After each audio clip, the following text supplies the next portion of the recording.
I kind of want to try that puzzle before I leave.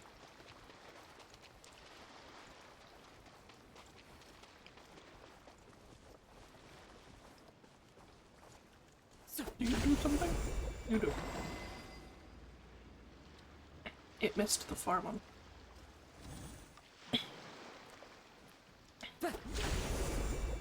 Get all of them.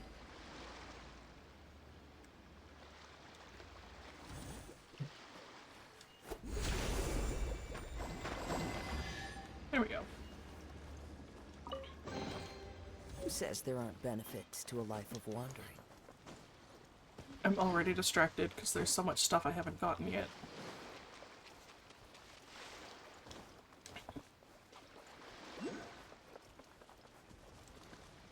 Including an oculus.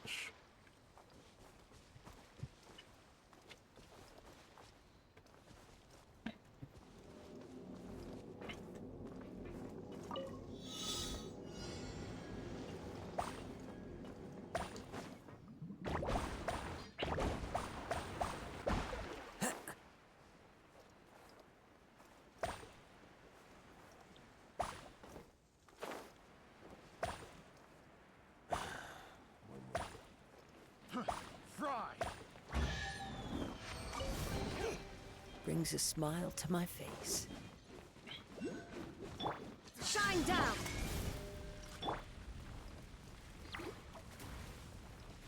They're all too far separated. Into the wind. The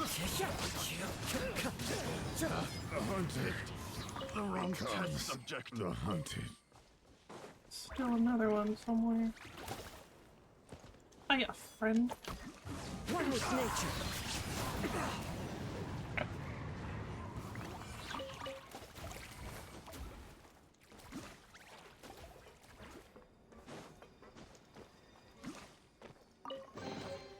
Brings a smile to my face. A key?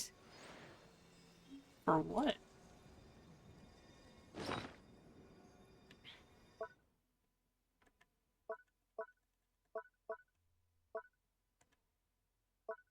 Can it be in this one?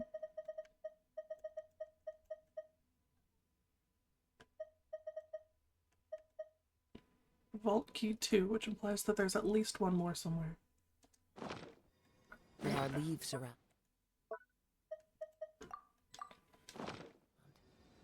And I know just the tune to accompany them, if you wish to hear it. Is it above me or below me?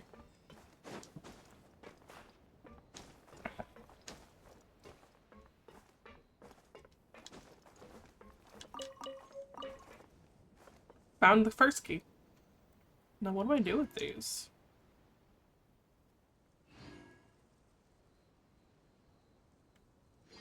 Oh. Also, I don't see an oculus. So it must be down. Somewhere. Is there an underneath?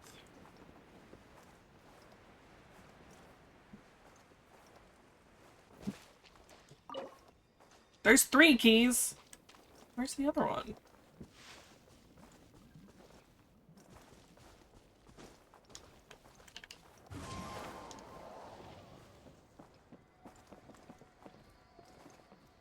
I wonder if it's over on that side somewhere. Key? Key.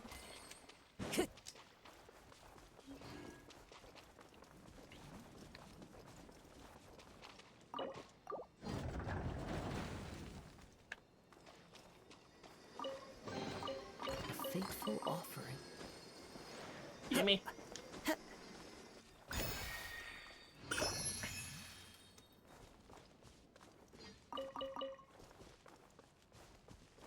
I don't feel like trying to break all the rocks right now, but I will mark it.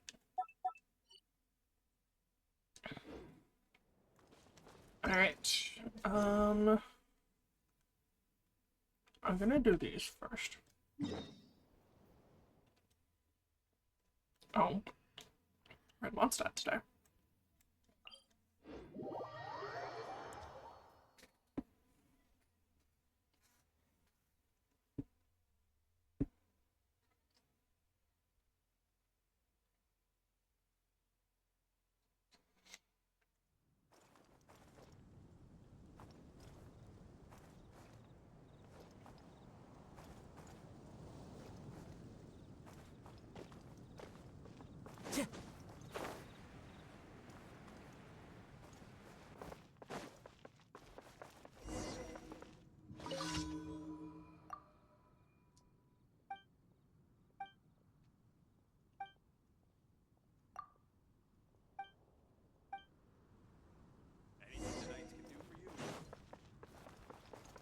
He's going to be at Angel Share, I think.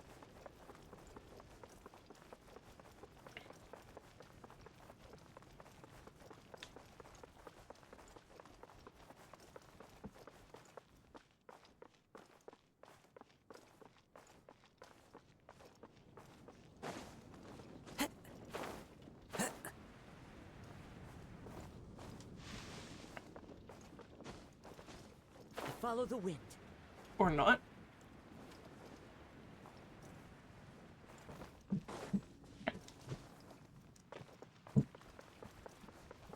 Where is he?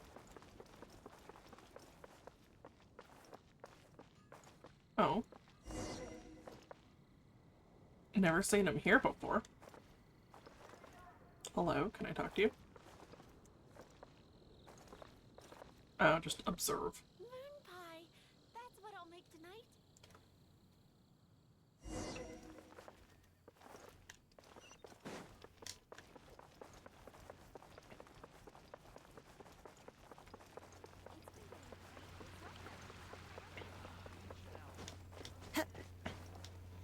Is that all it's gonna be, or is she gonna make me do something else?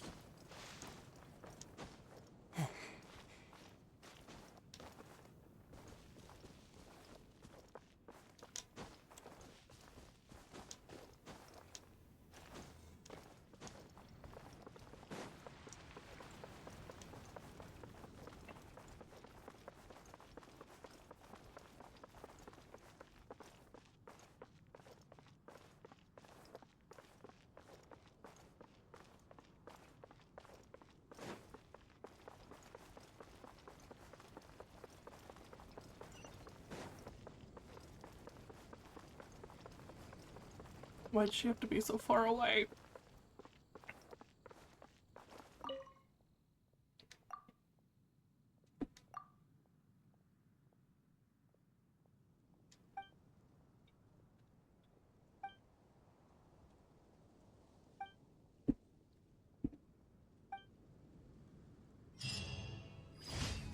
Okay. Anything the knights can do for you?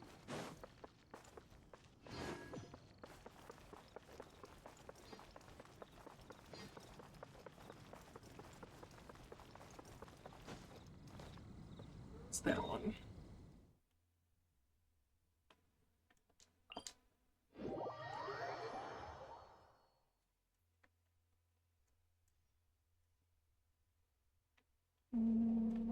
Let's heal first.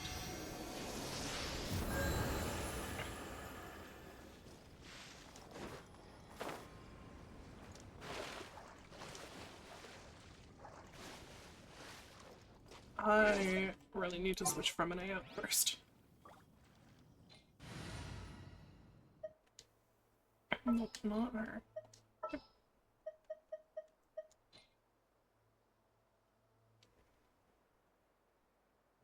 I've been waiting for you.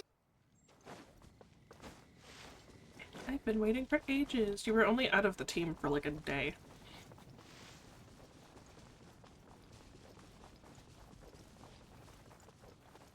Just casually kill this guy on my way through. Into the wind.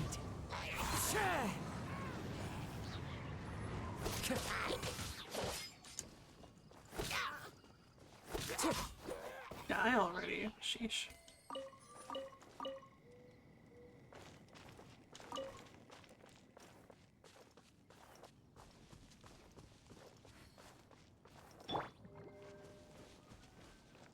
I am so sorry, tiny foxes.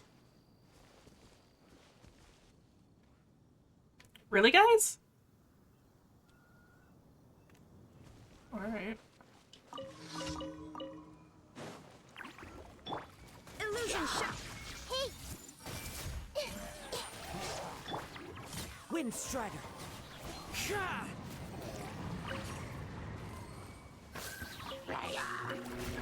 Time to go.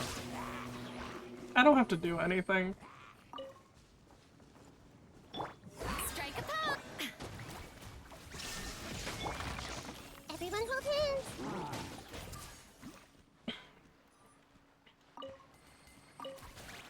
Guys, there's still one more.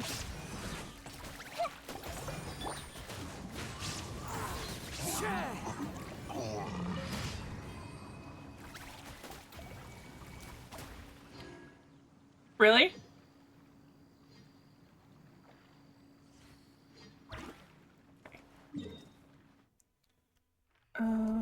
Where's the next one?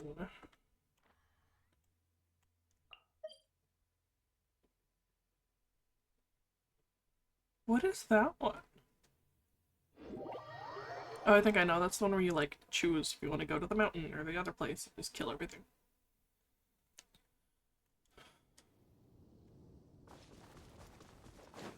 Oh, nope. Just killing more stuff.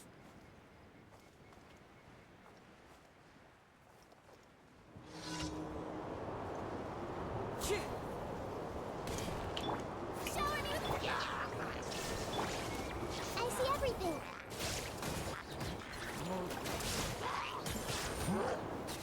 Rude. Alright, you guys do your thing. Oh, they follow me up. Fine.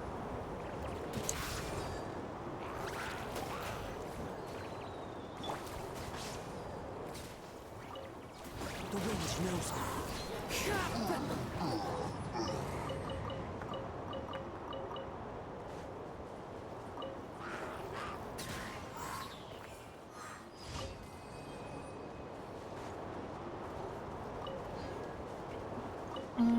That one. It.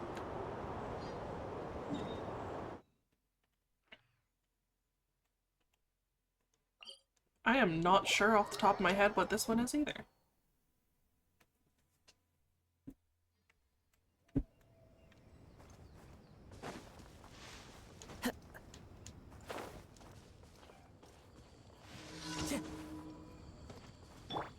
Shine duck.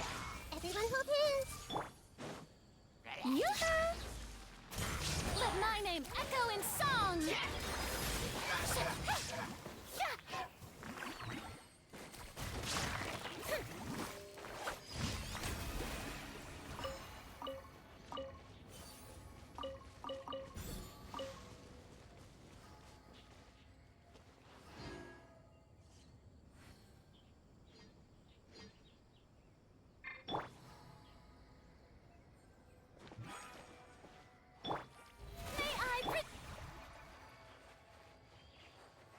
How is that thing not aggroed on me yet? Oh, there it goes. Hey! Illusion shattered.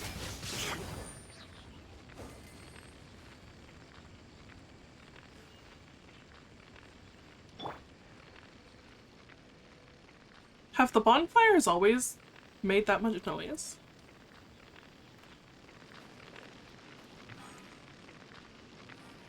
I don't think I've ever really heard them before.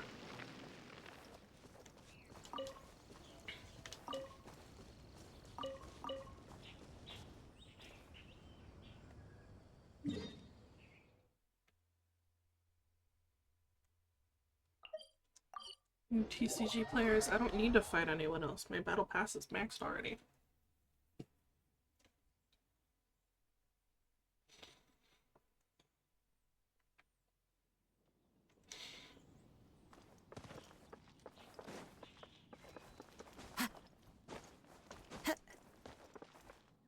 Add Astra.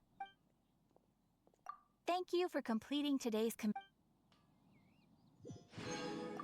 Add Astra. I don't think I actually still need those, but whatever. No.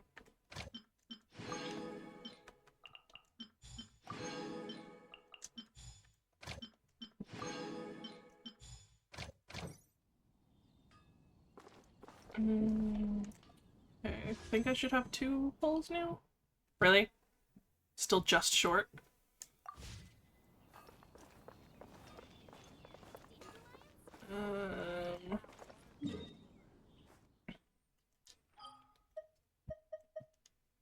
Let's go back here and find something. Where have I not spent a lot of time?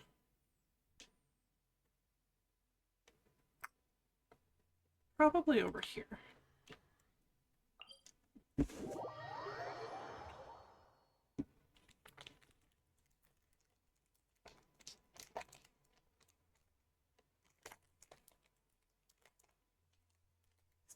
It just is literally impossible to open.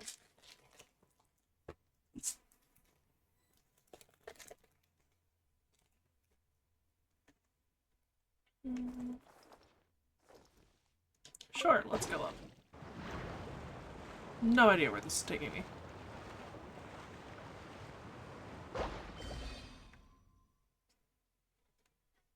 Okay. Nice view from up here. Let's see. Any chests or challenges?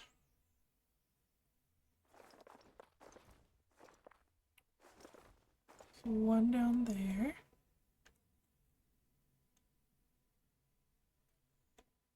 That can't be the only thing nearby. Okay, guess we're going that way. I still don't have any keys. Time to go. Wee. Oh, he's also got a chest.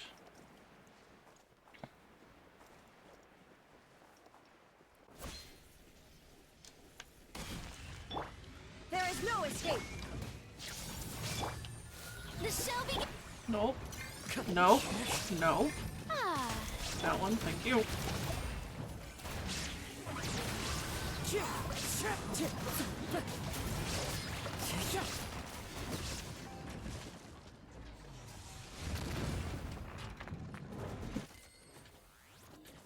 Wait. There's two? Oh. I don't even know where that guy came from.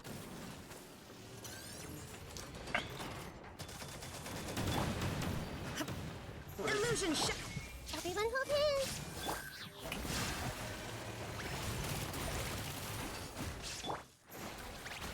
One with nature.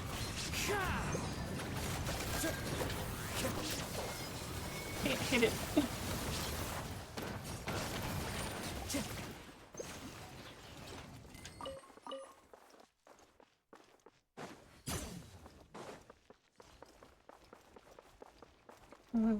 There. Who says there aren't benefits to a life of wandering? No, stop. Stop moving away. Stop moving! Dude, seriously? How far are you gonna go?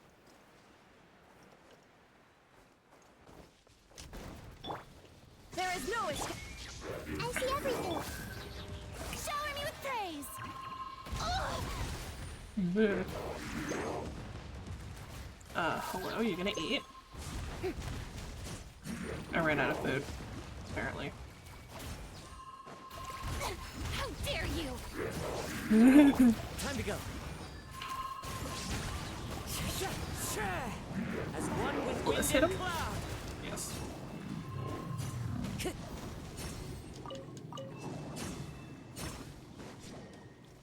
And that wasn't even for the chest. Love it.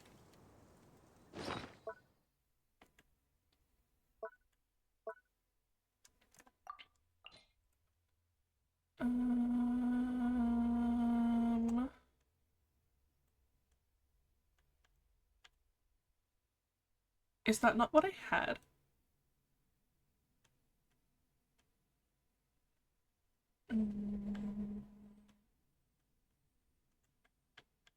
Those. Because I will never run out.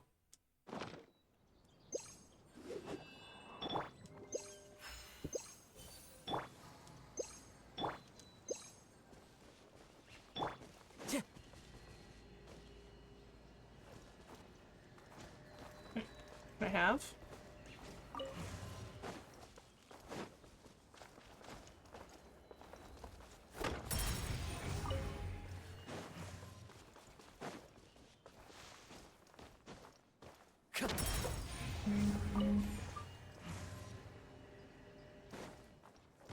Time to go.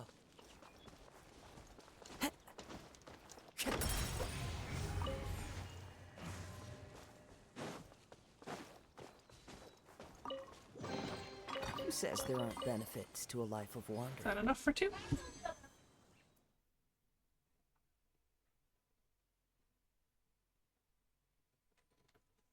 Just enough.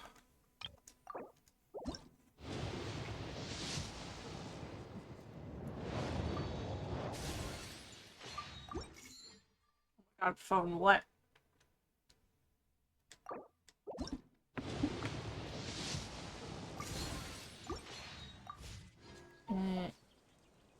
Do I have any? That's not what I meant. This one.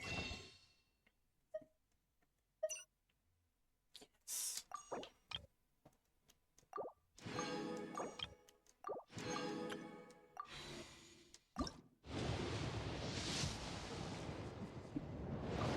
Pretty sure I'm at like somewhere between 50 and 60.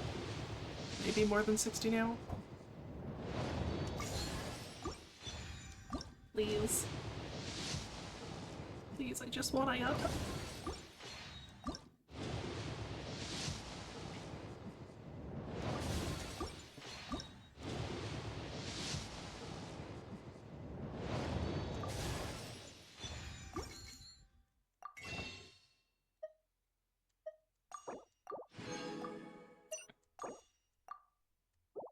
But didn't give me enough? Okay.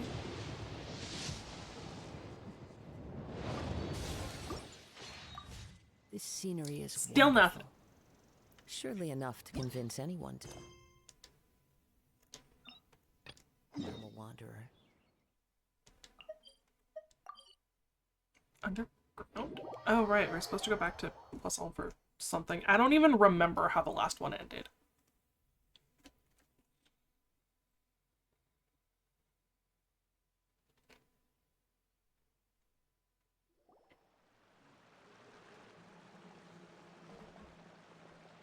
Oh no! What happened here?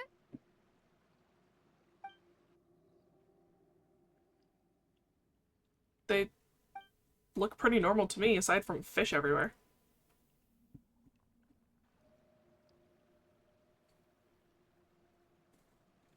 Navia should be around here, right? We need to make sure she's still... Hyma means we need to check on her.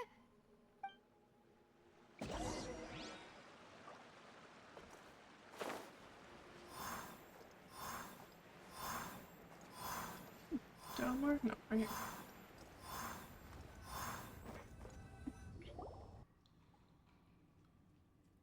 We haven't seen a single soul all the way here. Oh, this is getting scary. What will I ever do now? Look! There's someone on the roof over there! Well, hi there. Just stay put. We're coming up. Watch your balance. All right, just hurry. Bro, how'd you get up there in the first place?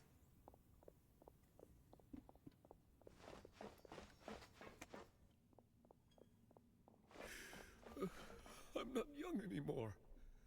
How will I survive on my own? My Desiree! Oh, he looks pretty sad. You don't say. My leg! My leg! How could this have happened? It hurts! Just hang in there. Help is on the way. You can How hold were my there no hand if it people makes and you then feel suddenly better. there's a whole bunch of people?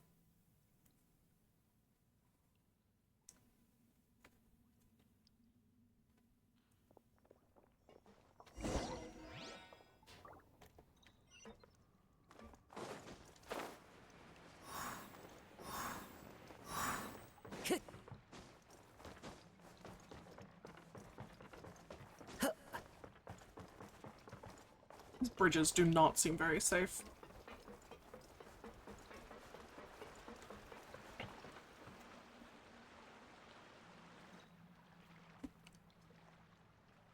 Oh, it's Navia. She's over there. Hey, Navia, are you okay?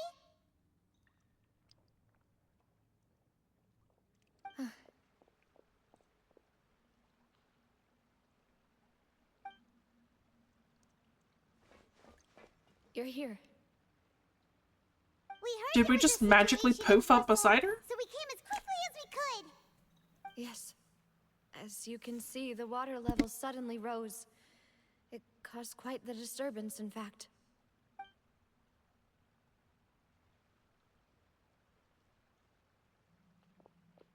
Demoiselle! There was a wounded resident next to a building southeast of here. We've already transported him to safety, but we've run out of medical supplies. He's wounded? How badly? He fell, so it's probably a broken leg. He's pretty shaken up. When the water level rose, he desperately climbed up to the roof. Once the water receded and he saw the ground, he became terrified and eventually... He jumped down then. Find the leader of Squad 1 and tell him to take the wounded resident to see a doctor. He should know where to go. Understood. I'll take over his search and rescue mission in the meantime. All right, you'll be in charge.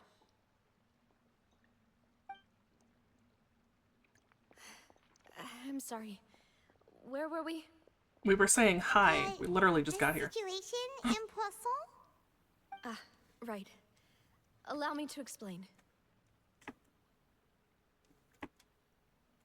A little earlier, we suddenly heard a loud noise. At first, everyone thought that something might have exploded in the waterways. But Is it just me or did it just get quieter? water started pouring out from everywhere. The rushing water seemed a little odd, almost like the unique color of primordial seawater. Some people didn't realize the danger and thought it was just ordinary water leaking from somewhere. Everyone on the street who happened to be close to the water didn't have a chance to escape. As the water levels rose, they suddenly disappeared. They were all dissolved. Those who realized what was happening started to flee in a panic, desperately trying to get to higher ground.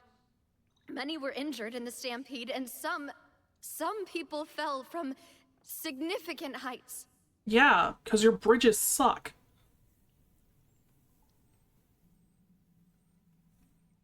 The Spina di Rosula initiated rescue operations as quickly as possible, but there have been a lot of casualties. Fortunately, the water began to recede after some time, and the chaos came to an end. The water that flooded the area contained primordial seawater, so the lower levels of Poisson are still hazardous. To ensure everyone's safety, I've asked the people there to leave as soon as possible. No one knows if this could happen again. All we can do for now is try our best to help evacuate the residents. We still haven't completed the head count, but we'll have some numbers soon. How awful. And all of this just came out of nowhere. It was quite frightening indeed. I only wish that everything that just happened was a bad dream. Is there any way we can help, Navia? Thank you for being so willing to help in a moment of crisis like this. You don't know how much it means to me. I really can't express how grateful I am. Don't say that, Navia. That's what friends are for.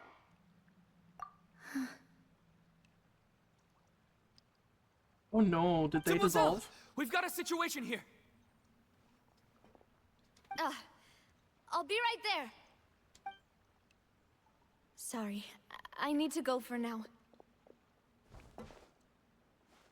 And off she goes. Seems it might be a while before she can take a break.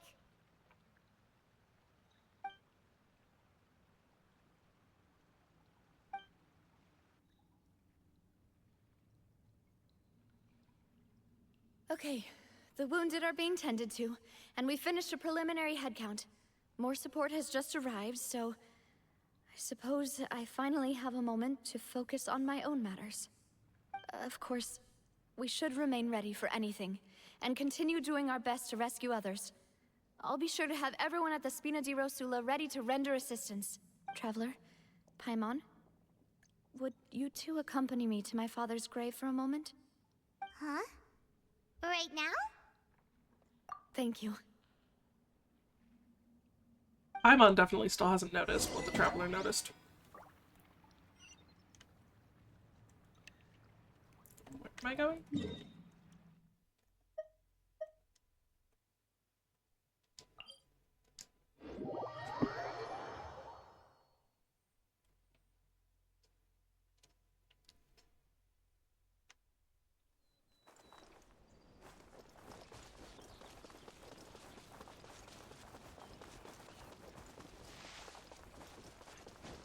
Follow the wind.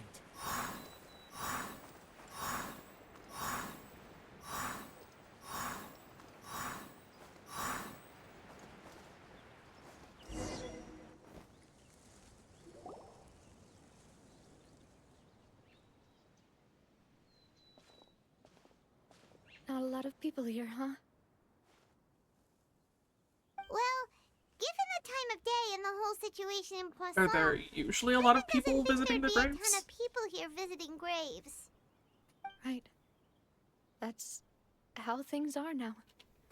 The living are so exhausted that they've no strength to spare any words for the dead. Navia?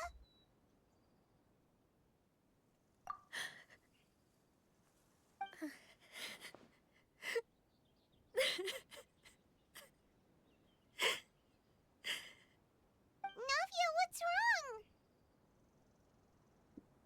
Sorry. I just... Maloose and Silver. They won't ever come back here again. What should I do, Papa? Huh? What happened to them? Everyone agreed on the rescue plan, but still... I was the one who initiated it. They were helping evacuate the residents, but they couldn't leave in time. And they were caught in the seawater. What should we do? Nothing we I've known can them do. for so long. And I know they weren't afraid. But I could at least hold a funeral for my father. And I know where he rests. But as for Maloose and Silver, they're just gone. I just can't.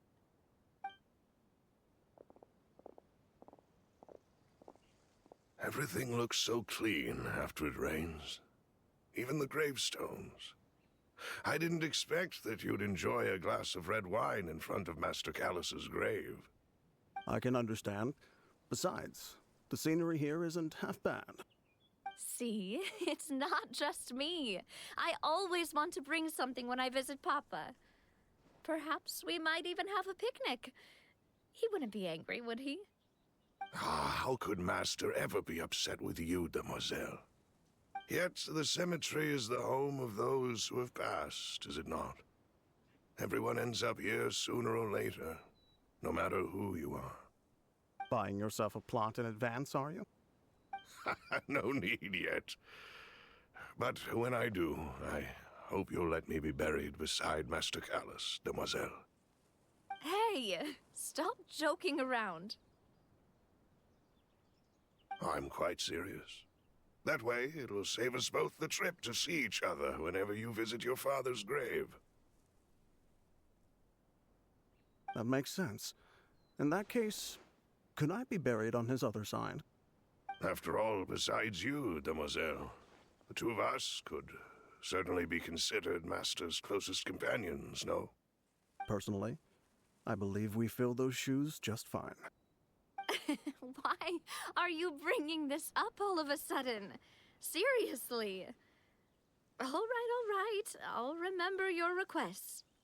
But I'd really prefer not to talk about this stuff. And what do you mean by saving me a trip? I'd make the journey even if I had to visit you two somewhere else. I'd promised to let them rest in peace here. But here I am I mean, breaking that promise. You can still put gravestones there for I'm them sorry and visit them. for There's letting just you no see me in a body. mess like this. I don't usually Just cry. bury some of their really. like personal effects there or Paimon something. doesn't know how to help you feel better.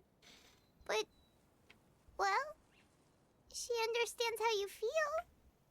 I had always thought I could make my wishes come true. But now that I think about it, that never solely relied on me. Many things can only be accomplished with someone else's help. Maloose and Silver have helped me so much. But by contrast, I could do nothing for them. I'm so sorry. You can spend as much time as you need here, Navia. We'll stay with you. Thank you. Right now, you don't know how much that means. By the way, you can have a look at this. It's a list of victims from the incident that took place here. Obena, Khan, Burnett, Giverny, Francine, Karina, Daisy Ray, Joinville, Jolienne, Esson, as well as Malus and Silver. Oh, how So, weird would it have been for everyone Karina to else is read her own safe. name on a list of dead people? Still, It's okay. I know what you're thinking. And you're right. We lost Malus and Silver. But we were able to save more than we anticipated. The overall outcome indicates that the cost was worth it. right. Don't think that way, Navia. One person might be saved at the expense of another, sure, but that isn't something we should ever consider a trade. Malus and Silver were not the price for saving anyone. They're heroes. You're right. Thank you, Paimon. What you said just now was pretty amazing, actually. I'll remember your words. Oh, really? Seems you've become more eloquent in the time since we last met. What are you doing here? The knave? What are you doing here? Ah, is everything going well on your side? Yes, my people are carrying out the mission according to your request. All the residents of Poisson have been evacuated, and we're preparing to relocate them to higher ground. As for these supplies, we have everything taken care of. There is no need to worry. Thank you very much. Hi, Zeus! Wait, do you two know each other? We just met recently. Right, Miss Navia? Usually, I would call this a coincidental encounter. But that doesn't quite fit this time. Just woke up from a nap. Besides, I it hope never you had a even nice crossed my nap. mind that a Fatui Harbinger would come looking for me. Thanks to the Knave, Spina di Rosula received generous support from the Fatui, which allowed us to complete the rescue and evacuation work so quickly. Mutual aid is essential to fostering positive developments. We were already in the area, in any case, so it was nothing. That said, I must say that you're a lot sharper than you let on. I'm sure you understand what I mean. I apologize for all the ways in which I tested you previously. We've never worked with a Fatui before, and it's extremely important for us to know who we're working with. My subordinates have reported that Fatui soldiers have been observing water levels and taking head counts in various locations. I hear that they've also prepared a large amount of emergency supplies. I'm quite surprised.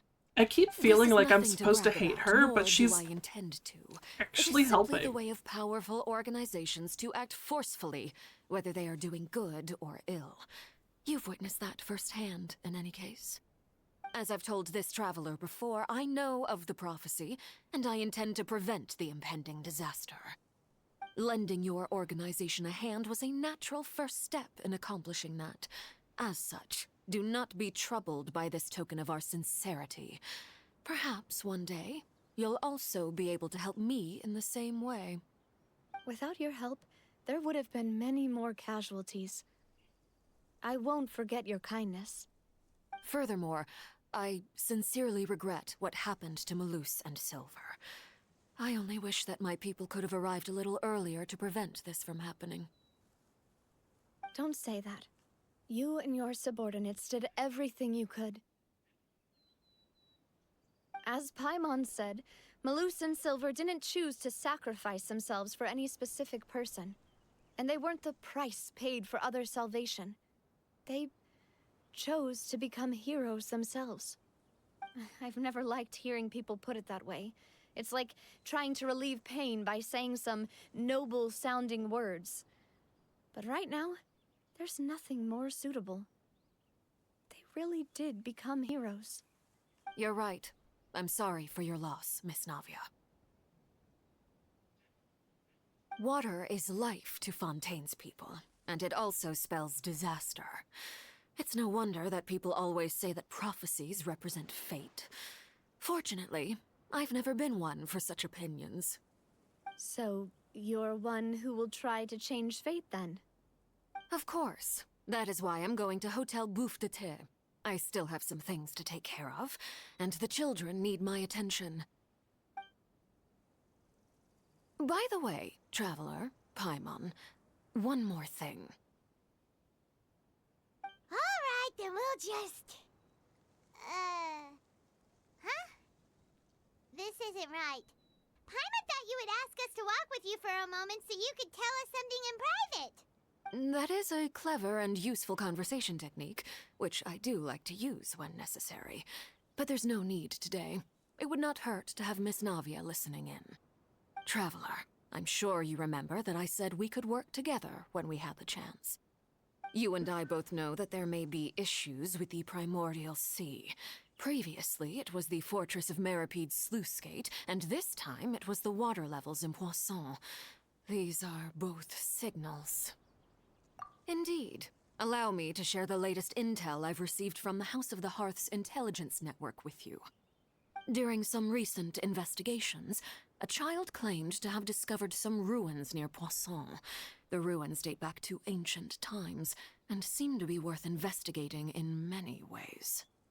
Judging by the dating of the ruins, they may be related to the prophecy and the coming crisis. The situation is becoming more urgent, so any pertinent information will prove extremely precious. My people initially came to prepare for ruin exploration. Unexpectedly, this disaster struck, and at present, we're all busy prioritizing the rescue effort. So, that's why the Fatui were already in Poisson. I wanted to take the children along, but unfortunately, Linny, Lynette, and Fremine have all been dispatched to higher ground to assist affected residents. Linny told me that outside of the house, the person they trust most is you. Which is why I want to give you this task. The House of the Hearth's members see each other as family, but Linny, Lynette, and Fremine said that they also see you as such, even though you are not from the house. I'm sure you already understand how earnest they consider their friendship with you to be. Oh, that somehow makes Paimon feel kinda happy. The intel I just shared about the ruins could fetch a high price. But since the children consider you family, it's only natural that I freely share it with you. I mean, if you're asking us for help, you kind of need to share it with us, too. We can handle that. Excuse me, but may I tag along? You wish to join, Miss Navia? But are you sure you're up to exploring some ruins? You need to rest. Wouldn't that also be dangerous? Because if the water rises I'm again, sad, yes, she's but from Fontaine. I can't just go back and plop myself into a chair by the roadside and do nothing. There's no point in being depressed while we still have a disaster on our hands. As my father's successor, I must live up to the hopes he had in me. Besides, I'm also doing this for myself. I need something, a distraction, to keep my mind off Malus and Silver. Since you put it that way, I have no objections. What do you say, Traveler? All right? Sure. The ruins are to the south of Poisson. Here's the map. Okay, the three of us will handle it. Come on, let's pack up and get going.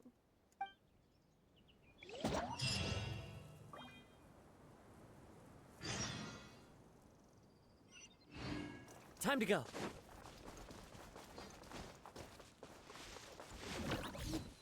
I'll follow there.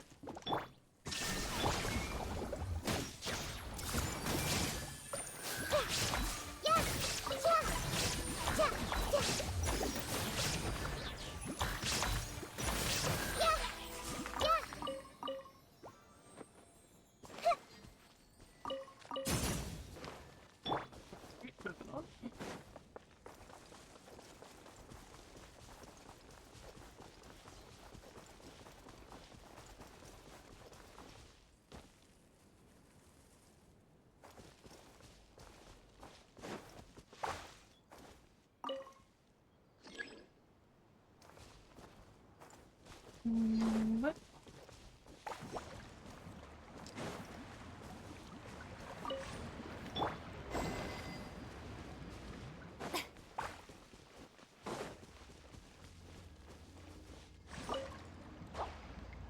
I don't think I can hit all of these, can I?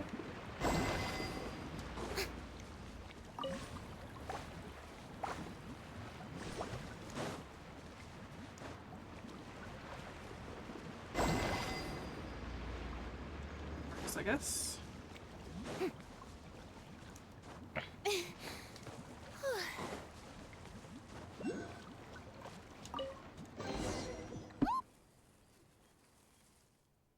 Did I just... Oh, I triggered a blast.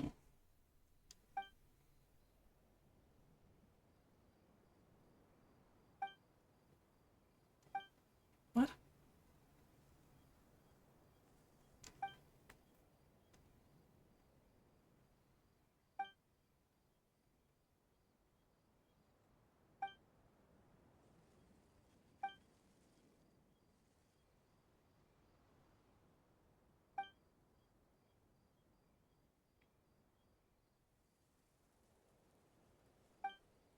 Okay, so she's got OCD.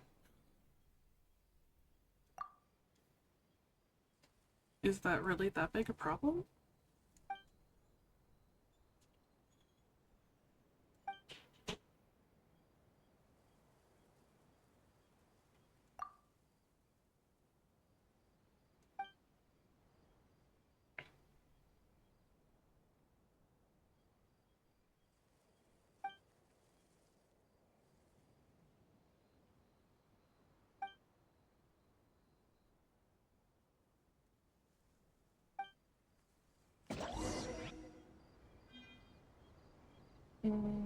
Place the one that doesn't fit the different. Just move this one.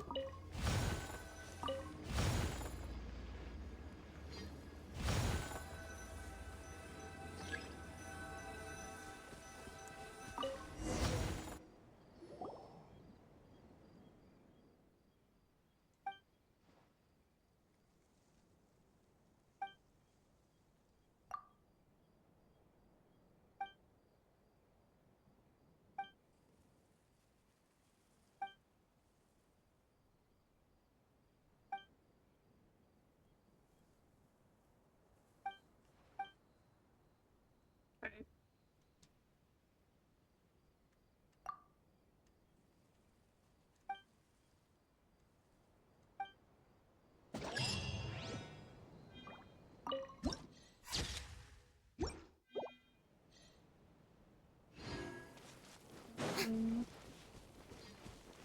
Why do I have one marked here? Is that one that I can't get?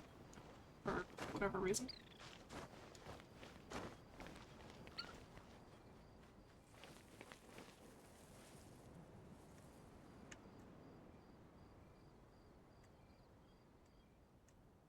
Wait, what? Is it underground or something? Must be underground, 'cause it's not here.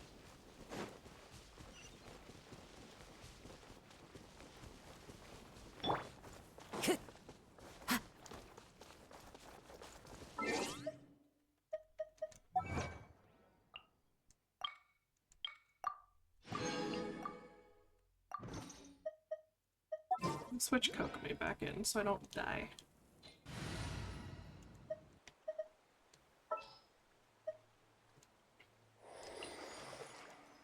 Take heart. Victory.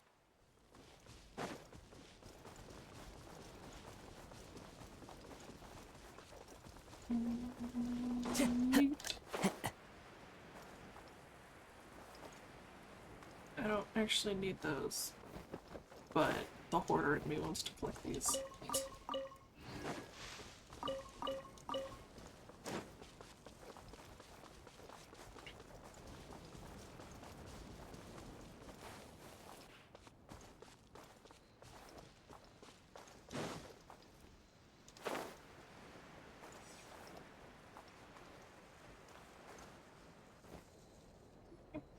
So, are these the ruins the knave was talking about?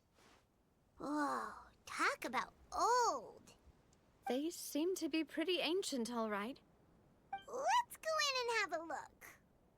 Just be careful.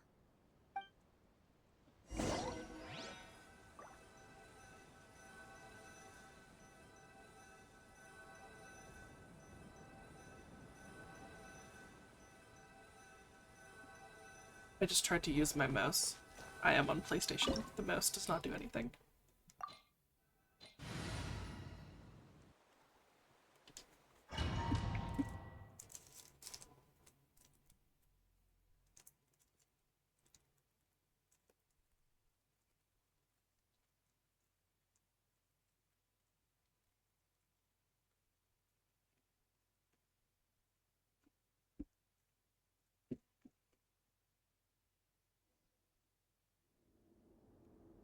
Okay.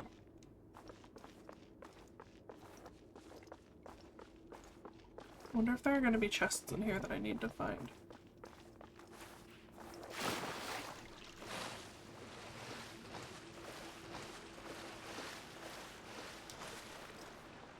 Time to go.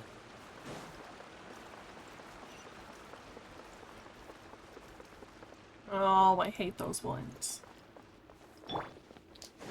Illusion.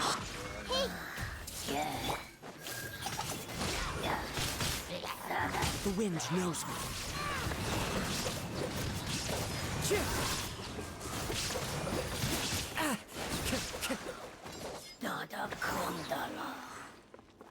Alright, well that actually went well. Any chests around here?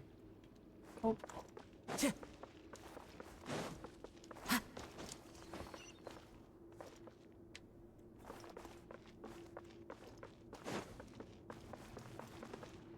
Well, this is gonna break underneath me. The floor here isn't safe. I see everything. Oh, okay.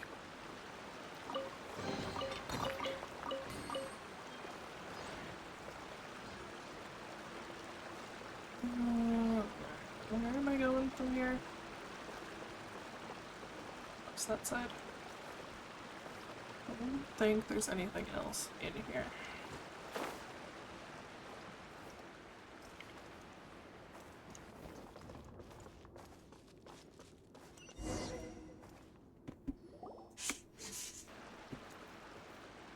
This place has also been contaminated by primordial seawater. Yeah. And a lot of it, too. A Fontainian would most likely dissolve the moment they fell in. Yeah, so you shouldn't be here. Right. You can't go down if there's primordial seawater. It's too dangerous, and it won't be any help for you to just stay here. Don't get by my wrong. We're not saying you're useless. It's just that... No, you're right. I can't do anything in this situation. I'll leave.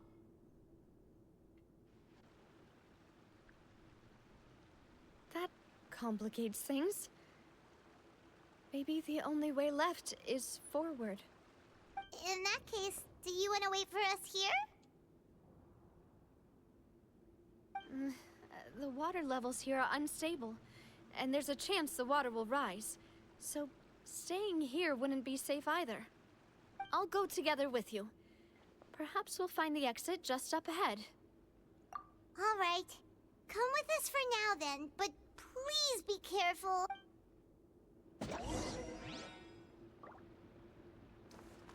Didn't she use Geo to, like, make herself a boat? Oh no, it's a dead end! Let's try climbing over from the side.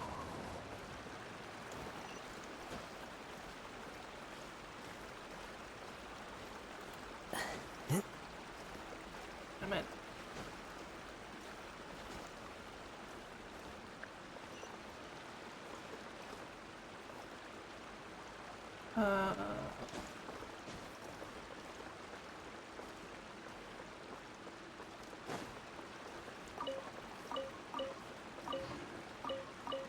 Who stores vegetables in a ruin? And let's be real, those wouldn't be edible.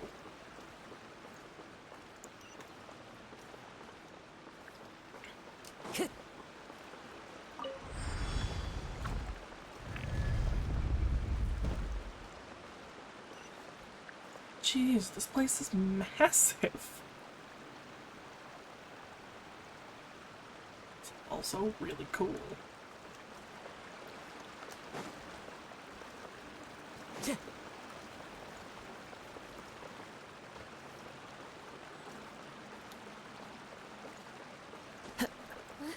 Wait.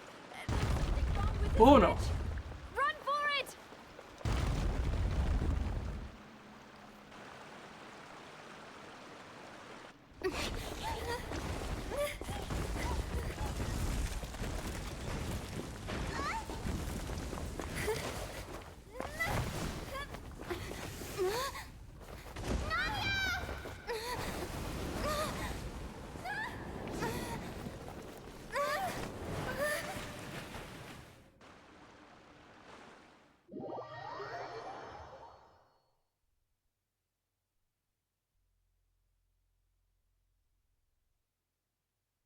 So, did she fall in? Because, like, she's a playable character. She can't die.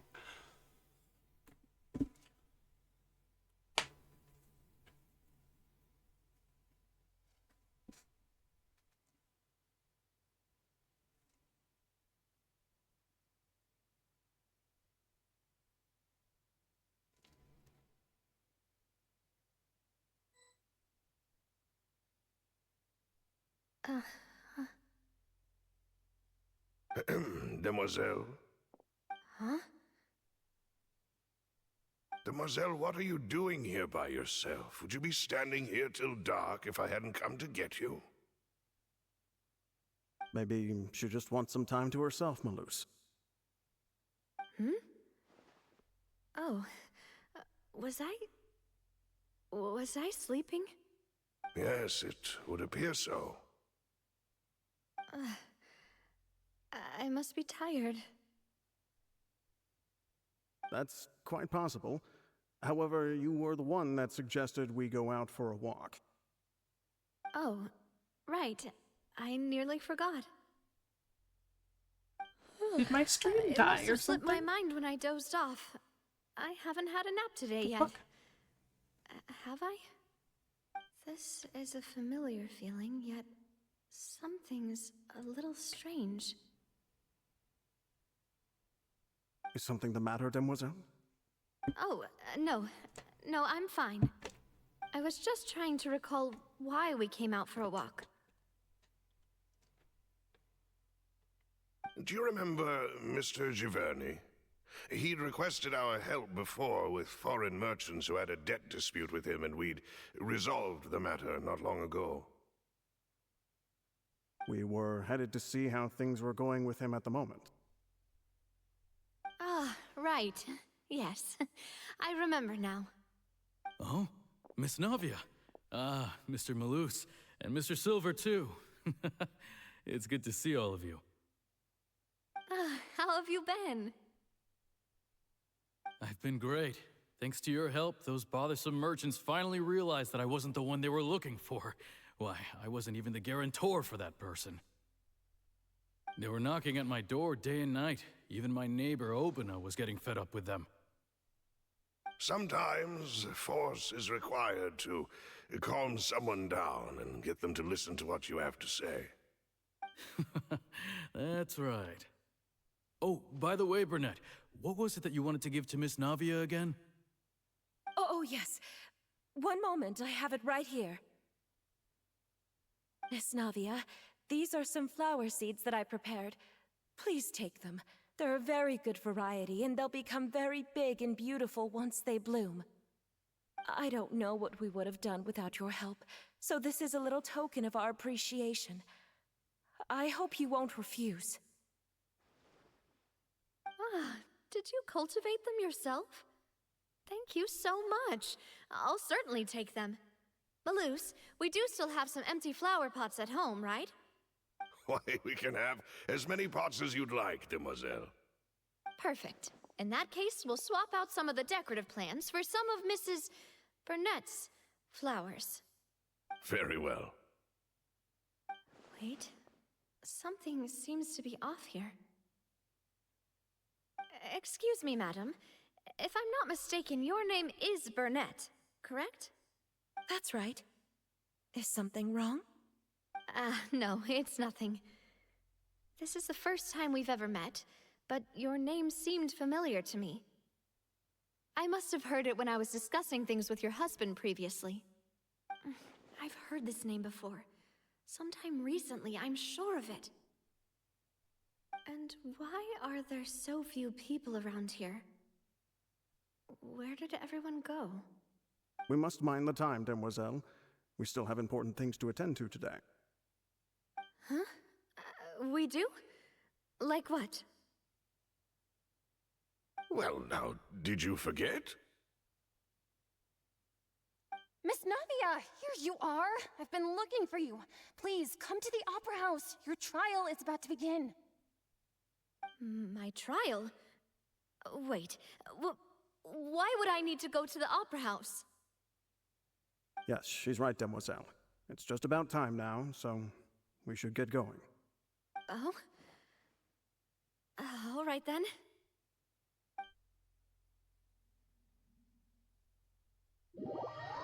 I'm confused.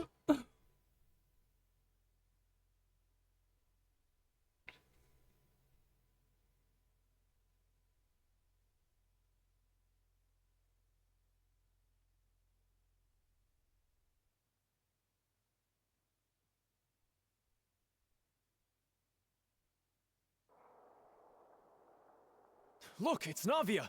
She's here! And her two attendants are with her! Goodness, everyone's finally here. There sure are a lot of people here to see the trial. And they all seem to be oddly excited about something.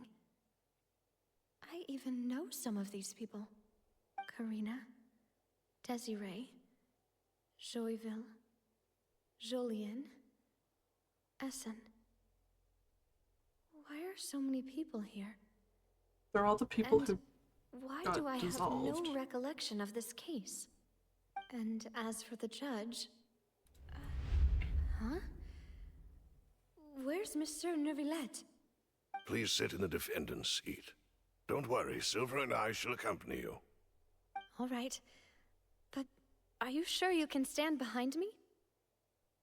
Typically, it wouldn't be allowed, but today is an exception.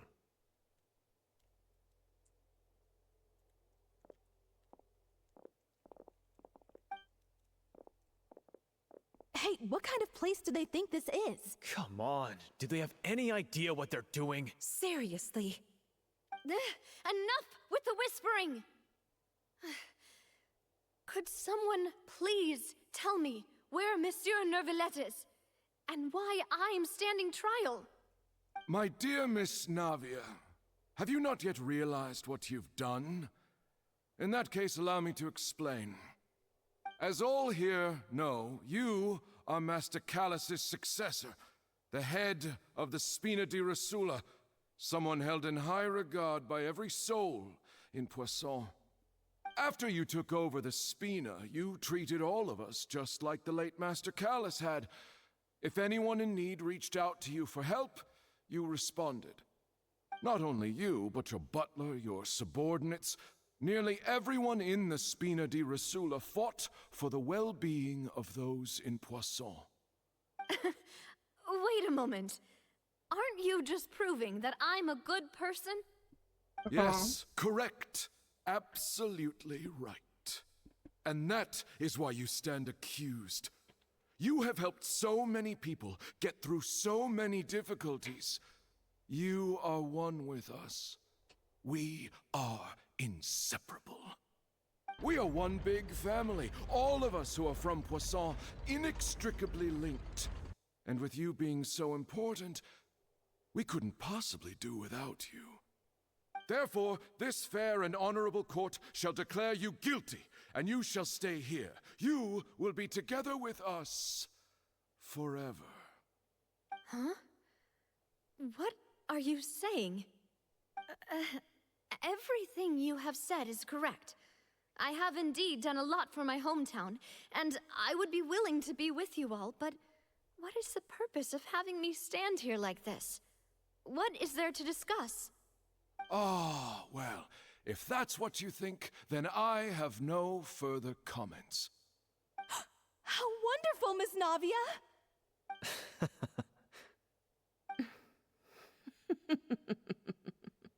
Okay, the creepy laughter is I know all creepy. these people. Why are they laughing?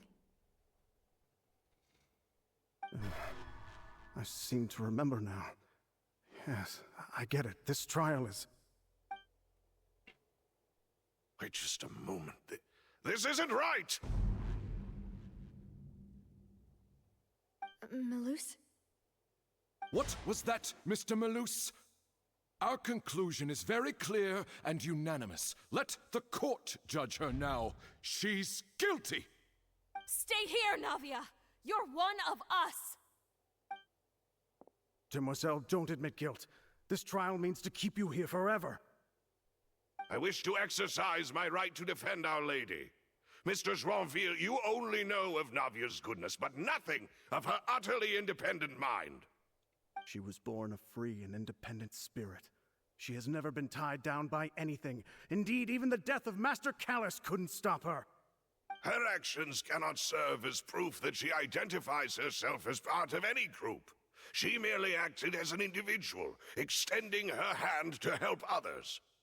Please do not mistake her actions as being otherwise. Really? As an individual, you say? Don't forget, we are all Fontainians here. This is the nation of justice, the nation of Hydro. Even if Miss Navia only voluntarily rendered her assistance, that doesn't change the fact that her beautiful soul must return to everyone. Water accepts all, blends with all. It will surely accept her kindness. Everything is measured here in the nation of Hydro, and in the end, everyone shall meld together. Thus, when a unanimous opinion emerges, that opinion represents justice. Now I speak for everyone. Our opinion is consistent. Navia should stay. We and Navia are one. And you would call this justice? Preposterous. You are merely jealous that Demoiselle still has a chance to exist as an individual. Have you forgotten how much you all once longed to become individuals, to become independent? Do you mean to defy our justice? If your justice is flawed, then why should we acknowledge it? As you said, we can also have our own justice. Silver and I shall defend Demoiselle. And that is how we will enforce justice. Ugh, my head... It hurts. Demoiselle. Silver, it hurts. My head is spinning. All I can see is stars swirling in front of me. I remember now. Everything that seemed odd from the very beginning.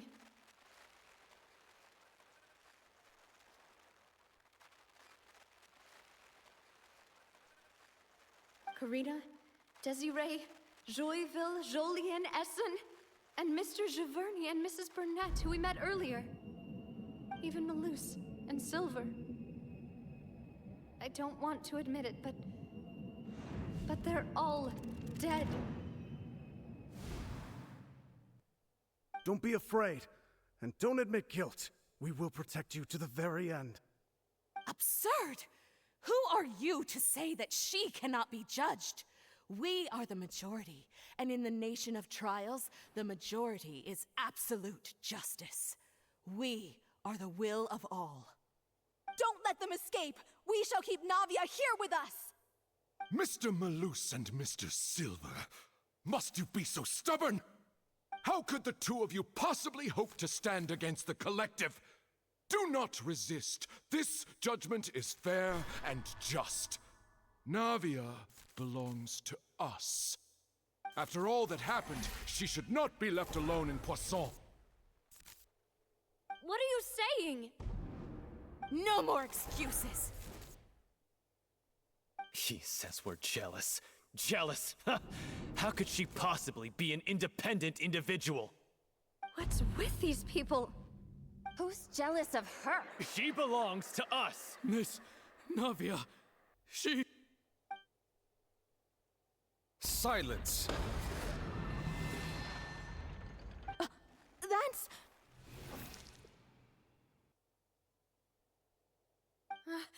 Monsieur Neuvillette! Such commotion is prohibited in the court. The accusations you just presented are nonsense and cannot constitute a proper trial.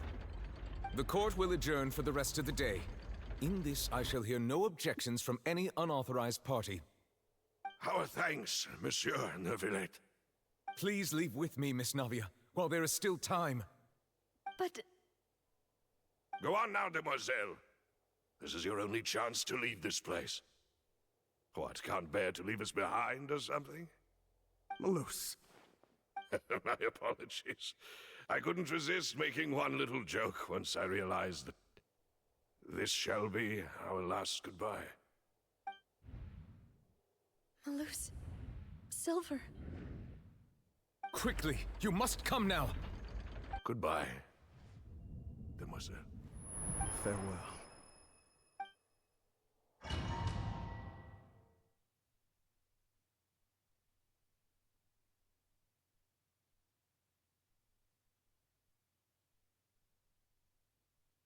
I don't even know what's happening.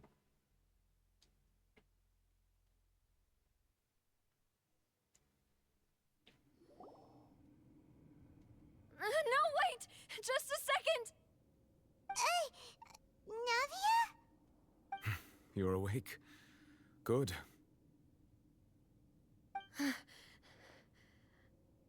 I must have been dreaming.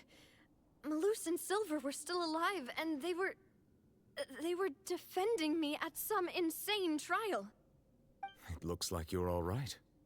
Did all the sad feelings cause you to have a nightmare?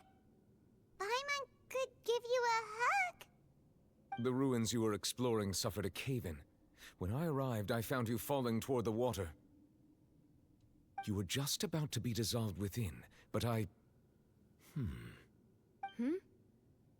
What is it? I think I saw 2 Oceanids protecting you. It was only for a moment, perhaps even a fraction of a second, but they gave me the chance to retrieve you. Were it not for their intervention, I would not have been able to rescue you before your consciousness dissipated. Wait, did you say Oceanids? You mean like what happened with Vache? Perhaps those 2 Oceanids were the people you saw in your dream. I always told them that they didn't have to protect me. To think that they'd keep doing so even after death. Please come with me.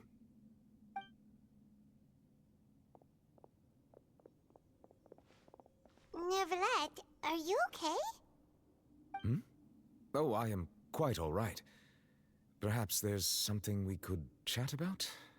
Why do you look so stiff all of a sudden? Oh, Paimon knows. You're the type who feels awkward when there's nothing to talk about, right? I merely thought that we should give Navia some time to herself. Huh? Why didn't you just say so then?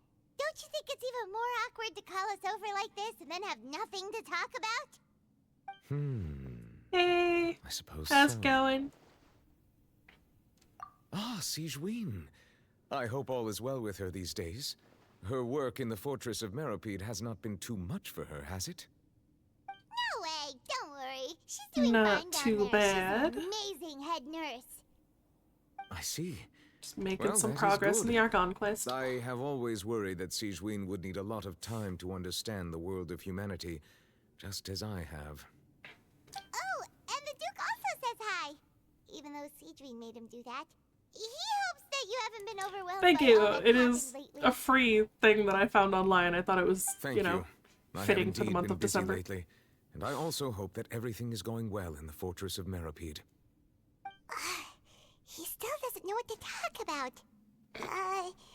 Let's chat about something else then. So, Neuvillette, you're probably quite the swimmer, huh? Thank you. It is also a free thing I found online. Yes, of course. think anywhere. Let's try something else. How did you find these ruins? Did the knave tell you? Yes, Free in things fact. are indeed the best I things. had arranged to meet you in Poisson, but when I arrived, I discovered that the Fatui were helping the residents evacuate.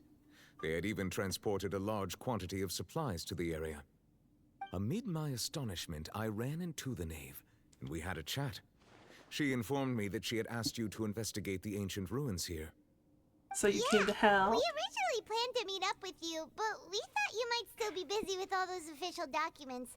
We didn't think exploring the ruins would take very long, and who would have thought you'd wrap things up so quickly?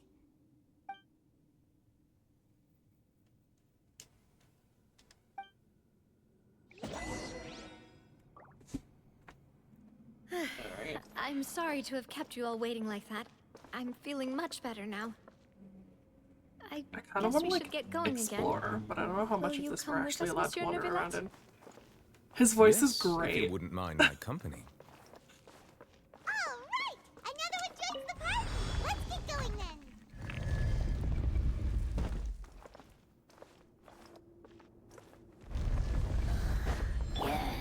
Illusion! Hey! The wind knows me. Yeah, I tormented Angel with that once actually. We were in co-op and I pulled out Zhongli and Neuvillette and just ran around chasing her.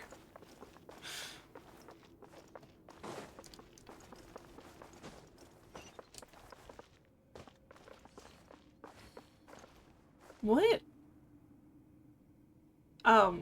I'm Canadian.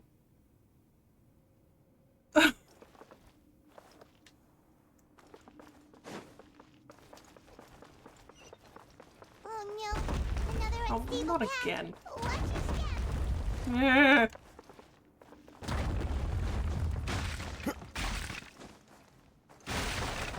Why is everything breaking? How's it go?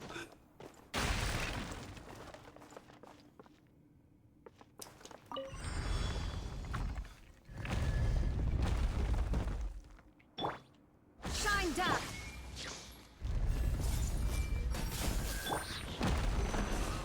Watch out! There are rocks falling over here! Time to go.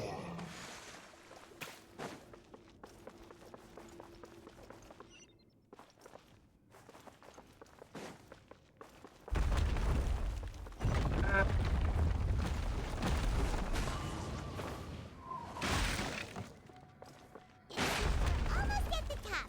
Keep it up! Eh.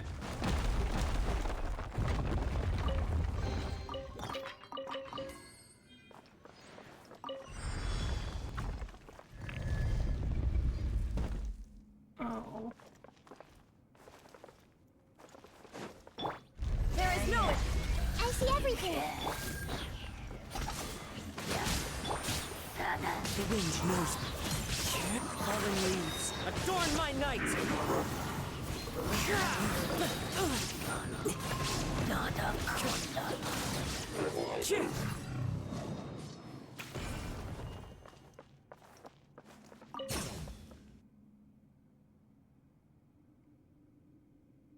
I think we're just hitting start on a mechanism. Do we even know what it does?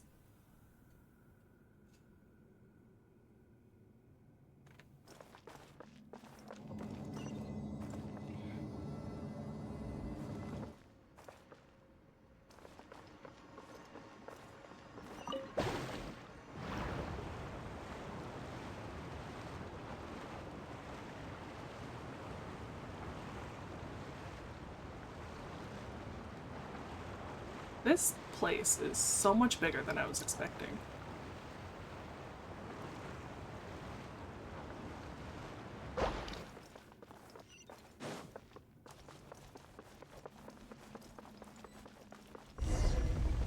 Oh goody! Door of Resurrection activated. That's always nice to see. This is Fontaine. I'm trying to finish the Fontaine Archon quest. Looks like we've reached the end. This is the place. There should not be any other hidden spaces in the vicinity. How do you know The that? path sure had some twists and turns, but it turns out that this place isn't actually that big. Are you kidding me? It's fucking massive.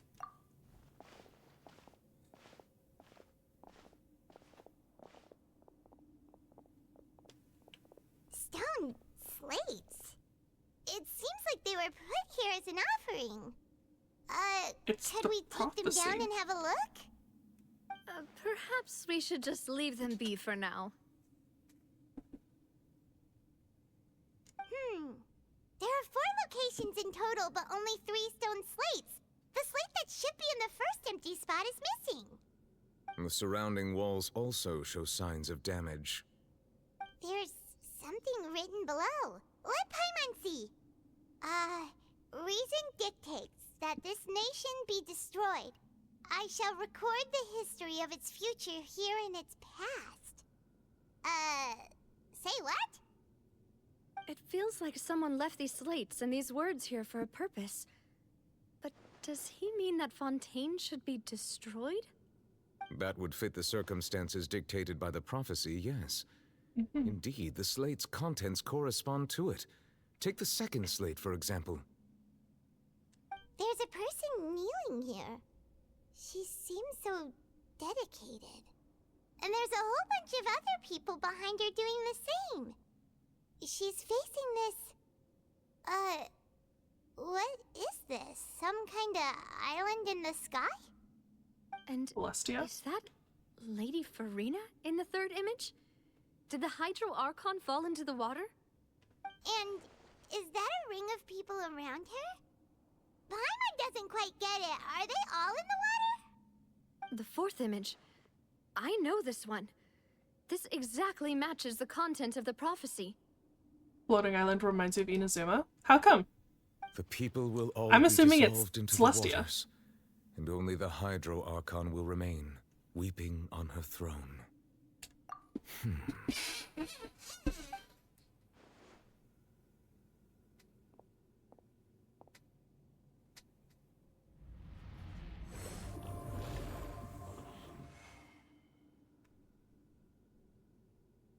I guess. More information should be hidden in these slates, but I fear I cannot easily uncover it, most likely due to us missing the first slate.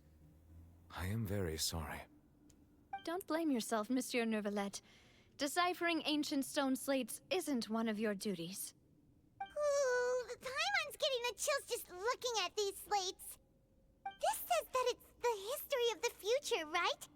That means the prophecy's sure to come true. Not I if we can really help hope it, I'm doesn't guessing. mean that. Still, Paimon feels like these images are kind of weird when you look at them together. What, Navia's? Huh. It is a pretty nice outfit. That's right!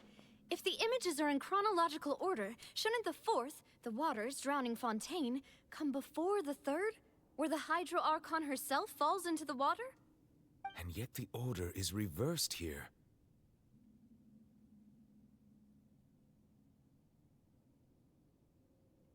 If we go by timing, Lady Farina only emerges in the third image. That means that the person in the second image might be the previous Hydro Archon. Egeria, then. I had never met her, but her appearance here does match the records. The previous Aren't you Archon supposed to be kneeling hiding before the fact floating that you're island in like the skies, some as ancient if dragon? confessing a sin. Did she herself commit that Dude. sin? And if not, why would she be in such a posture? Also, I'm still wondering why these ancient stone slates are here at all. Judging from their contents, could this place be the origin of the prophecy? Does that mean that someone, or all of the some Archon's people, ancient dragons. once saw He's these not the slates? Archon, though. But who would have created these slates and left these words here?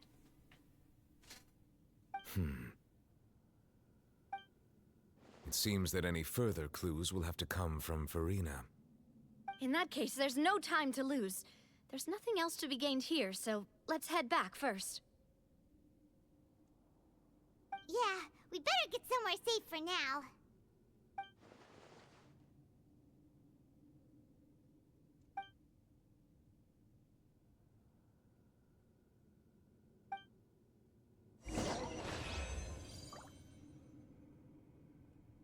Yeah, so every nation has a dragon. Right? So Mondstadt had Dvalin. Liyue has Azhdaha. Inazuma, the dragon, is technically dead.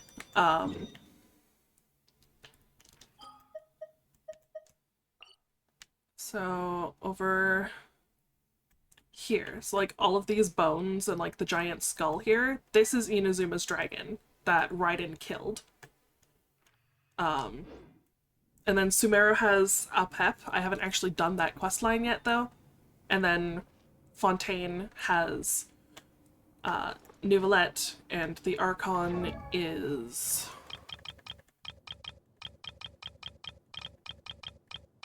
this one. So she's the one that you could see in those pictures there, sitting on the throne, crying and stuff. Welcome back, Zeus!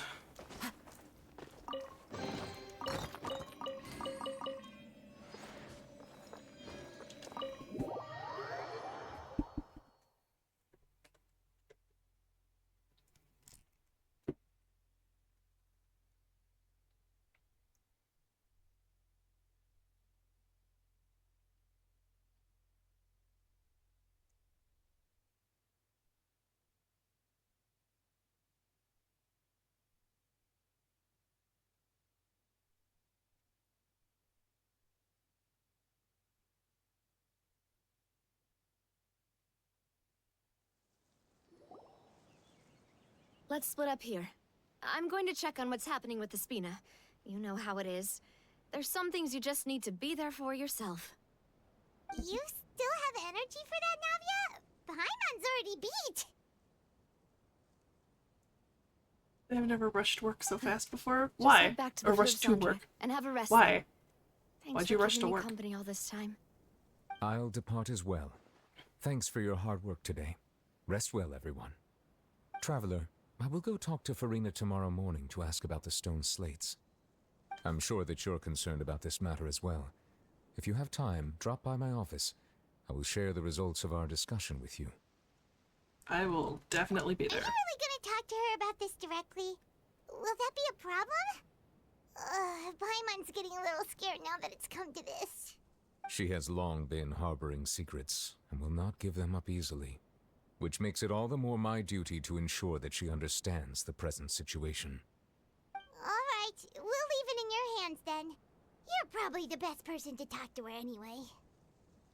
I will be carefully considering my words tonight. Traveler, Paimon, our safe house at the Flivsandra is always open to you, as ever. So please don't think you're an imposition. All right. I'll be on my way then.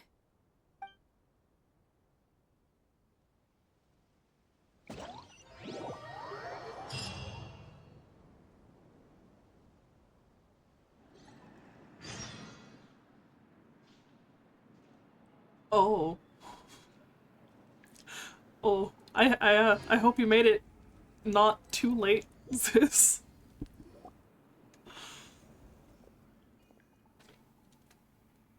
Welcome back.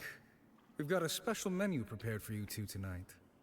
Yay! And there's good food too! Navi, no, the boss is the best. Ooh, desserts! Nice, these are all Paimon's! Paimon's already starting to forget what happened today. Oh. Mona! Voice. Is that who I think it is? What is Mona doing here? It's you two. What are you doing in Fontaine? What are you doing in Fontaine?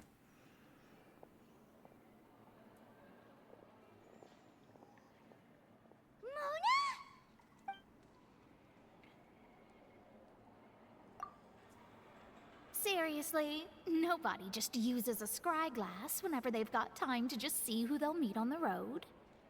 Still, we didn't expect to see you here. Wait, you're not a Fontainian, are you, Mona?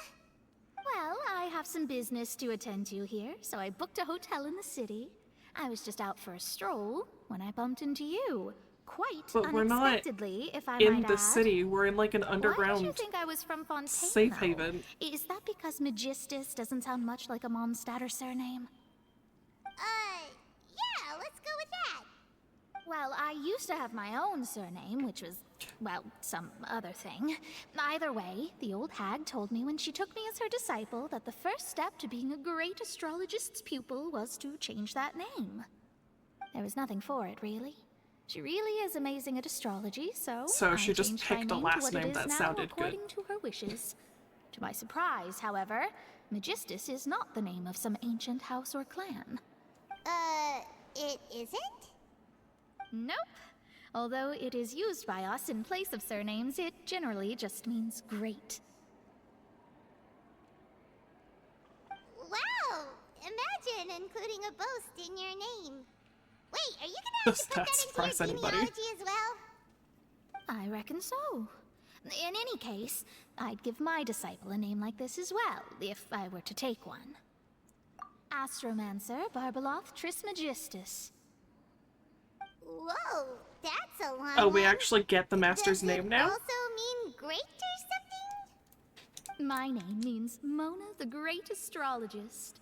As for the old Yeah, hag, like, hers what a is, name. in plain speech, the thrice as great scholar of the stars. Just take it as a title specific to astrologists. Thrice as great? That's so... Little cocky much? I know, right? That's just how she is. She used to call herself Magistus, actually, but when she took me in, she changed her name to Trismegistus. Talk about Ouch. obsessive. Magistus is thus the calling card of our school, so to speak, which makes it about the same as a surname. It's all right if you don't get it. You can look into it further should you need to study astrology more deeply. Terrible! But anyway, you're not Fontainian, are you, Mona? You're from Mondstadt, right? Well, I was born in Mondstadt, yes. My parents migrated to Dornman Port, and I traveled with the old hag for a while, after which I settled down in Mondstadt City. Oh, that's a good thing then. At least we know you won't be dissolved by Fontaine's waters. Speaking of that, I'm sure you're aware that a bunch of things have happened here in Fontaine, right? I know you're not a local, Obviously, but we've been I'd a part avoid of getting it. too close to any water that looks strange all the same. There's something ominous about it. Well, the You don't water, say. I mean.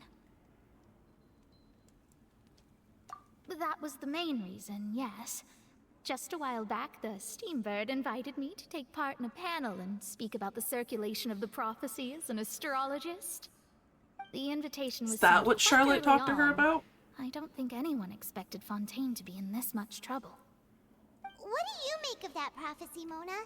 Just tell us what you think as an astrologist. Your word would go a long way to make things more certain and less... scary.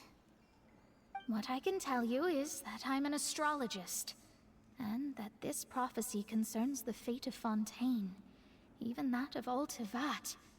Ascertaining this is akin to reading the fortune of the whole world. I'm afraid that this is not something that just anyone can do. If I could do it, you would no longer call me an astrologist, but a visionary. But on the flip side, the prophecy is so huge and powerful that it must surely come from a powerful visionary.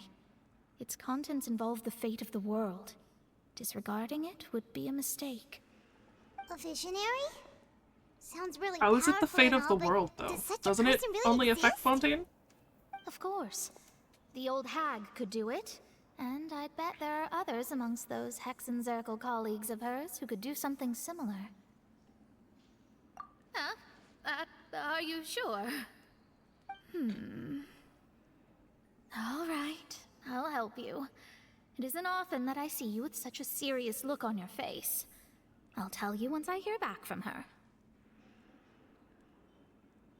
Thanks, Mona. You're amazing as always.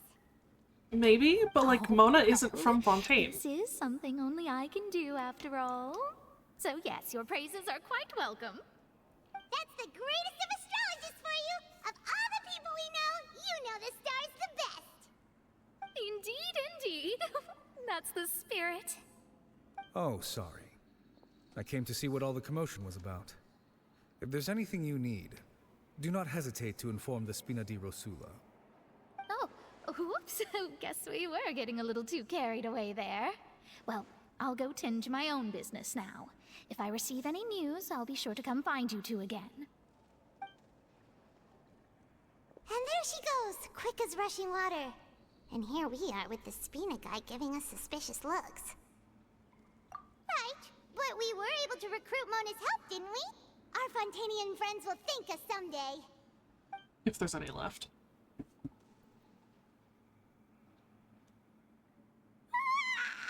Good morning. To be honest, Paimon's still feeling kind of sleepy. Same, Paimon. Time to get up, traveler. We agreed to go see Neuvillette, so let's pack it up and get going. Pack what up? We don't have anything.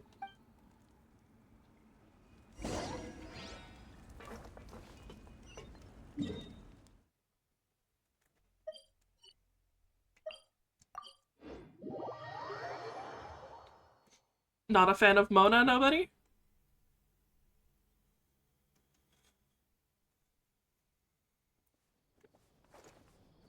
Do I have any?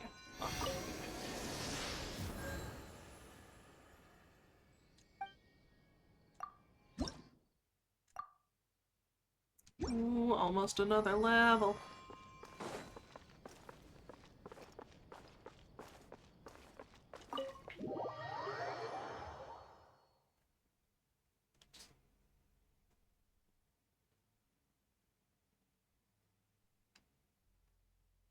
Just don't like all the extra praise she was getting. I mean, she does really like being praised. It's just a little narcissistic.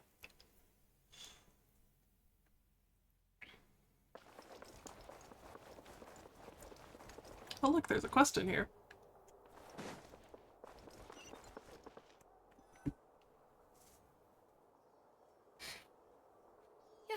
You're here!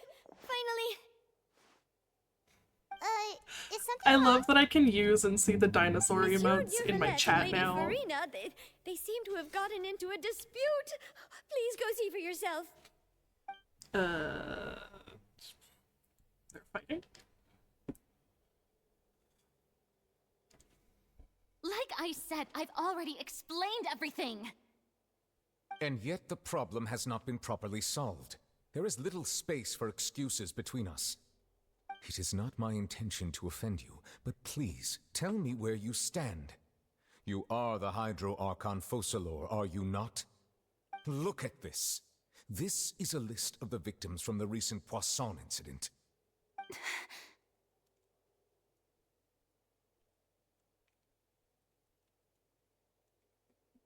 Find out the truth here? You mean they're all... Yeah, they all did. We did not arrive in time to avert this disaster, and I will not have it happen again. I will say this once more. You must tell me everything you know. Yesterday, I found 3 stone slates in some ancient ruins near Poisson. Do you know anything about those? Seriously? You're questioning me like this is a court case now.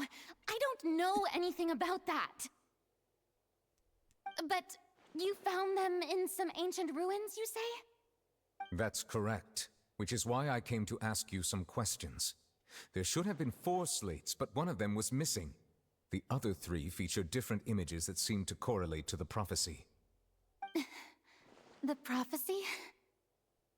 I wonder if the first one that got The destroyed second would of have these told slates us what the depicts sin previous was. Hydro Archon Egeria kneeling before a floating island in the sky, as if confessing something. Do you know nothing of this either? I don't. I've never seen such slates. I'll ask you again. Do you really have no information regarding the previous Archon? My deciphering of the slates indicates that the Hydro Archon Egeria once had to confess to, or apologize for, a certain sin. If anyone would know about it, it should be you. All gods don't have the same secrets, Why you know. are you just writing She was croissant herself and I'm me. and spelling it wrong? Is it really so strange that I know nothing? I understand your concerns, but I'm sorry. I just don't have anything to tell you. Forgive me for saying this now, Lady Farina, but I have long known of your various secret investigations into certain matters. There are several indications that you have been investigating the prophecy on the sly. This is not strange in itself, considering that you are the Hydro Archon.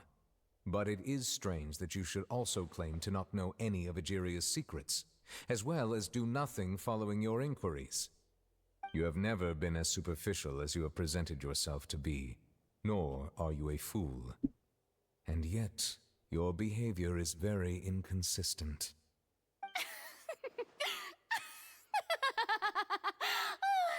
So you've been watching me all this time, have you? I didn't think you were that type. You... Well, since you know about my secret investigations, then you should know I'm actually working to take care of it. There's no point questioning or suspecting me. You're the Eudix, but you're still my subordinate.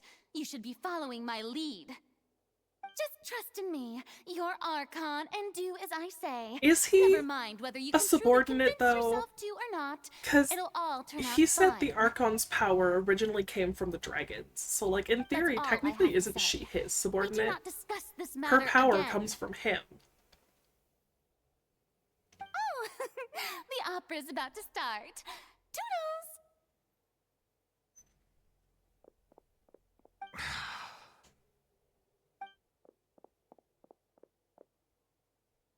Yeah, running away right now is not subtle, Farina. Did Farina not notice us standing by the door? Didn't notice it until Wonder now. what's up with her. She was smiling. Huh. She didn't seem in the mood to care if we were listening in or not. I assume you've been outside for a while now? Oh yeah, we were listening the whole You thing. noticed. Seems Farina didn't even realize we were here. She was in a great panic, though I cannot discern the reason. Our discussion reached impasses time and again, a state of affairs that we cannot allow to continue. Still, I do not understand. Dialogue is the basis for understanding, so why did she keep refusing to engage? Everyone in her inner circle has noticed that she is hiding some secret. The issue is her attitude. I fear that she will not reveal anything unless absolutely forced to. We may have to create a situation in which she will have no choice but to speak. Oh? Like what? Normally, people will only reveal the truth when standing trial. Perhaps we must have the Hydro Archon experience just such a scenario. Can we even put the Hydro Archon on trial? And she's really good at dodging questions. How do we make sure that she won't just slip away at the first chance she gets? We will need to consider this thoroughly, join forces with various parties, and then do what we can. If at all possible, Just I have would the prefer knave to question recuse her. myself She, from this affair, but we must pretty much prevent the cowered in prophecy front of from the coming knave. to pass. This may be cruel to her, but all Fontaine is in crisis. The information a god possesses is too precious, and so we must take a chance on this.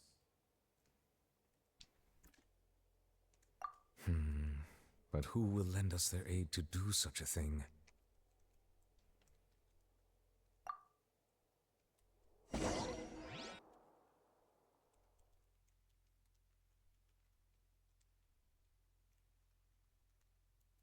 On a boat somewhere in quiet Croissant. What? Who exactly are we going to for help?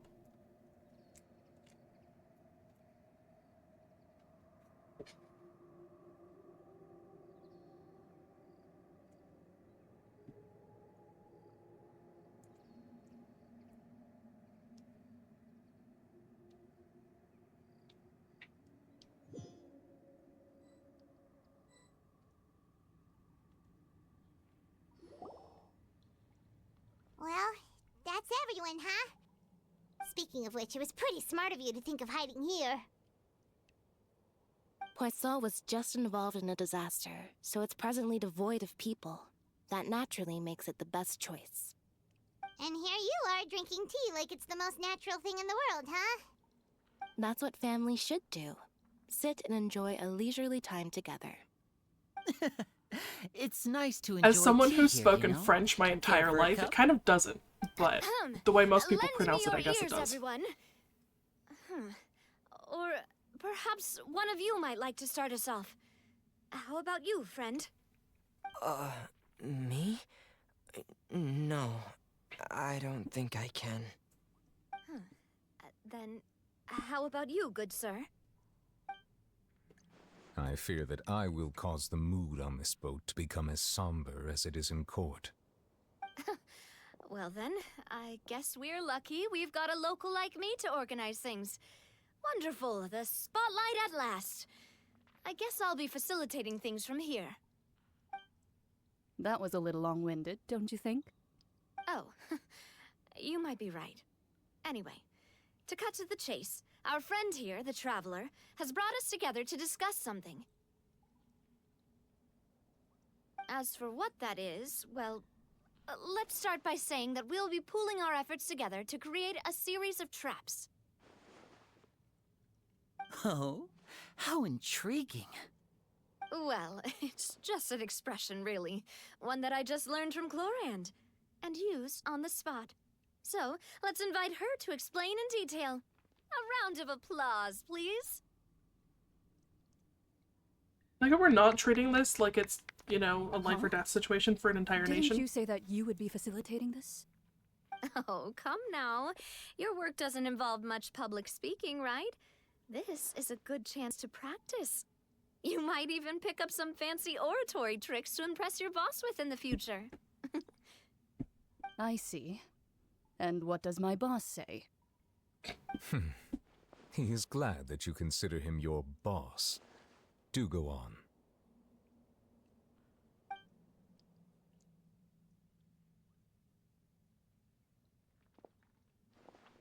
In that case, do any of you have experience hunting?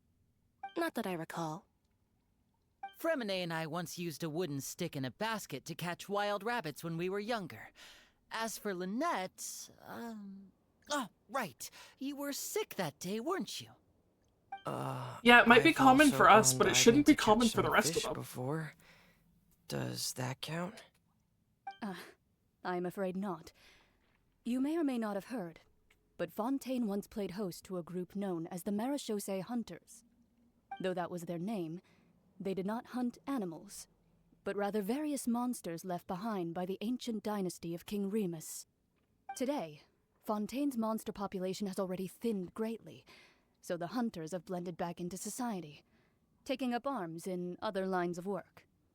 They even left a unique methodology of hunting in their wake. A trap comprises of the following components: bait, a trigger, and a containment device. Sometimes a lethal implement will also be necessary to deal with the prey. So, if we were to build a trap together, right now, what would you choose to build it with? For me, I would prefer something basket-shaped. Pigeons and rabbits will see the bait and naturally enter the snare. Our line of work requires a deft hand, and we're some of the best in the industry, so you can count on our techniques. Okay, but we're not catching a small animal. We're trying to catch the My Archon. subordinates mentioned that you even perform some magic for the bawling children. Yes, and I even managed to gather some intelligence in the meantime. I'm quite the multitasker if I do say so myself. I'm afraid I can't claim that as my strong suit. I prefer more stable She's methods, small, but she should like in theory placing be bait smarter in than the a small water animal. and waiting for the fish to come within reach. That's the kind of method I would count on. Calm and steady. Exactly the kind of person who would catch loads of fish. Couldn't we just, like, lure her in with I can be fancy their cake and assistant. lock the room? With discretion, Like- I'm sure. I'd probably use some sort of mechanical animal. Papa once bought me some small clockwork squirrels, mice, and such. That's When fair faced in the enough, which is forest, they why can I feel attract like the others of their cake and just kind. locking the room situation would I actually remember that work. You liked those too, didn't you? I did. And that would be a good way to go about it. If they're realistic enough, animals of the same kind will follow them all the way to the trap. What about you, Monsieur Neuvillette? I fear I do not have any related experience. That makes sense. You usually solve problems directly, without the use of any such tricks. But I do have one more question for you, monsieur. If we were to create a trap now, how would you design it?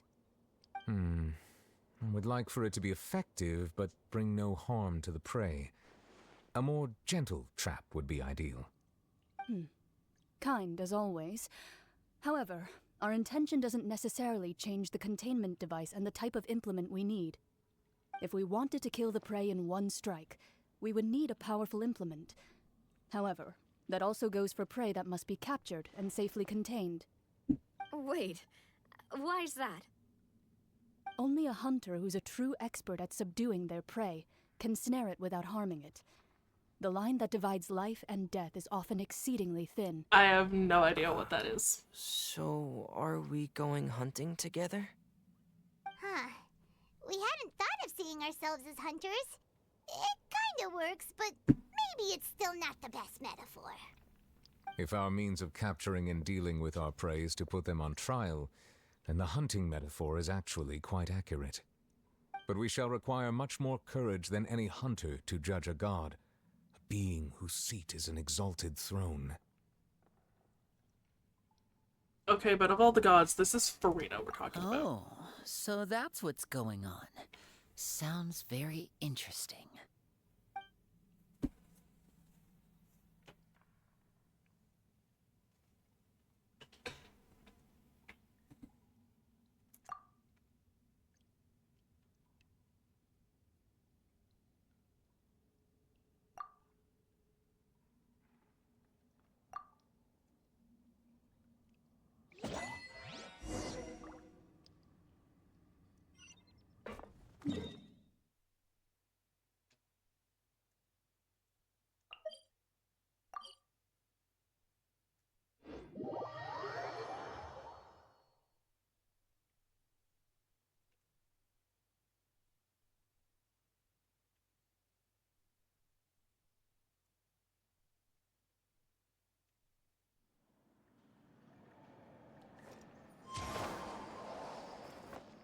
Almost went too far down.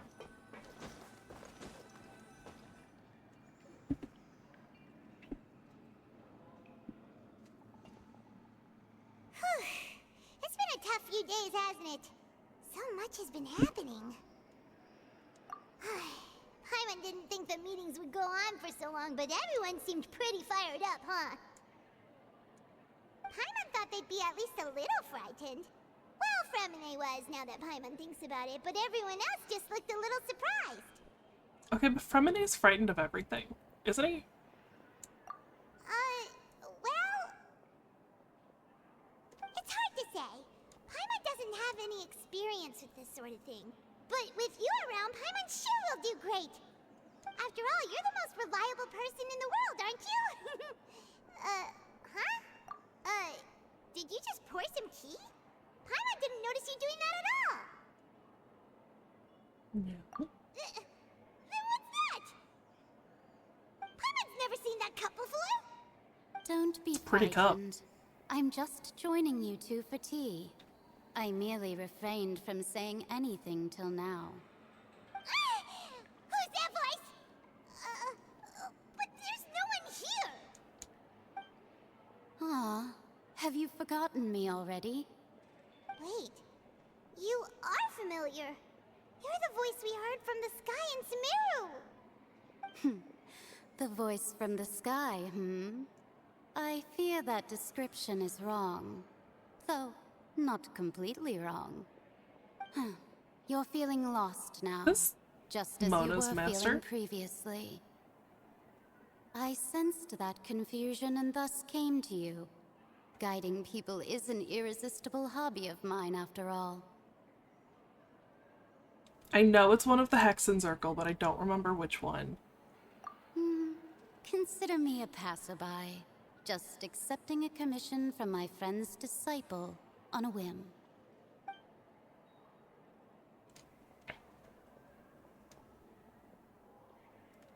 The prophecy. Yes, what has been prophesied will be fulfilled. You may view such things as the history of the future. What? Then is there any way we can stop it? I believe you have witnessed a failed attempt with your own eyes. Can everything in Tevat so easily be changed? Ah, so you've caught on. Just as prophecies are usually only the future as seen from the perspectives of the gods, could things be happening in hidden corners where the gods' gaze does not fall? Are the things that you shall see different from the fate that the gods perceive?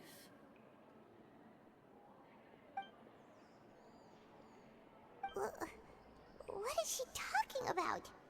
It all sounds really impressive and important and stuff, but it also sounds kind of scary. I believe that you understand, right? Some things are insignificant, but others you must reach out to change. Ultimately, fate shall serve as your only guide, no matter what will happen in Tevat's future. All you need to do is to play your part. This was good tea, by the way. Thank you for your hospitality. Well, that'll be all for today. The voice. It's gone.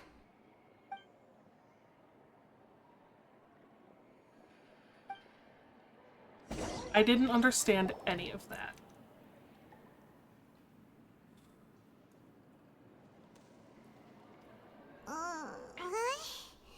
I want to hear someone talking.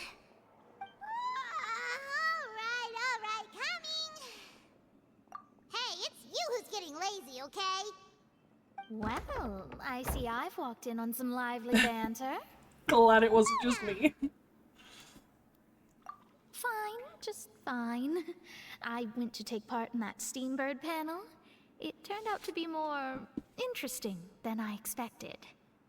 Not all Fontainians are pessimistic about this. One journalist mentioned that sitting around and waiting for the end to come would be wrong, and that they should make their own rescue preparations. I agreed, so we had a brief chat with her. Did she have pink hair by any chance? Why, yes! It was Charlotte. You remember her, right? That daredevil journalist? I'm in full support of her view. Prophecies are very important, but how can people allow their lives to be commandeered by just a few words? That's right! Paimon's glad to hear something sensible for once. Ah, yes. About what we had discussed before. I did try, but I'm afraid I couldn't reach the old hag. I'll try again tonight, but I wouldn't get your hopes up. Huh?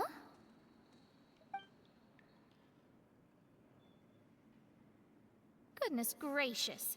Are you serious?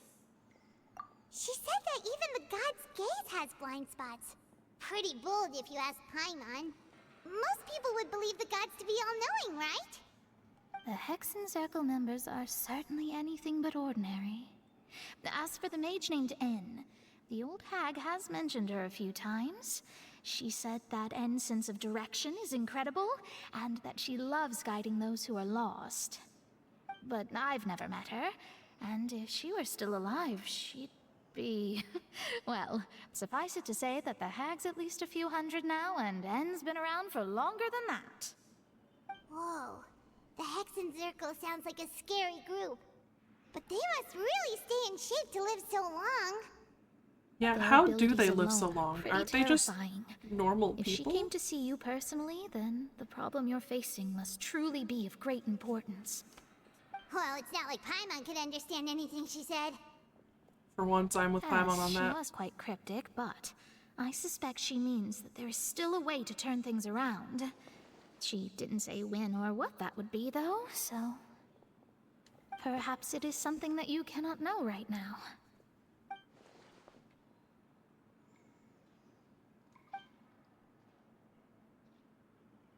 Traveler, Paimon, are you two all right?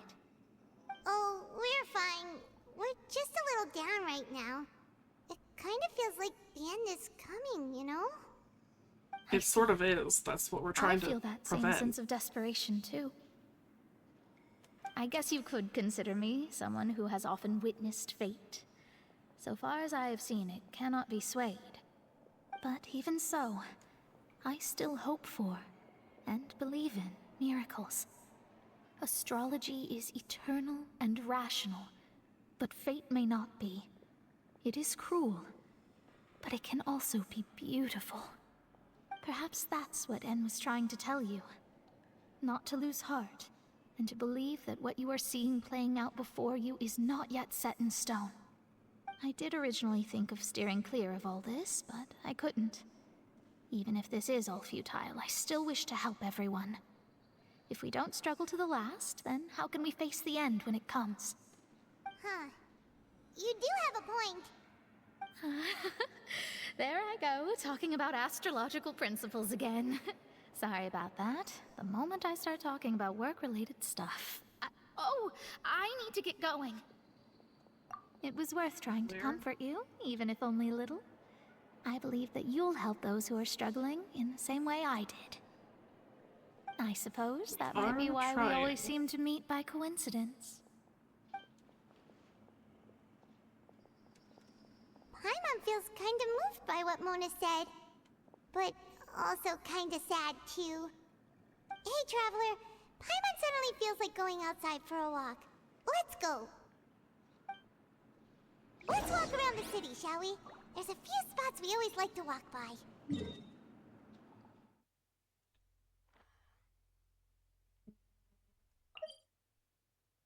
Where's the best teleport for here? Probably this one?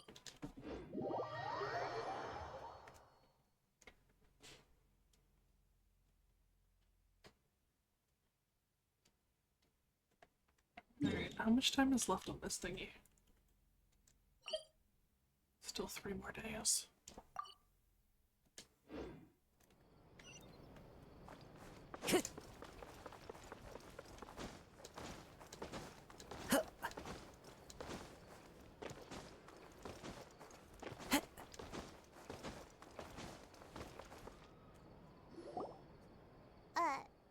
Huh?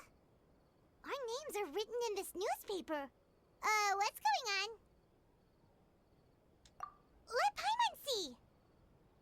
The underwater stronghold, the Fortress of Meripede, has continued in its noble autonomy, but that does not mean that others cannot interact with it. My recent attempts to enter the fortress bore little fruit. Huh. Guess Charlotte still hasn't given up on that. Thus, did an Outlander friend become the focus of this report? A blonde adventurer with their white fairy, legends trailing in their wake. It is said that this mysterious traveler once visited the underwater fortress. So I wouldn't say getting arrested for a month and a half was just a visit. Doors, do not fear, for the tales of the traveler contain surprises in spades. Journalist Charlotte's biggest scoop yet, the Traveler's Trail, World Walker. Huh. Charlotte took so many awesome photos of us and we never even noticed her. She hasn't been able to get a hold of anything at the fortress, so since we're easier to find, she's using us as the subject matter instead? Ugh, seriously? Well, fine. Those headlines and photos do look cool, so Paimon will forgive her this time.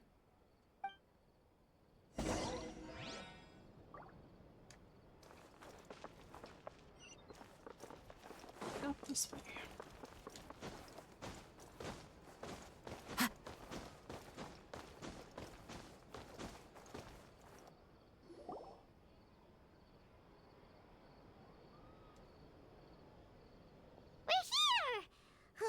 Paimon's hungry. Should we go My little friend, though? eat?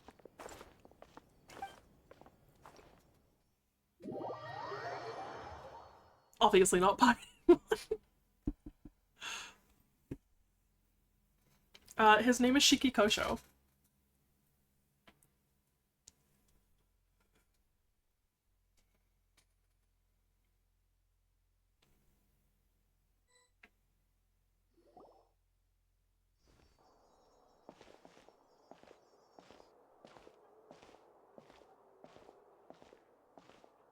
Hey, quick!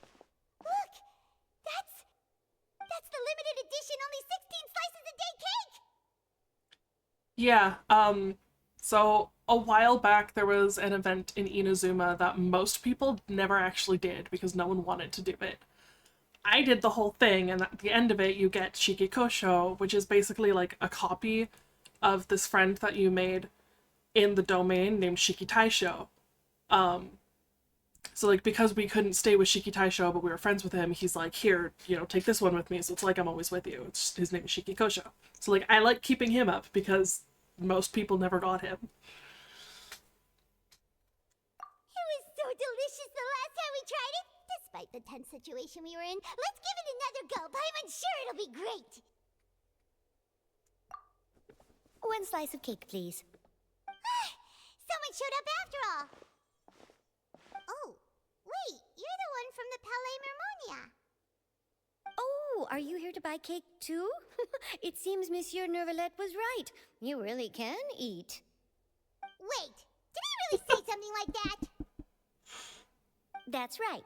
Even he has his own preferences when it comes to food. As for me, I love The event was just really long and like somewhat repetitive, but I thought it was actually pretty good. It involved usually every day. Child and Shinyan, and I feel like there was someone else. I know Kujosara was part of it, but she didn't like come with us the whole time. Might have just been Child and Shinyan. Then what if someone told you one day that this place would be closing soon, and you wouldn't get to eat cake here anymore? What would you think? But why would it close?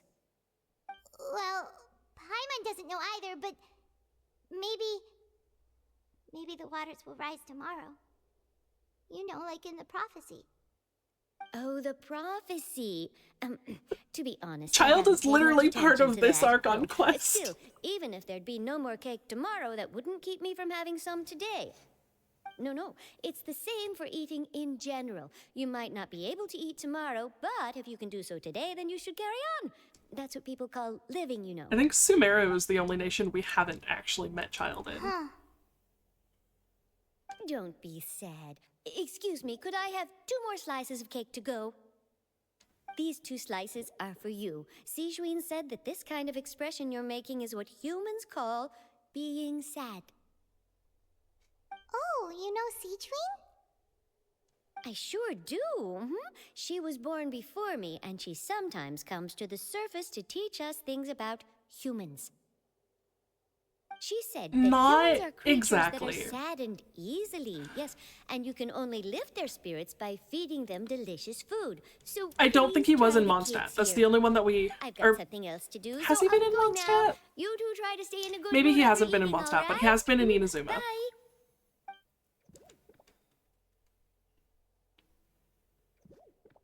He's actually in Inazuma a couple times. All right, let's dig in. I'm sure this cake will be delicious.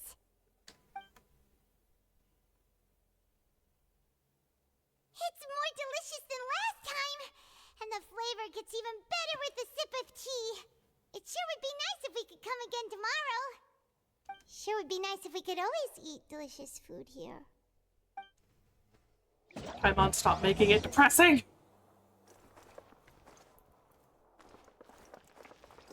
So yeah, this Shikikosho, does it tell you anything about him here? So a gift from Shikitaisho, replica armed with spiritual power. It's in contact with Shikitaisho all the time and can share that it has seen and heard with him, so it's like Shikitaisho is with you on your journey. It's super fucking cute, and I am so glad I got him.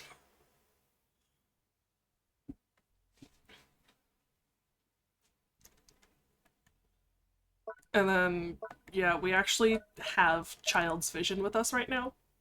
Child doesn't have a vision. I also didn't realize I had wishes.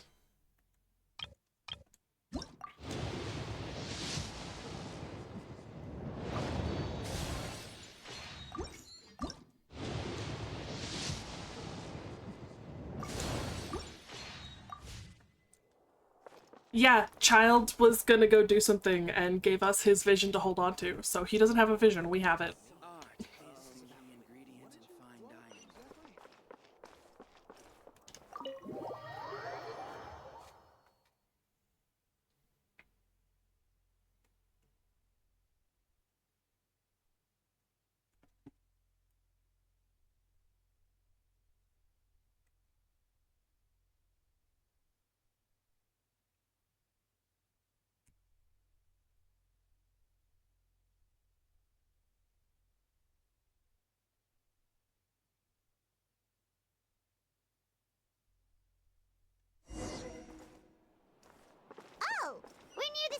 office.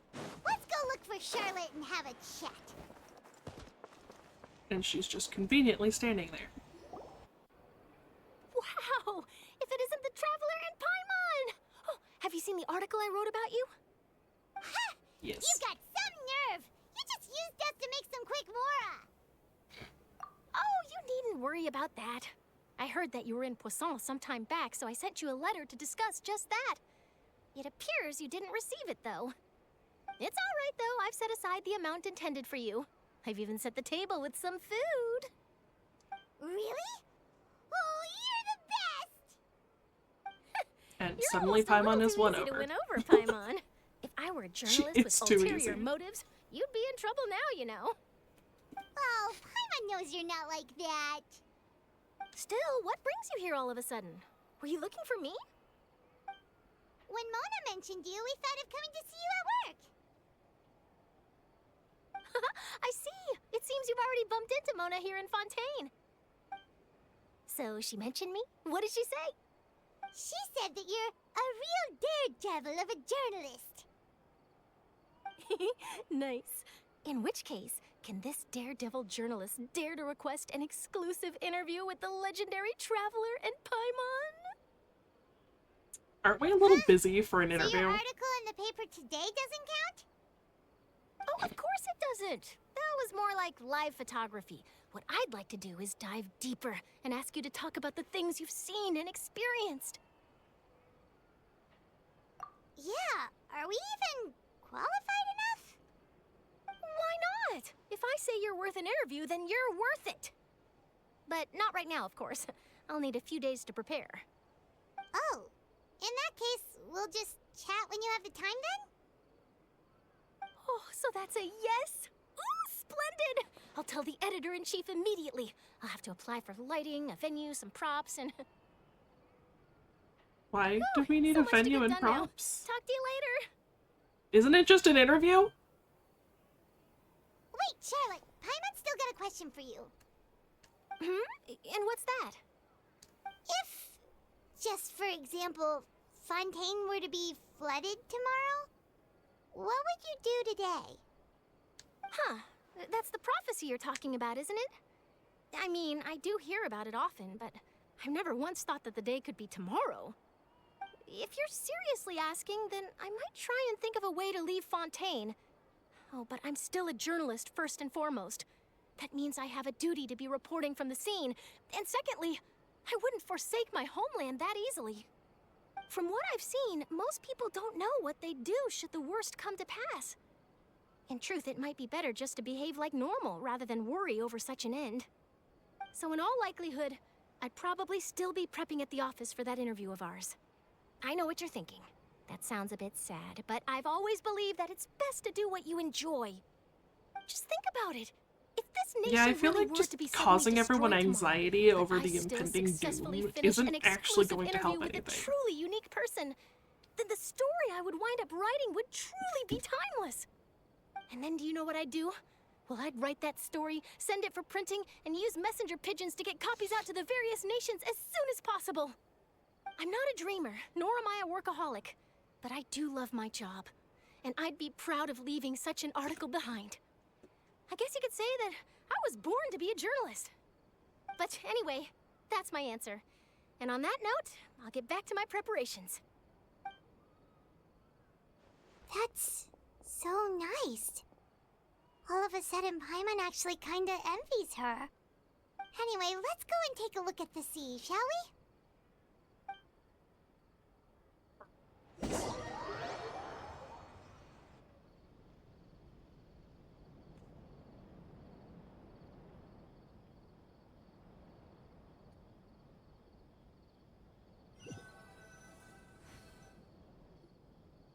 The sea breeze and scenery can be a pretty soothing combo, huh? Paimon's been thinking. If it wasn't Fontaine, but all of Tevat that would be destroyed tomorrow, where would we go and what would we do? No, Paimon should ask, if you could choose, what would you like to do?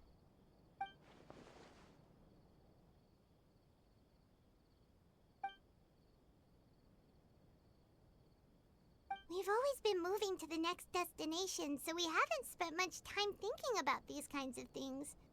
We didn't have to either, with us always being on the road and whatnot. You mean, still traveling? Huh. Wait, isn't that what we've always been doing? Yeah, that's the point.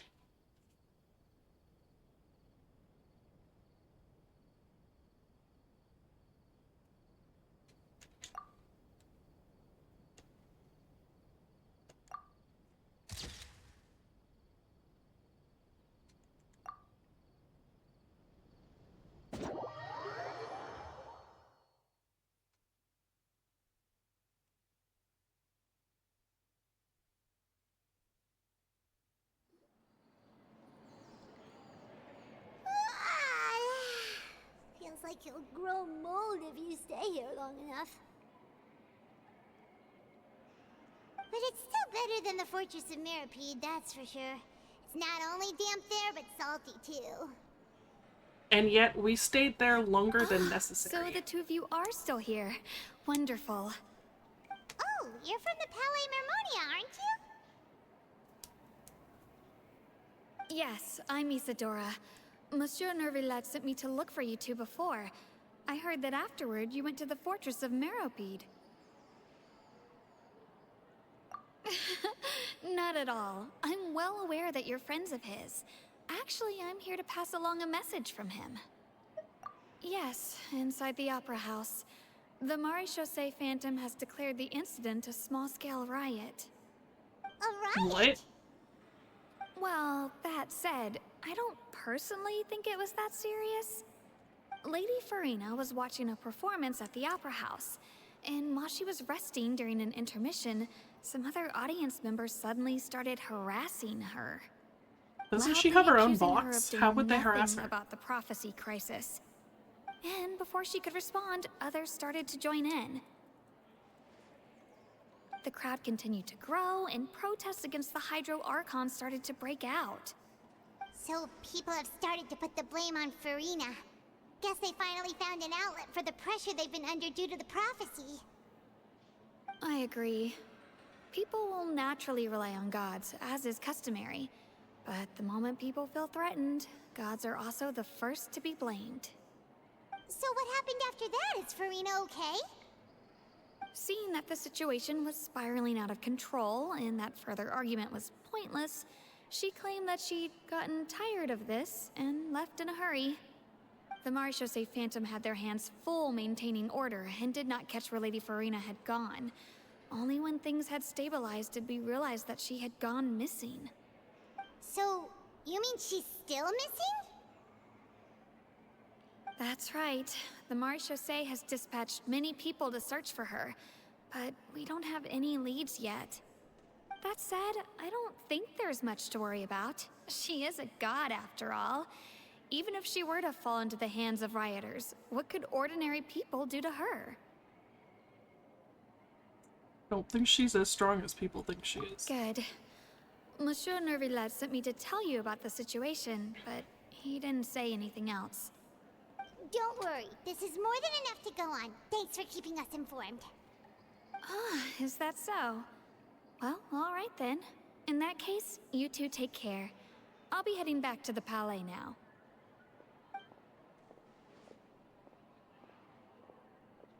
Well, sounds like we should hurry over to Poisson then. If we know Farina, she won't try to fix things in this situation. Instead, she'll look for a place to wait out the heat. And, as we also know, she may be loud and dramatic, but she doesn't have a heart of stone. When Nervillet was talking to her in the Palais Mermonia, and she heard about Poisson, she couldn't hide her sadness and remorse. It would be hard for her to ignore being accused by the public today. Paimon thinks Farina's probably taken the opportunity to slip away to Poisson and try to relieve the sense of guilt that she's feeling. Huh. Well, what do you think? Paimon knows the answer, of course, but Paimon can do the analysis to back it up, too. Cool, huh? In that case, there's not a moment to lose. Poisson, here we come!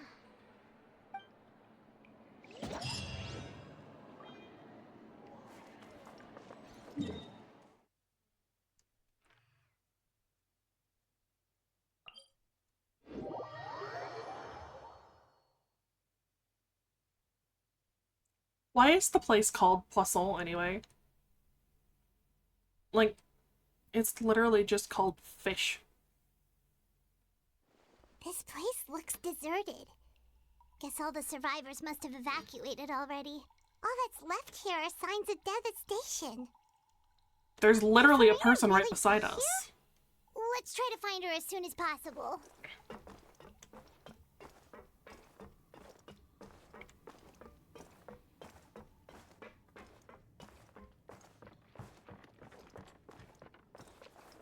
Oh, I almost fell off the bridge.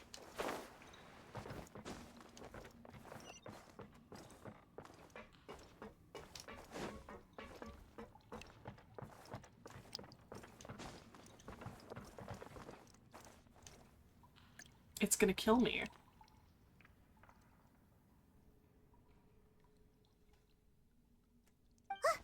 That's Farina, right over there. She really is here all on her own.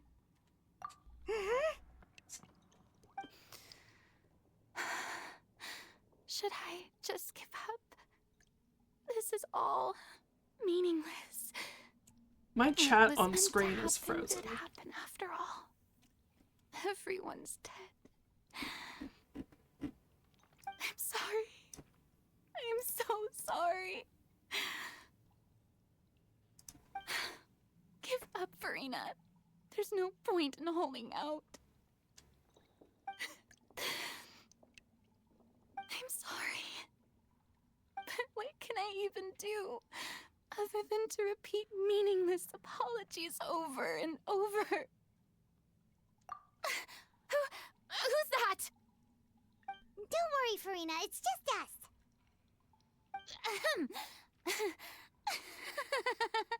So it is you, blonde traveler from another land. Why, I almost thought you were someone from that mob of my ignorant subjects, come to kneel and beg for my forgiveness.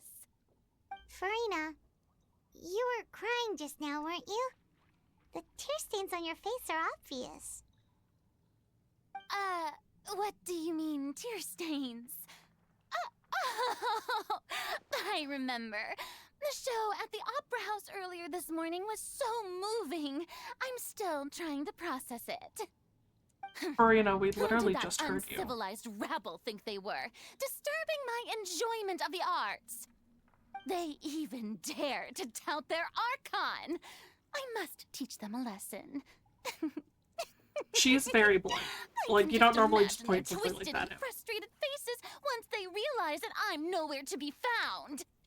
Oh, and I'm sure Nouvellette and those people from the Maréchaussée Phantom are freaking out right next to them, too.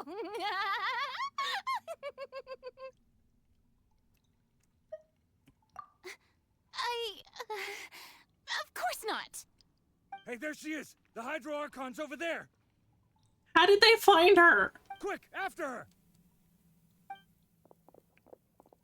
How did they know she would be here? Farina, those people seem to be after you. They are... They're just some rabid fans who want to cut the line because they haven't been able to meet me in person, aren't they? That's against the rules. I can't let them get their way. Farina just ran off. Quick, we have to catch up with her.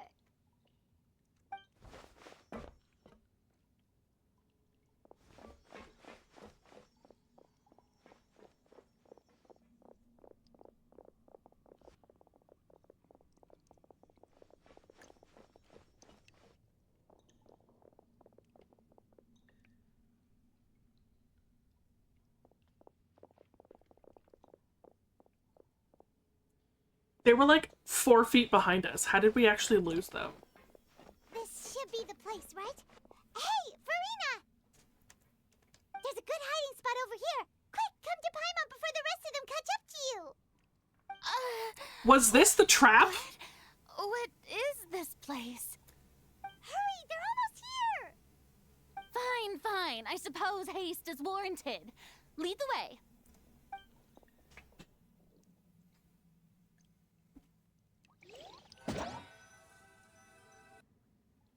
Did we bring her here intentionally?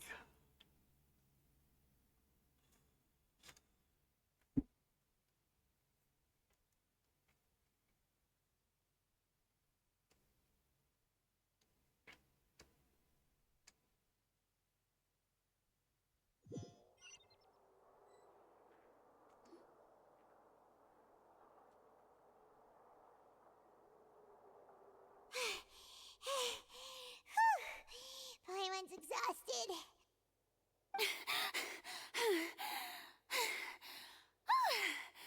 I'm so tired.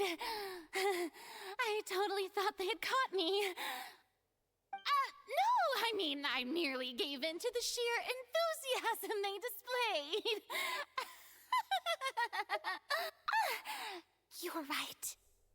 Yep, that's a good This girl. place would amplify sound so much.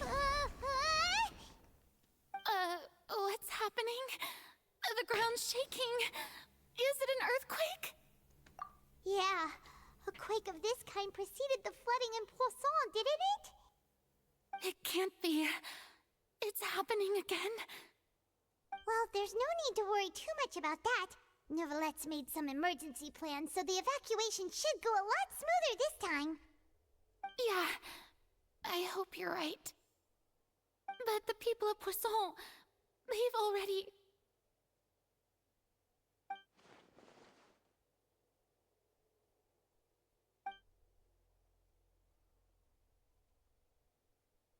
It's true. I've been investigating the prophecy for hundreds of years. I once had informants all over Tevat, searching for clues and feeding information back to me. I've tried all kinds of ways, too, to hold back the sea. Anything to keep the coastline from advancing. But all my efforts proved to be futile in the end. Really, the truth has been clear to me for a very long time. We cannot make an enemy of the divine. No matter what we do, the will of the heavenly principles will have its way, and the prophecy shall be fulfilled. She looks young for her age. Have you seen Nahida? Nahida looks like she's, I don't know, 6. She's 500 years old. Give up. I do love the sound of that phrase. It would mean finally coming to terms with fate, but also for me to finally be free. Indeed, I've thought about giving up so many times, especially after we almost lost Poisson. Fate is really unreasonable, isn't it? It has no heart and obeys no rules. The prophecy has only just started to come true, and so many people have already lost their lives. But just now, it all became clear to me. I still don't have the right to come to terms with fate on behalf of everyone else. As long as the final moment hasn't come, it's still not too late. Don't worry. I will keep hope alive for everyone until the very end.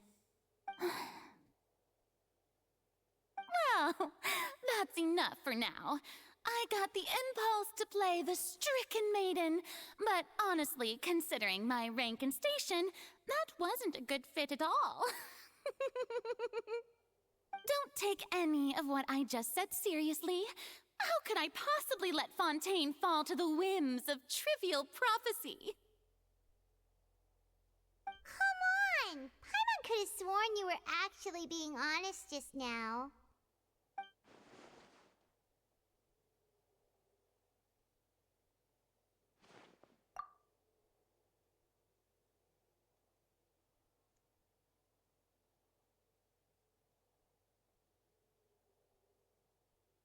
Nahida is the Dendro Archon.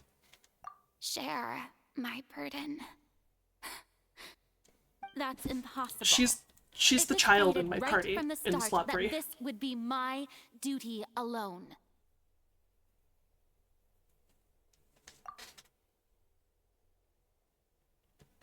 A witness.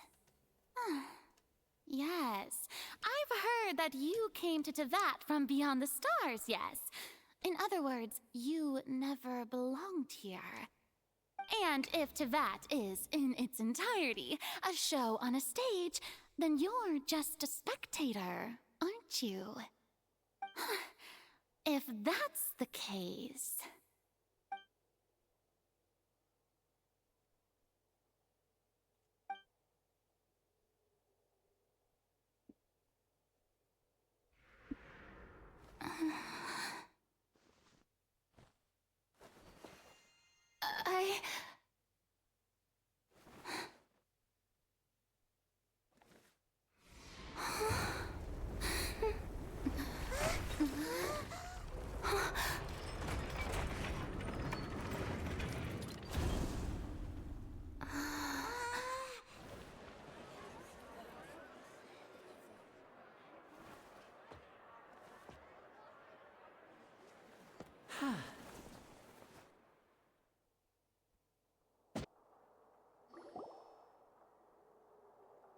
Wasn't that too soon? Like, Ladies and gentlemen, weren't we waiting for this her to tell us concludes what's my happening? opening performance. Now, without further ado, we may proceed to the trial of our god. So, this is what it is. Yes, you deserve praise for the effort you took to raise the dramatic stakes. Do not forget, however, that I am Focalor, the god of justice, the embodiment Not a soft of C. justice itself. Does it not strike you as even the least bit absurd to bring the very concept of justice to trial? May I interpret these words as your refusal to stand trial? In that case, you will have the opportunity to defend your honor through a duel. Gonna fight you the would draw god. your blade against a god? Honestly, she'd probably win. I see. It seems like you have made up your mind. Angel! Yeah, you're definitely gonna get spoilers if you stick around. Paimon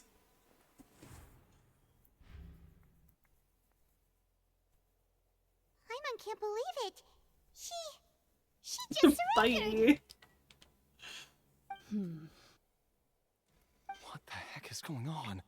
Did I just see an Archon surrender to a human? Wow, how utterly humiliating. Lady Farina, what is the meaning of this? Shh. It would seem that there has been a misunderstanding. To be clear, the raising of both hands is not always an indication of surrender. Looking Kind for of is. excuses again, huh? I raised my hands just now to indicate my acceptance of the trial. No duel shall be necessary. I will admit that I've been running away for a long time. I'm sorry, everyone. I was unable to protect the people of Poisson. It is my duty to stand trial for my crimes. You are not the only ones to be disappointed in me. I, too, am exceedingly disappointed in myself. But now, it is time for the Hydro Archon to show you her courage and resolve. I, Farina, will use this trial to show the world the true meaning of justice! This time, I will protect you. Applaud and rejoice. One of the most outrageous and fantastical arcs known to the opera epiclese is now unfolding before your eyes. Mark my words, this shall be one of the most exhilarating and brilliant shows ever to grace the stage of Fontaine. The trial of the Hydro Archon, Focalor, will now begin! Woohoo! Oh, now we're making history! Why does it feel like Farina just took over the whole thing? Like, come on! Didn't she just get forced to stand trial for her crimes? Also, even though she's still acting super dramatic, she is taking this seriously this time, right? All right, then. Who will be my opponent in this trial? The court asks the prosecutor to please take the stand. Is that so? Very well. Then please speak, witness of Tivat, my accuser and fated opponent.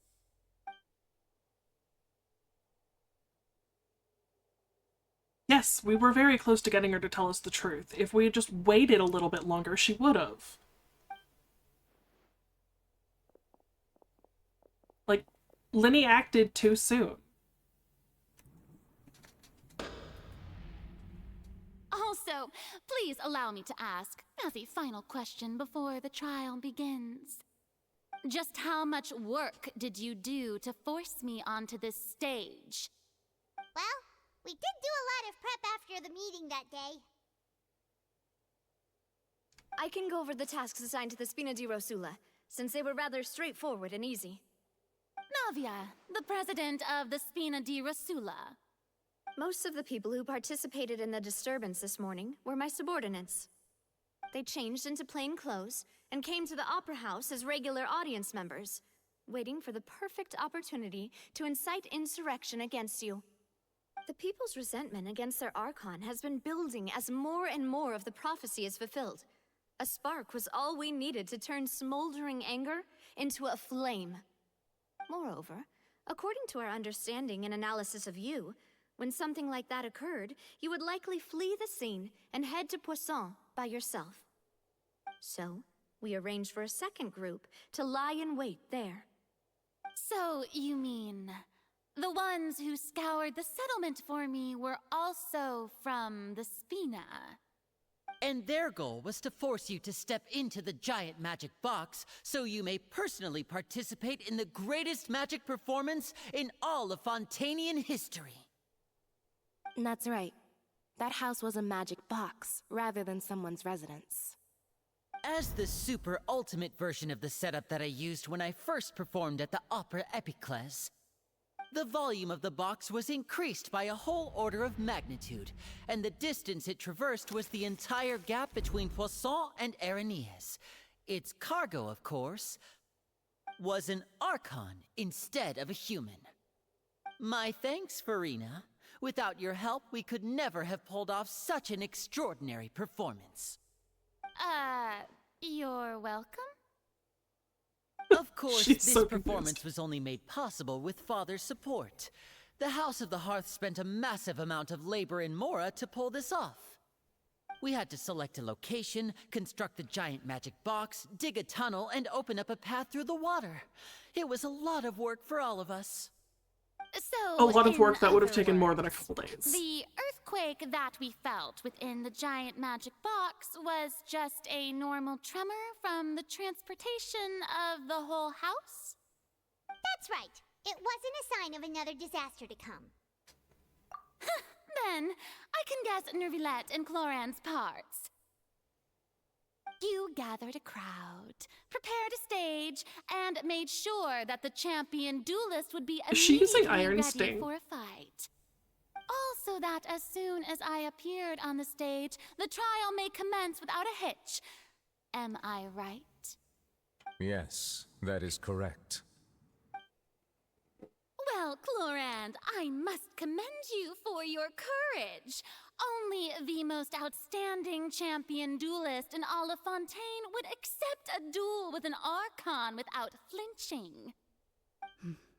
Thank you. As for you, Traveler, I suppose your role was to keep me distracted with conversation once you found me in Poisson.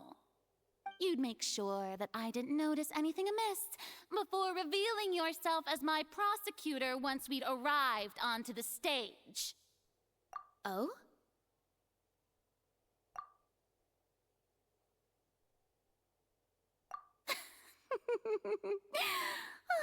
Is that so?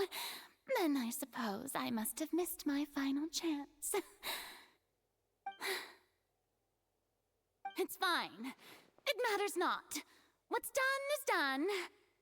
The stage is already set, so there's no reason to disappoint the audience. Let's see this trial through to the very end.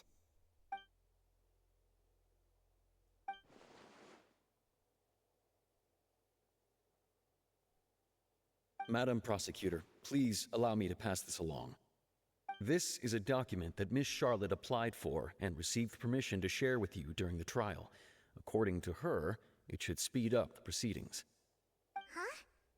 Charlotte wanted to give us something? Okay, have a good day, random dude. Thanks for hanging out. Oh, let Paimon see. Isn't this the exclusive interview that she did with us before? So she's already finished it, huh? Wait, then that means this document is a perfect timeline of everything that's happened ever since we stepped foot in Fontaine! So in other words, we can refer to this anthology of evidence every time we want to use something from our journey as evidence for an argument! Let's quickly confirm the information in it. Just think of it as a refresher, alright? You defeated the Hydro Archon in the very first duels you took part in at the Opera House. That's one for the history books, all right. I didn't think that you'd wind up getting to the bottom of the case I'd been following all this time. I guess you could also see this as a happy coincidence. This is the first time Monsieur Neuvillette had a difference of opinion with the Oratrice. Even the Hydro Archon can't figure it out. A Fatui Harbinger. She's an extraordinary person. Her instinct must mean something. The fortress of Meripede was almost destroyed in a single day. That I didn't witness that scene personally will always be a source of professional regret, I think. According to Monsieur Neuvillette, both Child and that whale should have been in the primordial sea at that time.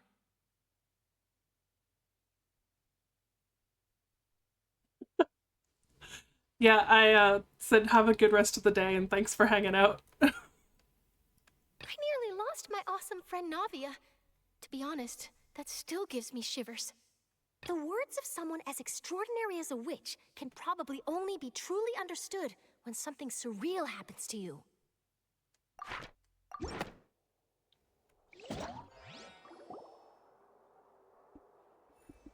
The prosecution and the defense are both in position. The trial shall now begin. Oh, come on, Neuvillette. There's no need to repeat all the unimportant legalese. Just fast forward to the part where the prosecution lays out my offenses. As the defendant and the lead actress of this performance, I still haven't even been informed of my supposed guilt in all of this. Of course, it is only natural for humans to struggle to understand the actions of a god. However, you will need more than that to convict me of a crime. That's true, but my charge here is unrelated to your conduct as an Archon. Instead, I would like to charge you as a fraud who's never been the Archon in the first place. Wait, what was that? Lady Farina's a fraud? Hey, I came here thinking that we were going to try the Hydro Archon for forsaking our duty, but did I hear that right? She's not our Archon at all? Charge accepted. Okay, so like we already knew this, but I was Do you not plead expecting to guilty hear to the the Traveler charge? actually speak.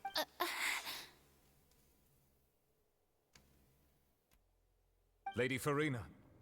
I Are we plead finally gonna not figure out guilty. what's happening? How can I be guilty? There is no way that I, Focalor, otherwise known as Farina de Fontaine, a member of the Seven and the Regina of all waters, kindreds, peoples, and laws of Fontaine, could be anything other than your true Archon. Yeah. Even though Lady Farina can be rather eccentric, isn't it going too far to doubt her very identity? Yeah, I've never questioned her identity either. Sure, Lady Farina can be super irresponsible, but what grounds does that prosecutor have to make such a huge claim? I have cause to believe that common sense will prevail in this case. Many of the members of the audience have known me as the Hydro Archon ever since they were born. There would be no fooling their memory. See? Even the Oratrice has decided to show me its favor. Are you sure you want to commit to a charge that will never be upheld? If you Yes. wish to drop the case, I can promise you as the god of justice that you will not have to face trial for making a false accusation. We will treat everything that's happened as a dramatic spectacle and move on with our lives. What do you say to that? An argument with near impossible odds, huh? We have to not only refute Farina's claims, but also overturn the long-held beliefs of the people. Well, I tried to give you the chance to surrender. If you must persist, then let me ask. If you believe I'm not the Archon, then what manner of being do you think I am? And if I was not the Archon, then how did I manage to live for over 500 years?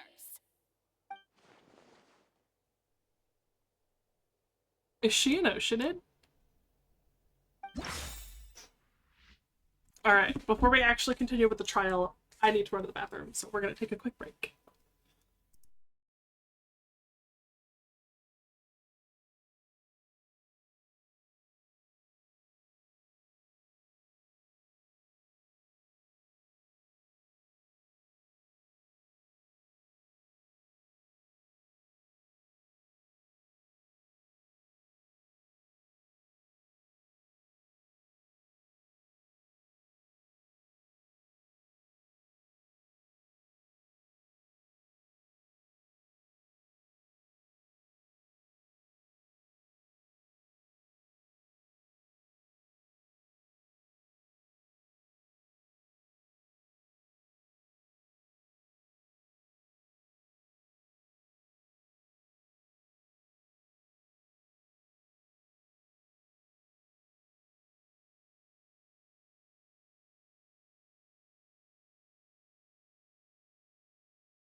Alright, we're back. Let's prove Farina's not the Archon.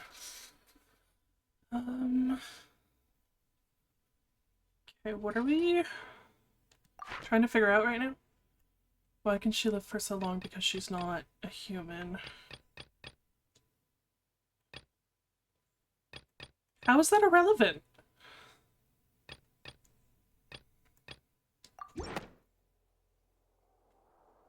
Okay. First of all, you may be a member of another long-lived race, which would allow you to naturally possess an extended lifespan.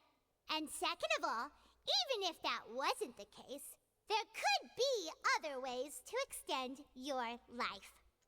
Who gave you that idea? Was it the knave? You'd sink so low as to use a harbinger's words against me. A curse? I once thought it possible that the aura of an Archon might naturally resemble a type of curse.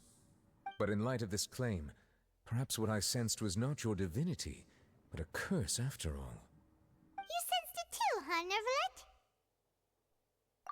Nervalet? Lady Farina is actually a human? Well, it is true that it's extremely difficult to tell humans and gods apart just by looking at them. It's not impossible.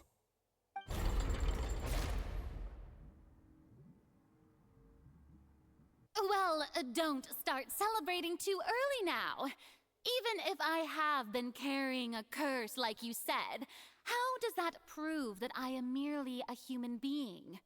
I don't think Besides, you can curse a god. Everyone knows that the main difference between a human and a god is the possession of authority. Gods can do what humans cannot.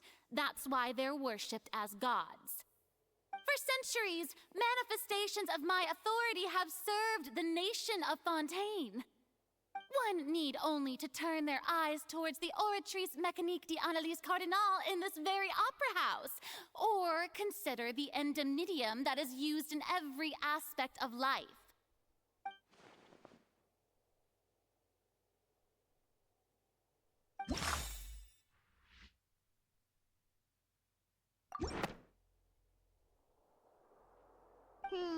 That doesn't sound right.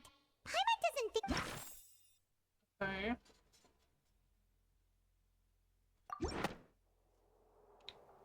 You tried to reference the Oratrice. But weren't you as confused as all the rest of us when the Oratrice declared Child to be guilty without any proof? Otherwise, you should have come up with a good explanation for that by now. Didn't I make myself clear at the time? The decisions of the gods are naturally difficult for humans to comprehend. There is no need to provide an explanation. That's literally just an Lady excuse. Farina, I believe a reminder of your current circumstances is in order. While the court is in session, the principles of justice and the law must come before all else. While you are an Archon, you are also first and foremost the defendant in this trial. You will prove yourself unable to defend against the prosecution's charges if you continue to withhold vital information against the rules of the court. I never thought you'd use that kind of rhetoric against me. That was no trick of rhetoric, Lady Farina. I've merely reiterated the rules of the court. Rules that all should respect and follow. So, you neither knew why Child was declared guilty, nor did you understand the structure and operations of the Oratrice. Instead of having been created by you, the manifestations of authority you mentioned have been made by the real Hydro Archon, haven't they? The real Hydro Archon? Well, now you're really losing me. It is true that I did not know why the Oratrice gave out a guilty verdict that day. But the Oratrice handed out that verdict unilaterally, and it has been operating independently ever since it was first created. You can't argue that just because a divine creation is flawed, that the god behind it must also be no god at all. She's still throwing out all kinds of excuses. Seems like she's confident that we won't be able to produce proof that she has no power over the Oratrice. My power as an Archon. There are many ordinary citizens in the audience. How can I just carelessly demonstrate the formidable power of an Archon? If that poses a concern, I'm prepared to extend my protection to the audience. You don't need to go that far.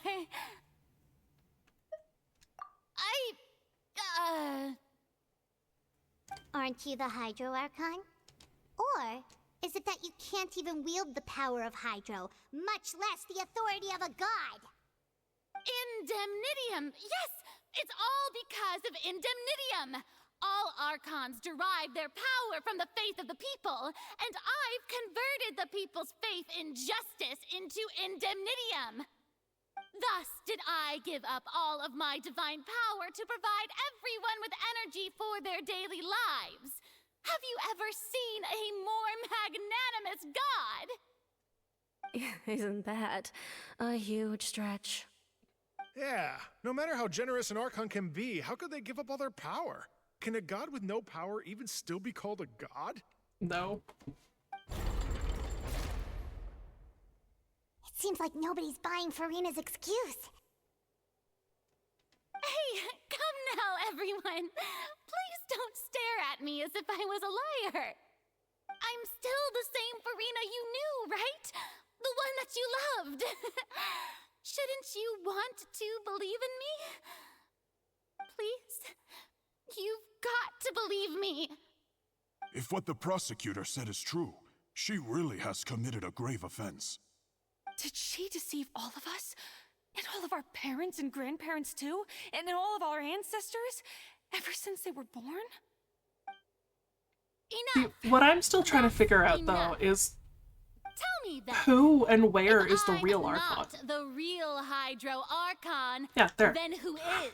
Who is the Archon? If you have no evidence of another Hydro Archon's existence, nor can you find anyone who can back up their claim to be such, then what grounds have you to say that I'm not actually the real deal? Wow, she came up with yet another argument. How can we refute her now? Seems like she really doesn't want to give up.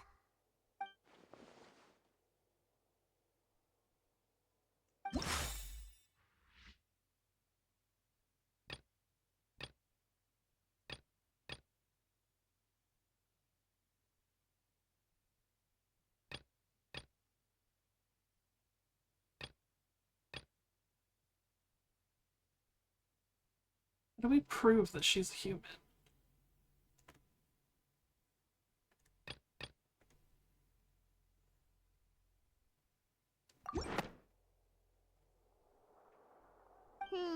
That doesn't sound...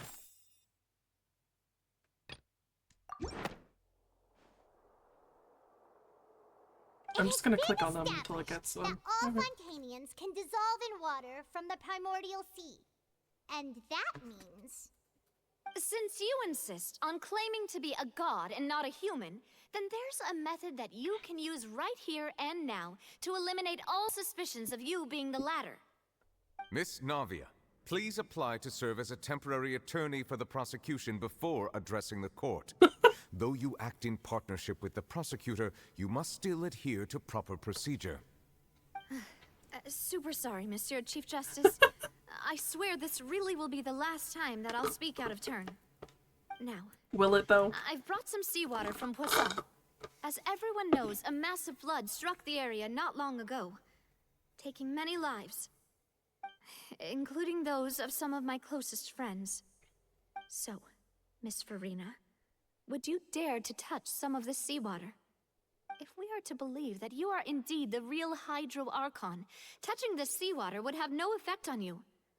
All it should do is strengthen your case. But if you don't dare to touch it, then we would have basically proved the reverse.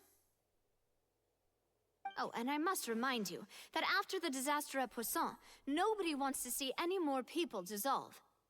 I do hope you'll act prudently and choose the simpler path of admitting guilt. Navia from the Spina di Rasula. The Spina has governed Poisson for many years. I guess her suggestion is valid. If Lady Farina is indeed just a human, she's probably Fontainian like all the rest of us. Would she really dare to try? That's actually true though, is what if she isn't Fontainian? Then it would still have no effect on her.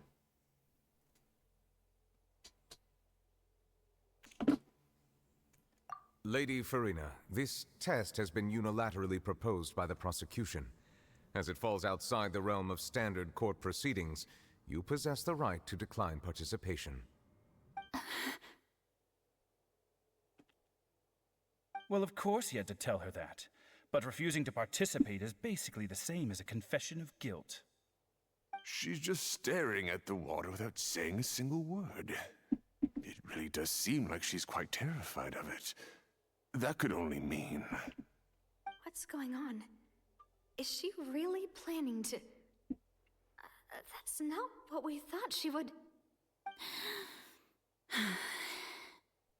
Due to the inherent risk of the test, Lady Farina, you may...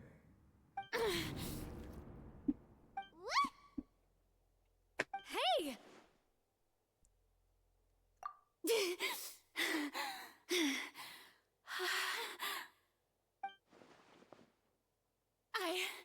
I'm fine! Look at me, everyone! My hand is still here! I haven't been dissolved! Will you believe me now? I really am your Archon! I'm nothing like a normal human who would fall apart as soon as they touch this water! Really? Was this not The most emphasis on obvious normal thing in the there was, Miss Siegewin? kind of a giveaway. If you're present, Miss Siegewin, please come forward and attend to the defendant. Siegewin? Don't be nervous. It'll just take a few seconds. Let me see. That should be enough. Please announce the results of your evaluation to the court, Miss Sigewinne. As everyone doubtlessly saw, Miss Farina was displaying symptoms of hyperventilation and flushed skin. These indicate that she was experiencing the adverse effects of exposure to primordial seawater. The extent to which she was affected is the same as other humans when exposed to primordial seawater of a similar concentration. Thank you, Miss Sigewinne. Lady Farina, you may return to the defendant's stand. Oh, wait. What did she just say? I didn't get dissolved. Shouldn't that be enough to prove my innocence? Yeah, but it wasn't pure Well, seawater. Considering your tendency to run from your problems, we did originally prepare a direct sample of the seawater around Poisson. However, after extensive discussion, we exchanged it for a sample that is not concentrated enough to dissolve an actual human. After all, on the off chance that something entirely unexpected might occur, we don't want anyone else to lose their life to the sea. Yeah, so out of regard for Farina's life, you secured a low-concentration sample and asked the head nurse to serve as an expert witness. It's a great thing that the direct sample wasn't actually used. Farina could have... I can't believe... You...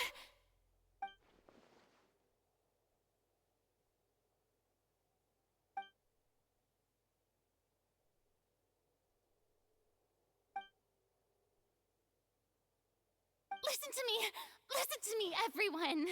Please don't give me such cold and disdainful looks. What happened just now didn't prove a single thing. Think about it. How can you conclusively prove that an Archon can't also be affected by the primordial seawater? Also, if I was really just a human, why would I dare to just put my hand in that kind of water?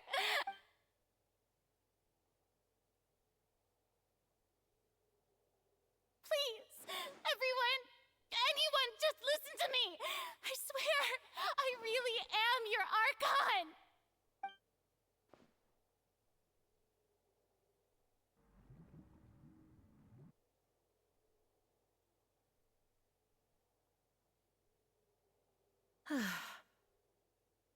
I don't think anything she says at this point will sway anyone. The odds are just too stacked against her now. With all the things that have been said, Paimon doesn't think there's any way left for Farina to win. I believe the time for arguments and presentation of evidence has come to an end. If there are no objections, we will move on to the final judgment.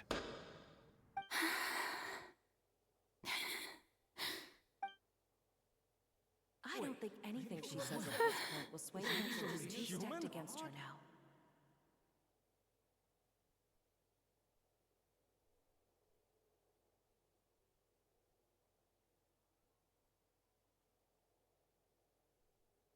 In my capacity as Chief Justice, I shall now render judgment on Farina's misrepresentation of herself as the Archon of Fontaine. As a human who knowingly deceived her fellow citizens, Farina is... guilty.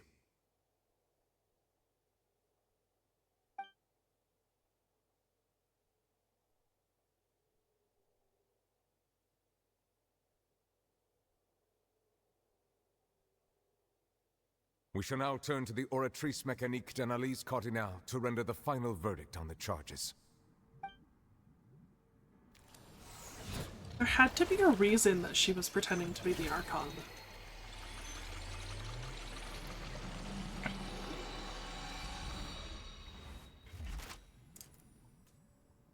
According to the judgment of the Oratrice Mécanique d'Analyse Cardinale, Farina is... Well, what's wrong? What's the Oratrice's verdict? No, the Oratrice also displays a guilty verdict. Isn't that correct then? However, the exact wording of the verdict is thus: the Hydro Archon, guilty, to be punished via the death sentence. The death sentence? That's actually one of the available sentences? I've always thought that it was just a myth. The one and only time the death sentence has been handed out at the court. And it's been given to the very person we've worshipped as the god of justice? What an unexpected twist. Farina's been sentenced to death by the Oratrice? We just wanted to use the trial to show her the seriousness of things so she'd tell us the truth. How did things escalate this quickly? This outcome is indeed quite strange. According to Fontaine's current definitions of justice, as well as its recommendations for criminal sentences, is this sentence really appropriate for the crimes that have been committed? I mean, she was pretending to be a god for hundreds of years. Sentenced to death by So, the like, Oratrice. yeah. You know, the real evil mastermind behind the serial disappearances case. Indeed. Not only is Farina's sentence overly excessive, the very point of our trial today was also to prove that Farina has never been the Hydro Archon in the first place. But now, the Oratrice seems to have deliberately invoked the title of the Hydro Archon. What does this mean?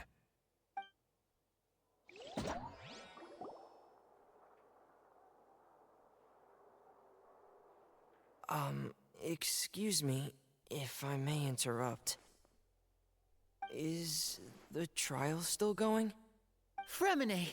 Oh, you finally made it. I assume this means you've completed your mission? Mm-hmm. Any mission Father assigns to me will always be top priority. Is that the first prophecy slate? Huh. So the knave privately arranged for Fremine to try and find the missing slate. I looked everywhere and finally found it at the bottom of the sea. It took me a long time to get around some dangerous stretches of water. But has the trial already concluded? Then doesn't that mean I've come too late? Thank you for your hard work, Mr. Fremine. Please allow me to review the record left on the slate. Traveler, I believe that you have already seen the other existing slates, and would like you to come here and confirm their contents. Huh? So what do you see? What is it?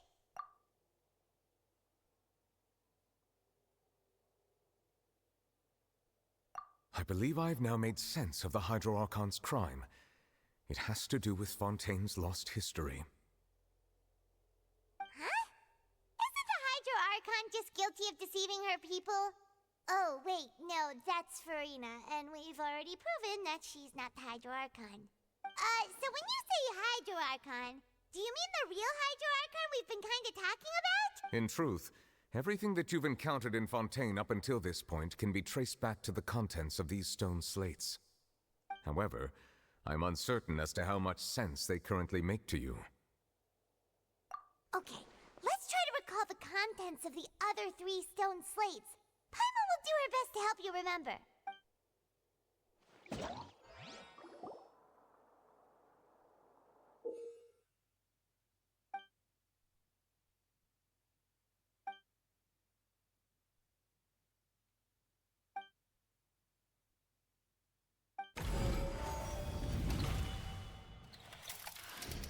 The first stone slate describes what you just said.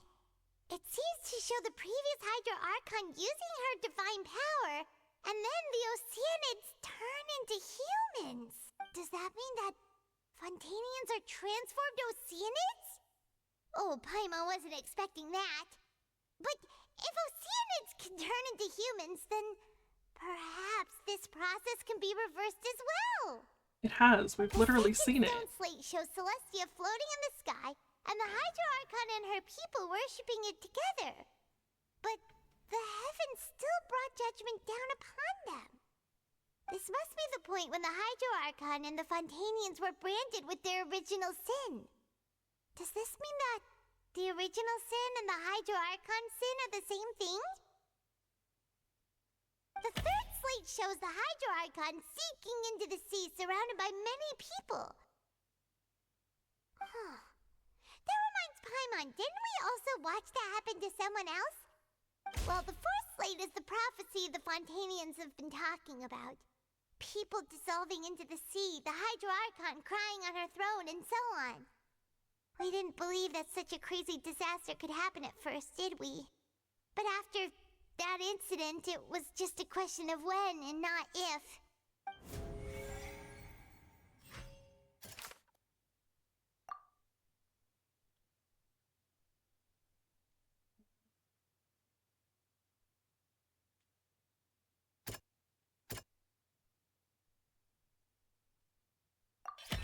We know from the case of the serial disappearances of young women that Fontanians can be dissolved in primordial seawater.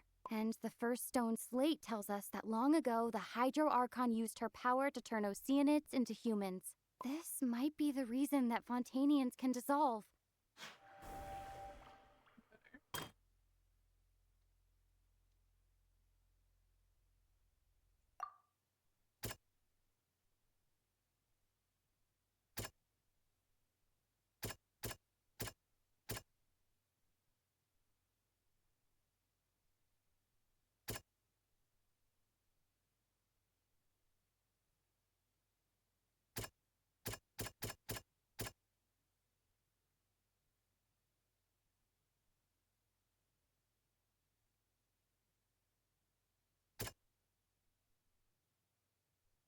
I am not sure which one goes with that.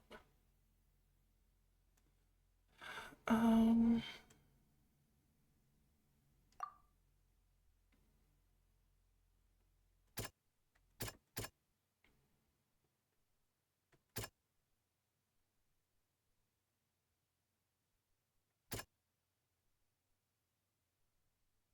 doesn't sound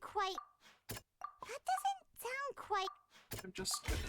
It's not as simple as falling into the sea. When the stone slates show the people gathered around the Hydro Archon in the sea, could that be alluding to the same thing?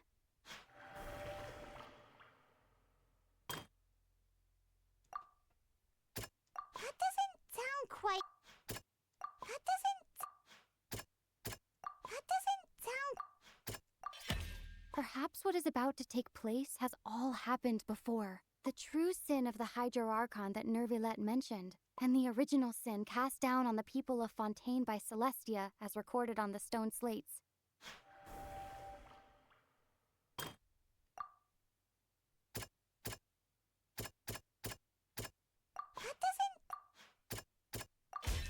The prophecy from the stone slates found its way into society, but not many people believed it at first. The fortress of Meropide was nearly flooded with primordial seawater, which we know can cause Fontanians to dissolve.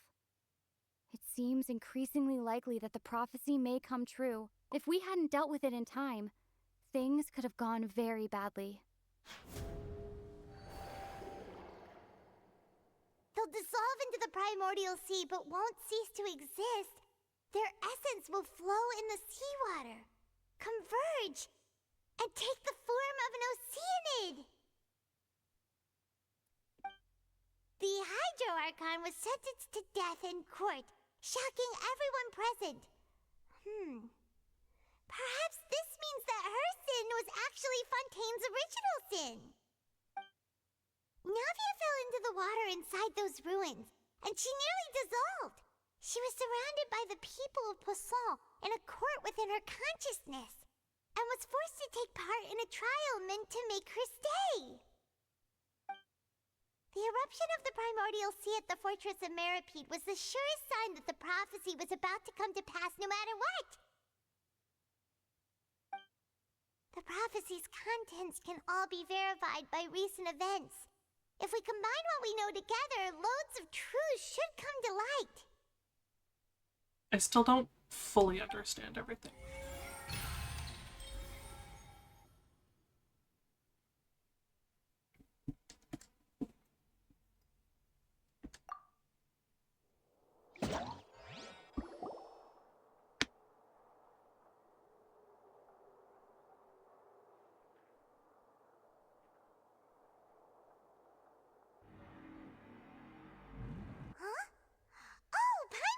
Now, so that's how you can make sense of it.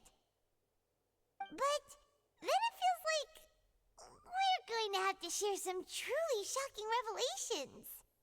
Let's hear them. Incredible. Linny, did you hear that? We're not real humans. All Fontainians were originally created by the late previous Hydro Archon, with Oceanids as their basis. The evidence for that can be found in how only Fontainians could dissolve in primordial seawater, and how all the girls Vacher dissolved were also turned into Oceanids. Oh, and according to Navia, when she was about to get dissolved, she also saw everyone gathered around for a trial, all of them in the shape of Oceanids. Indeed.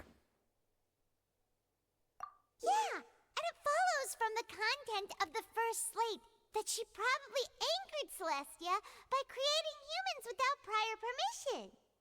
That could also explain why the Oratries judged the Hydro Archon to be guilty. It's to account for that ancient sin.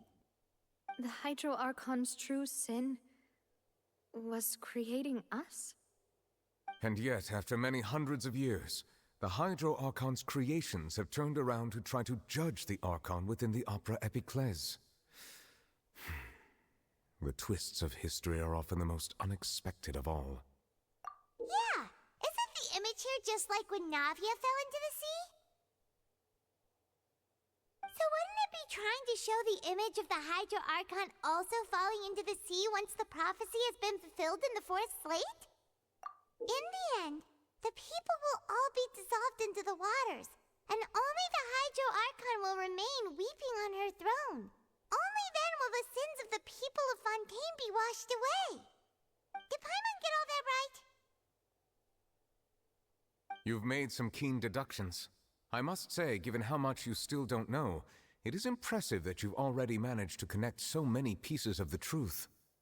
However, while you were able to decode all the information on the slates, they've also been etched with an additional layer of hidden information using a different power source. When we were at the ruins, I tried to decipher the hidden information recorded in the slates. But since we only had 3 slates at the time, I was unable to come to a full conclusion. Now that the slate collection is complete, I shall make another attempt to decipher the narrative recorded within. If everything goes well, Do you we not should need all finally 4 be slates for informed this? of the unadulterated truth.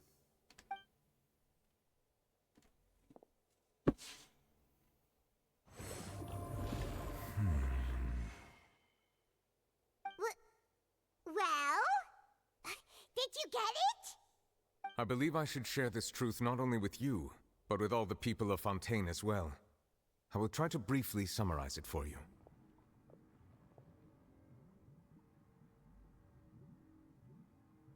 Your hypotheses regarding the origin of Fontainians and the sin of the Hydro Archon were both correct. In the Fontaine of old, the previous Hydro Archon sensed the yearning of her Oceanid familiars for life on land.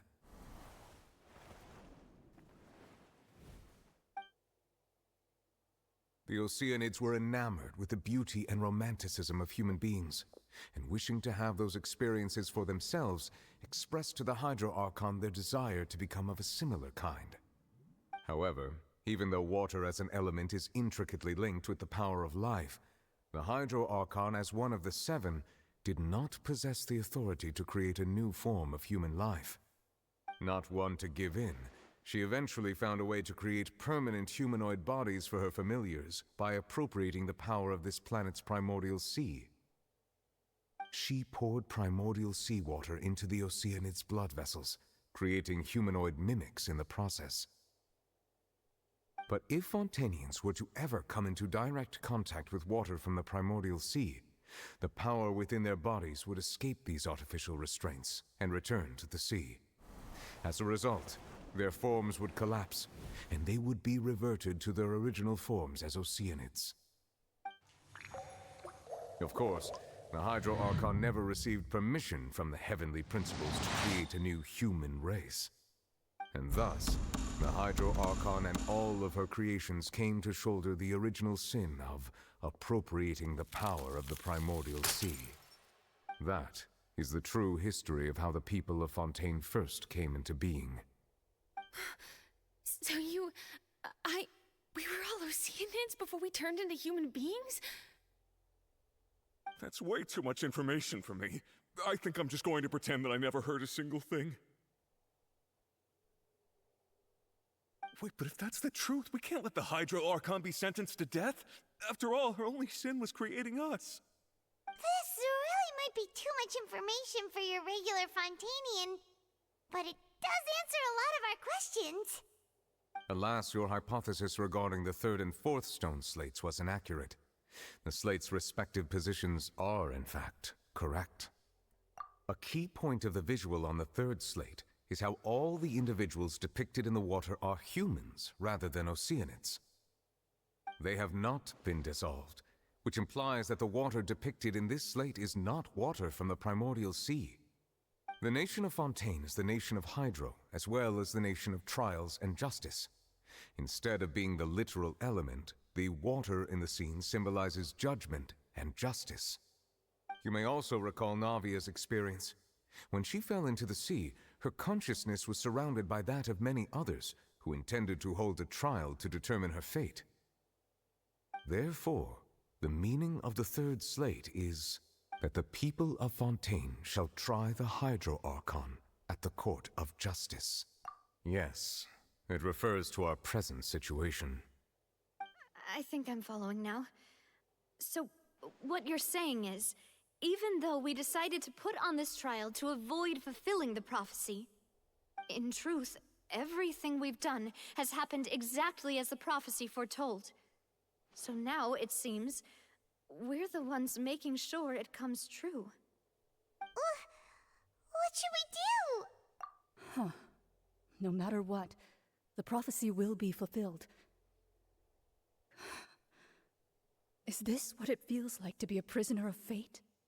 If that's the case, does that mean the scene in the fourth slate will also be fulfilled soon? Traveler, I would like to point out another small fallacy in your deductions.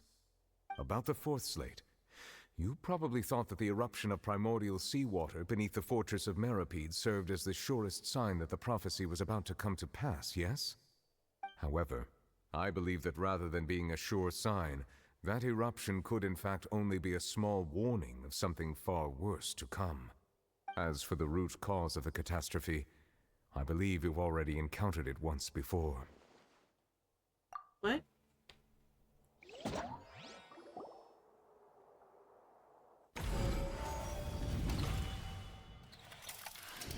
This eruption was just a small warning of the things to come. We must find the root cause of the disaster.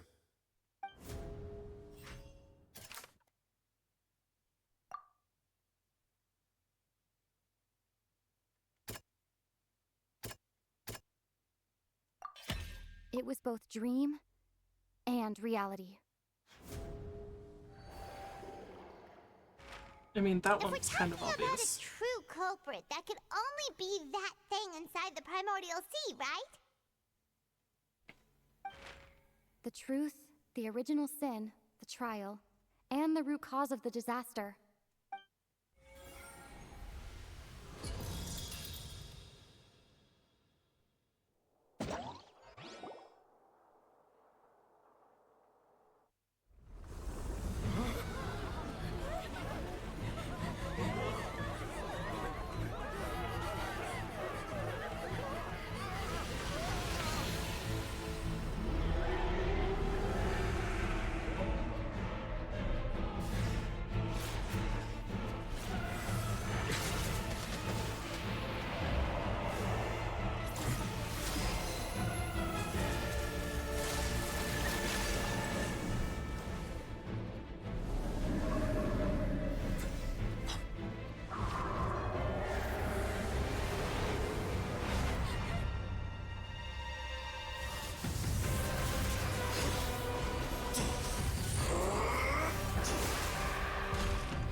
So we've met it at last. I understand very well why it has chosen to make an appearance here. That whale does not belong to Tevat. It is a monster that has traversed the stars, weeping all the while. It has been greedily consuming the energy from the planet's primordial sea, using it to grow. That is the main cause for the rising sea levels. And once it has finished consuming all of the energy contained within the sea, its next step will be... You said that when the Hydro Archon first created Fontainians out of Oceanids, she filled their blood vessels with primordial seawater. Precisely. That whale finds the blood of Fontainians nigh impossible to resist. Therefore, when it left the primordial sea, it decided to make its next stop a packed opera house full of food. Food in the form of Fontainians. We just barely managed to push it back, right? In that case, won't it come back to target the people again once it's managed to recover its strength? That is correct. Indeed, it is more accurate to say that we should thank that Harbinger for buying us some time. Without him, the whale would have likely come onto land far sooner. From the way he looked, he must have been fighting the creature for quite a long time. The fact that he's been using the delusion for that long, like, that's gonna kill him. Special connection with that whale, but we definitely didn't expect it to help us out like this. Anyway, now that we know that this whale is the actual cause of the disaster recorded in the prophecy, all we need to do to stop the prophecy would be to find a way to beat it up, right? It is too late. It had already absorbed too much of the primordial sea's energy before we could notice it. At this point, it has become practically integrated with the sea itself. Even if the entirety of Tevat were to be destroyed, it could still survive and swim off towards some other world. That's not something I will accept. We've already done everything we can, and we even found the true culprit. We've come so far. You can't just tell me that the last hurdle is some impossible foe. That's just not fair. Indeed, that's not how a grand performance should end. I'll fight it to the end, no matter what. So the prophecy will be fulfilled no matter what, huh?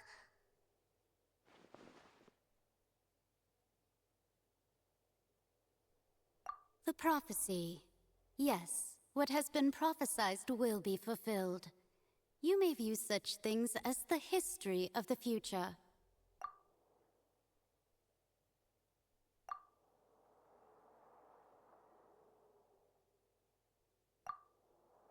Just as prophecies are usually only the future as seen from the perspectives of the gods, could things be happening in hidden corners where the gods' gaze does not fall? Ultimately, fate shall serve as your only guide, no matter what will happen in Tevat's future. All you need to do is to play your part.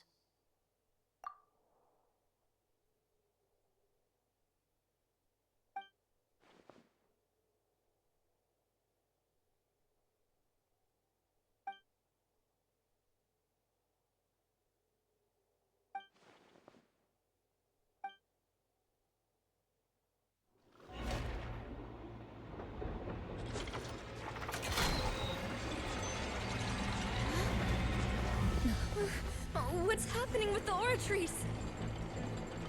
I believe it is preparing to carry out the death sentence.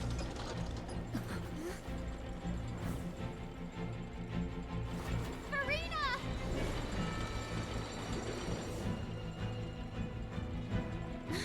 No, I still need answers.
You...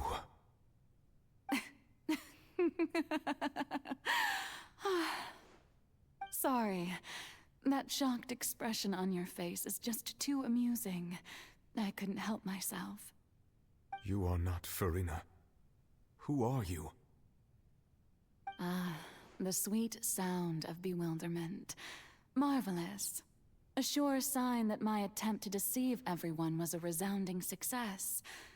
But to answer your question, I am Focalor. You know, the god. Focalor. Why did you deceive us? Oh, that wasn't my goal, of course. Goodness, no. But I had to fool everyone else too, if I was to stand any chance of deceiving the heavenly principles. Deceiving the heavenly principles? It's all because of that pernicious prophecy. Dreadful, wasn't it? Everyone doomed to dissolve. Fontaine condemned to be flooded. One was not amused. In fact, one was positively bemused when that problem was thrust upon me by my dearest predecessor. That's the former Hydro Archon Egeria, for the uninitiated.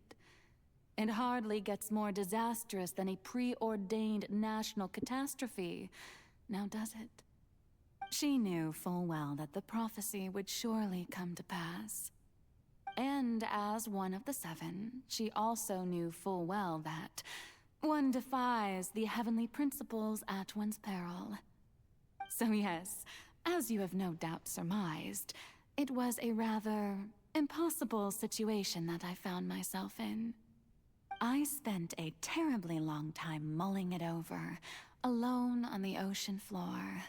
And I was almost growing barnacles by the time I finally realized there was only one possible solution to this confounding conundrum. I had to outwit the heavenly principles, allow the prophecy to be fulfilled, ostensibly at least, while saving everyone at the same time. I'm a genius, I know. I can only assume that's why Egeria chose me as her successor. Although, looking back now, it was hardly the inheritance one dreams of. Between the task of saving the nation, the quotidian duties of the Hydro Archon, and not to mention the original sin of creating a new race of humans, I dare say she left me quite a colossal mess to clean up. But one can only play the hand one is dealt. I did not choose this, any more than I chose to be one of her Oceanid familiars. So you were also once one of the Oceanids, transformed into a human by Egeria's hand. Yes, I was. I always dreamed of becoming human. And I still do, even now. In my eyes, to be human is to be part of the greatest opera ever known. After becoming a god, I separated my divinity from my body and spirit, leaving behind only a self that was as naive and bewildered as my past self on her first day as a human being. The me you see before you now is that divinity. And the human counterpart I left behind, I named Farina. She could feel joy, sorrow, and everything in between. She could be as vain and conceited, or as meek and vulnerable as she wished. Her strengths were of a kind only a human could possess, as were her shortcomings. But in my eyes, Farina's humanity was what made her perfect. She was perfectly human in every way. The person I always wanted to be. Anyway, so then I cursed her. All part of the plan, of course. The plan so to casual. deceive the heavenly principles. Do you still remember the final scene of the prophecy? The Hydra Archon alone, weeping on her throne. In order that the prophecy might appear fulfilled, I invited Farina to be an actress, to play the part of the Hydro Archon in the prophecy. Under the curse I placed on her, so long as I, Focalor's divinity, continued to exist, she could not die. But nor was she free to live her life in the pursuit of happiness. Instead, she was forced to take the stage in the opera house, to embrace the role of leading lady, to forever play the part of the god from the prophecy, all to create a deceitful appearance of that prophecy coming to pass.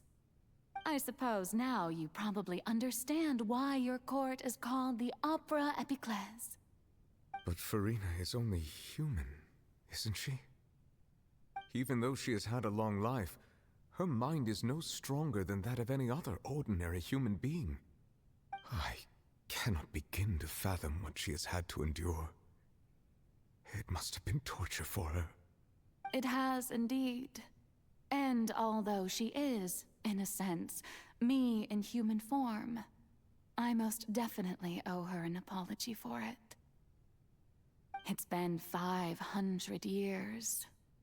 And all along, she's been playing her part in the most unimaginably long, unbearably lonely, and agonizingly painful opera of all time.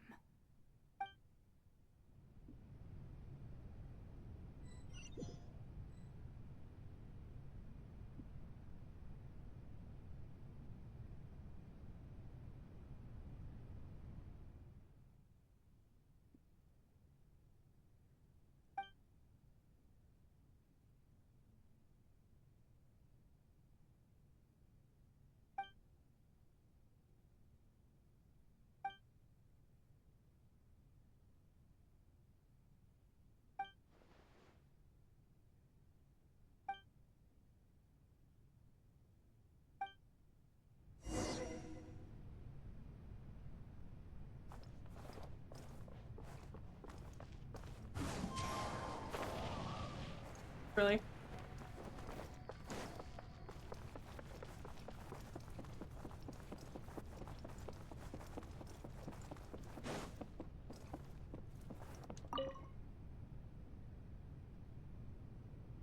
Oh? Who permitted you to come onto the stage? Now, I understand your admiration for my august self, but I must ask you to keep to the rules. Is this basically the equivalent of, like, Raiden's thing? All right. It is not my intent to reprimand you. There is no need to state your name. Just be off with you. Do not distract me from my performance. Oh, do not jest. Can you not feel it?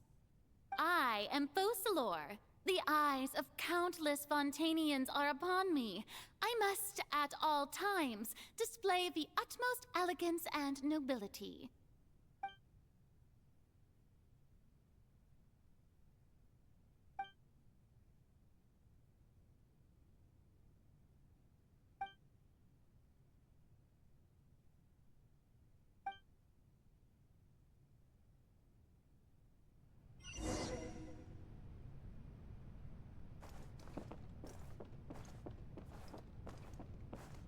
Dear audience, the performance is experiencing a technical difficulty, but worry not. The guards shall resolve it soon enough.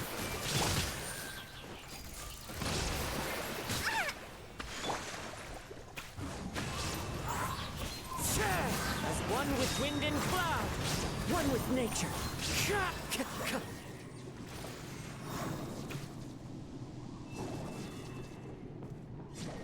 Hey, what gives?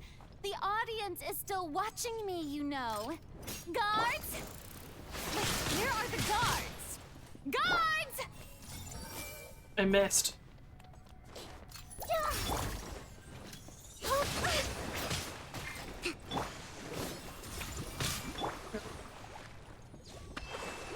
The wind knows me.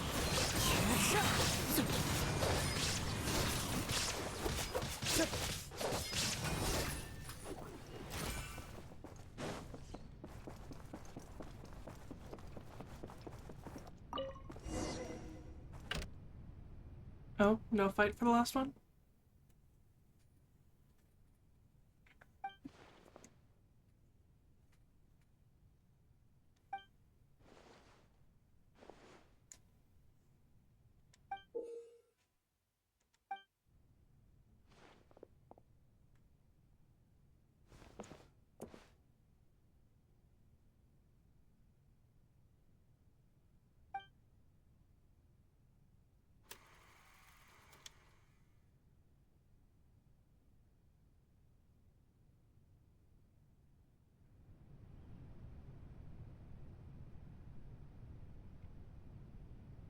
Oh. Am I controlling her now?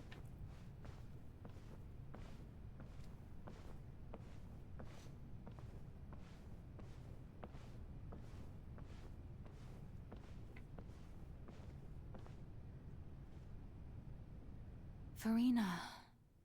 Farina. Huh? Who's that? Who's calling me? Where are you? Be not nervous. Be not afraid.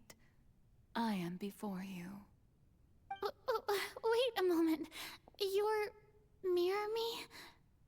How can this be? Mirror you, huh? You know what? That's not bad.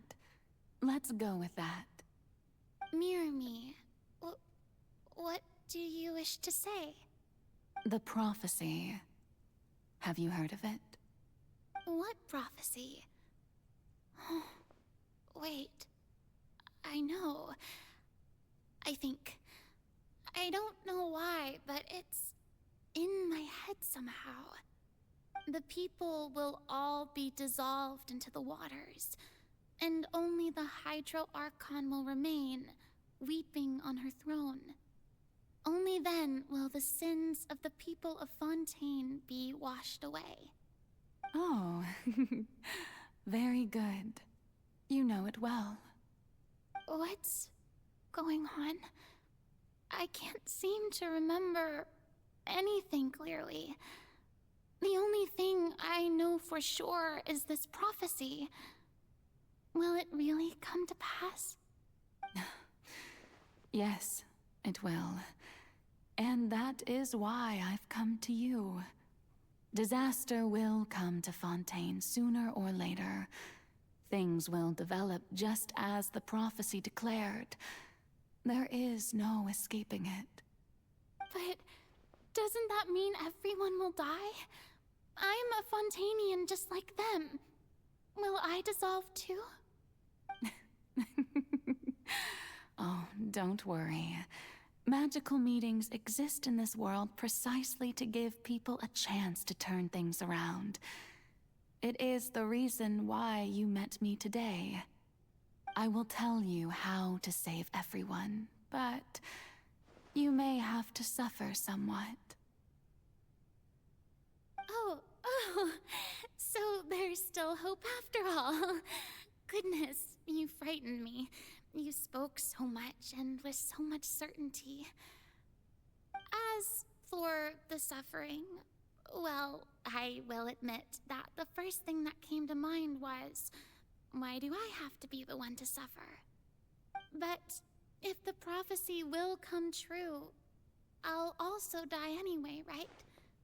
So if I've already met you as my magical meeting in this world, if there were scales, with all the people of Fontaine on one side, and my pain on the other, is it not obvious where the scales should tilt? You truly are the perfect human. My ideal. I suppose this would also be the justice that belongs to you. Huh? Don't worry, it's nothing. Listen well. Fontaine has just lost its Hydro Archon. I need you to play a role. That of the new Archon. Play as a god? That's right. You must begin a never-ending masquerade. You must never let anyone suspect your identity. if you can keep it up, then I shall have my way of defying this prophecy. But should your identity be revealed, then all hope will be lost. But That's why she was so how desperate. will I do this? A human assuming the role of a god without being exposed. Don't worry. What you must do is not to turn yourself into a real god. You simply need to play the role of a god as humans imagine them to be. Being a human yourself, I'm sure you already know what such an entity would be like. Remember, your true challenge will not be pursuing divinity, but contending against humanity. I'm still not sure I understand, but I'll try. I'll try to do this. So, how long am I going to have to play this role? To accomplish this mission, you will have to stay on the stage for many, many years. You will endure and not grow old until your task ends. But I promise you, all will eventually end in a magnificent and dramatic trial, and everyone will be saved. A trial, huh? How exciting. I'll be looking forward to it.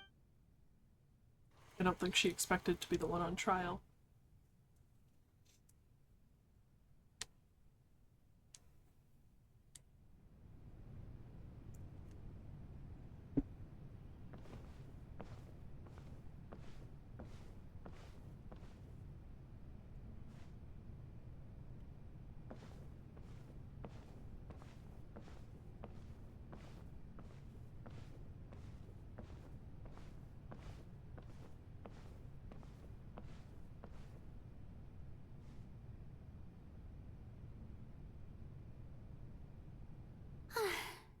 The Maison Cardinalise has announced my accession, but this is my first time facing the people.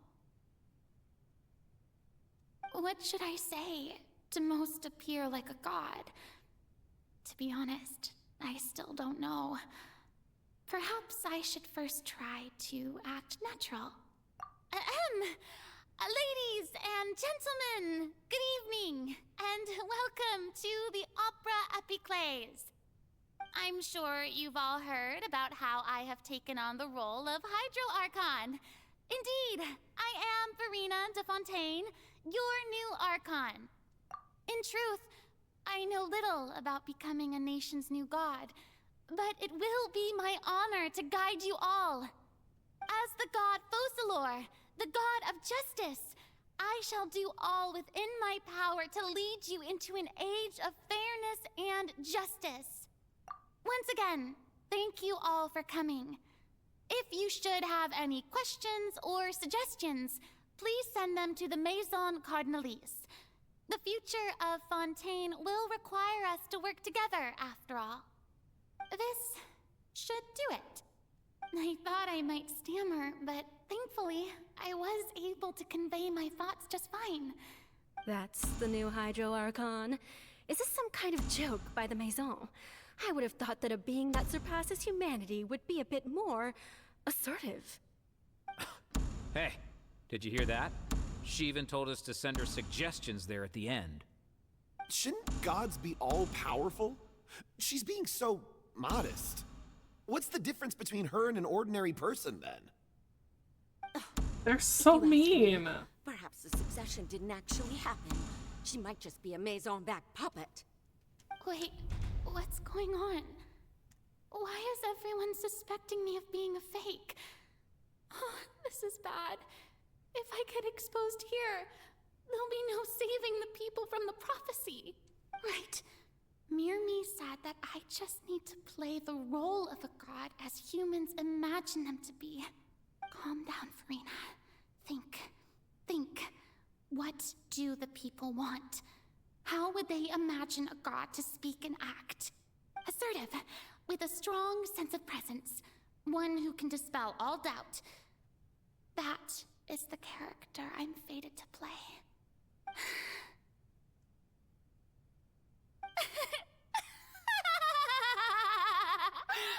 Oh, very good, my people.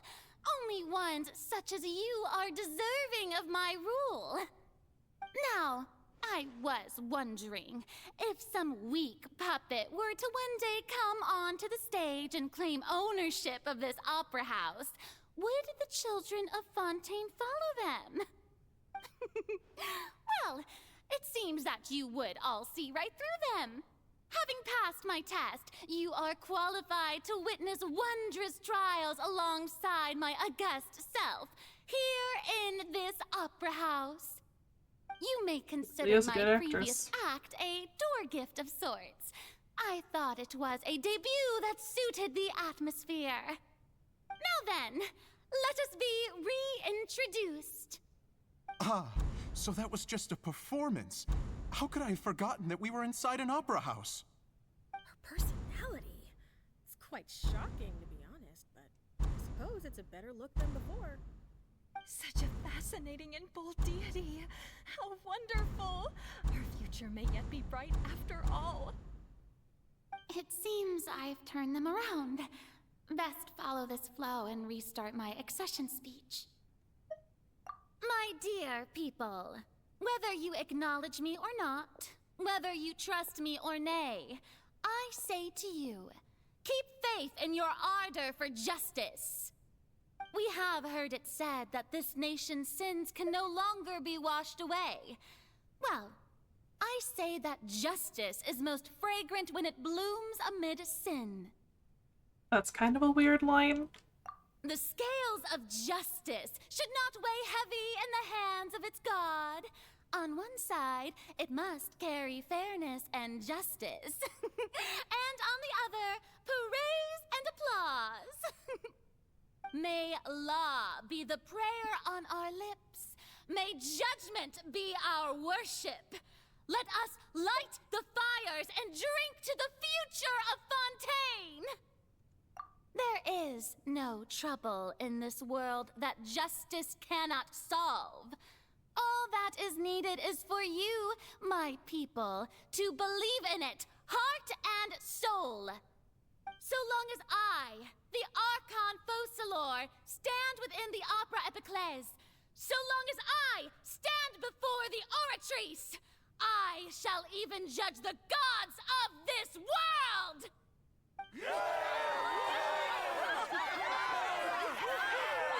Wow.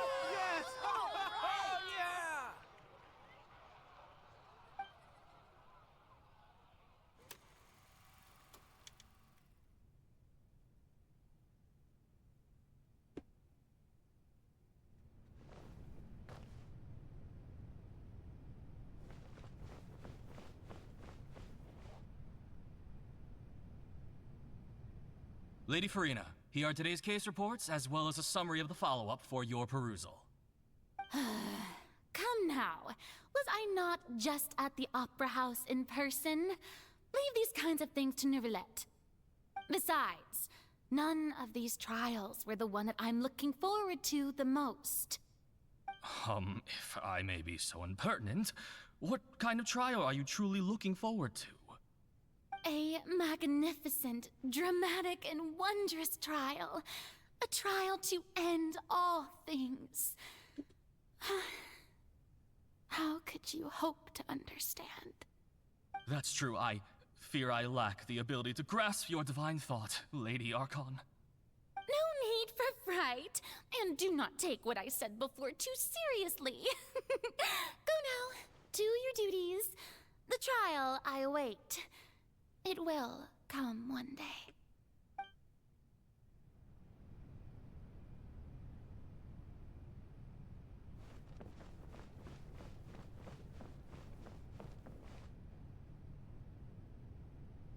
Lady Farina, I don't know what to say. Thank you for agreeing to see me. No need to thank me. Or rather, thank your own sense of perseverance instead. Long have you stood in line to meet me, have you not? Oh, I'm afraid that's just an Inevitable consequence of my divine charm. All right. Deoteria, is it? How is your son's illness? You remembered me, and you knew of my family, too. He is doing much better now. In fact, he is far more of an ardent believer than I. He was the one who forced me to seek an audience with you, and to bring your words back to him. Oh, good. Very good. If this should happen again in the future, please do not hesitate to come and tell me. Going down to citizens' homes every so often, while not usual practice, should serve as a fine change of pace. You're such a gentle and wise god. Thank you once again, on behalf of my son.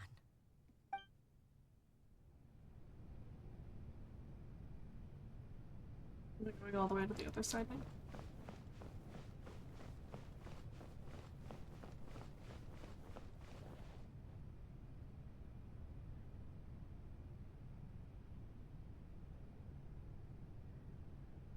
Lady Farina, here are the latest hydrological reports. As for the specific parameters you asked to take note of, I'm afraid things still don't look good. I see. It's as I thought, then. As your god, I did already expect this, but I wanted to see how far your human wisdom would allow you to analyze it. All manner of signs indicate that the prophecy will still come to pass. Forget it. That's not something you need to worry about right now. Well, as I understand it, the Fontaine Research Institute is also trying to find a way to counter the rising water levels. Really? Have they found anything? I'm afraid that they haven't found any effective solution thus far. Oh, is that so? Well, no wonder. This issue has reached the realm of the gods, after all. Still, their spirit is praiseworthy.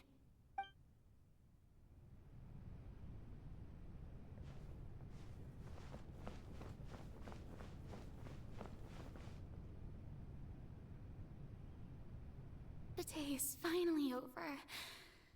I haven't had a moment to breathe this whole time. But it's good to see that everything's getting on track. There are no longer any voices of suspicion. Maybe this is fine. I just need to keep going, and everyone will be saved. All right, Farina, don't think too hard about this. You need rest. Tomorrow's a new day.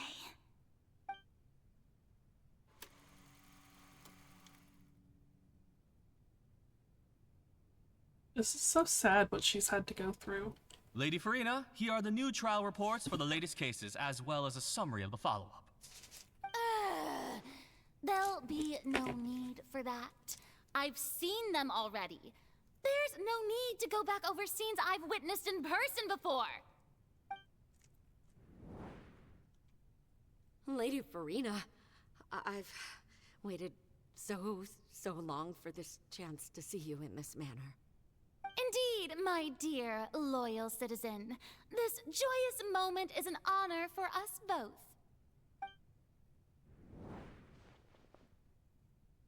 Lady Farina, we're detecting significant hydrological anomalies near Poisson. Understood. Keep monitoring. Keep me informed should anything come up at the Institute.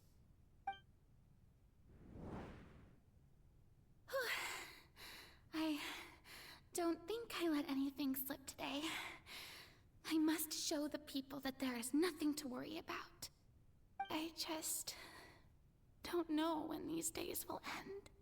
I feel utterly exhausted. Best to rest early today, too.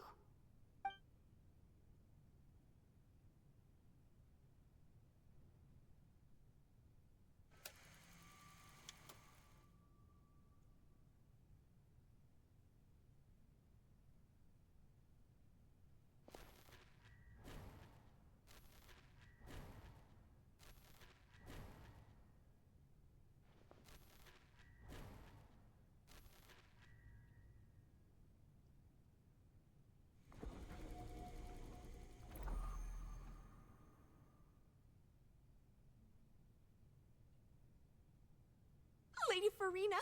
It's like a dream being able to speak with you up close like this. I've heard that the first member of our family who was honored to receive an audience with you was Madame Dioteria, almost 20 generations ago. And what a fine family yours is indeed. It brings me great joy to meet such a faithful believer, a descendant of a line most ardent. She sounds like she's crying now. Surely you exaggerate, Lady Farina. My lady? What is it, good citizen? Oh, are you crying? Uh-huh. Oh, really now? I didn't even notice. This must be the overflow of hydro from my person. Well, can't quite help being the god whose dominion is the waters, can I? No wonder. No wonder. A manifestation of your power, then. Oh, Archon, I am honored to have witnessed it. Honored indeed.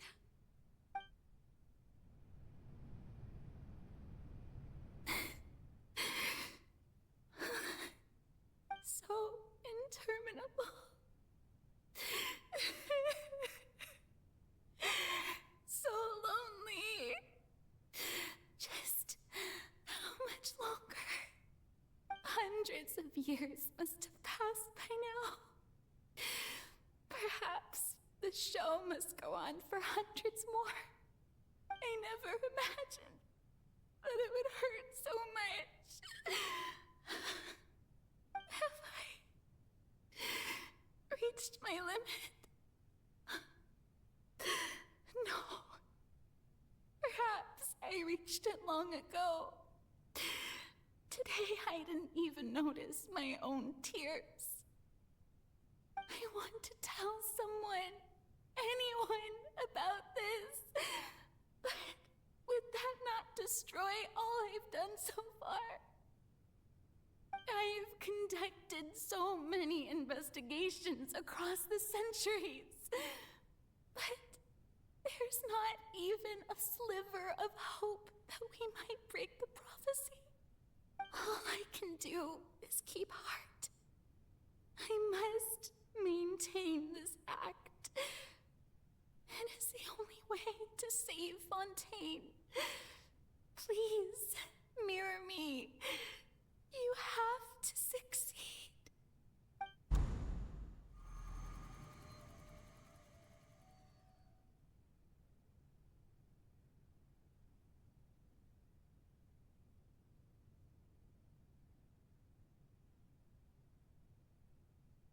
Farina, you don't have to shoulder this burden alone.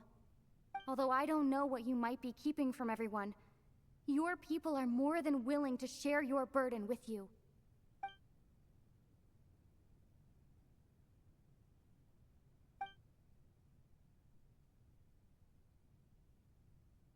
Share my burden. That's impossible. It was fated right from the start that this would be my duty alone. But even if your burden doesn't need to be shared, you can still choose to confide in someone. Just share it with me. I'm what you'd call a witness. A witness? Yes. I've heard that you came to Tevat from beyond the stars, yes. In other words, you never belonged here.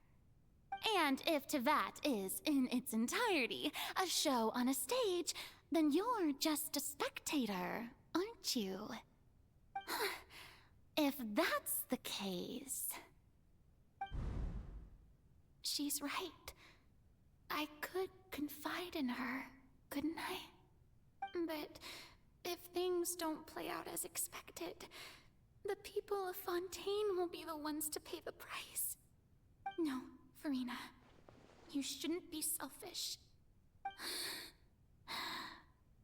But what if it's really all right? Farina, you've worked so hard for so long. Surely it would be okay to put yourself first for once. Just this once. Is it such an outrageous thing to do anyway? To find someone in whom you can confide your frustrations and sorrows? Surely it could not hurt. If you let this opportunity slip through your fingers, it might never come by again. Think about it long and hard.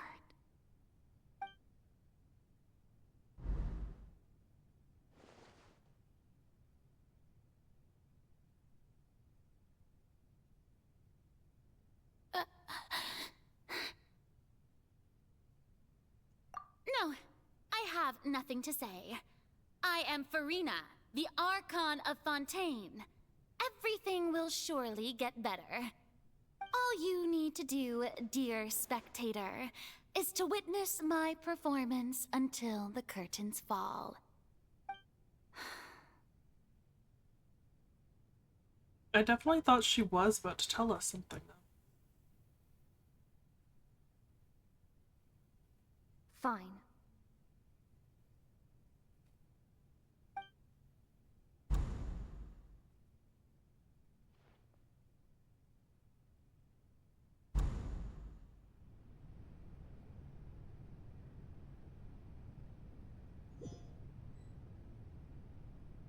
So even Farina doesn't know the truth? You've never once let her in on the full plan? Yes, it had to be done.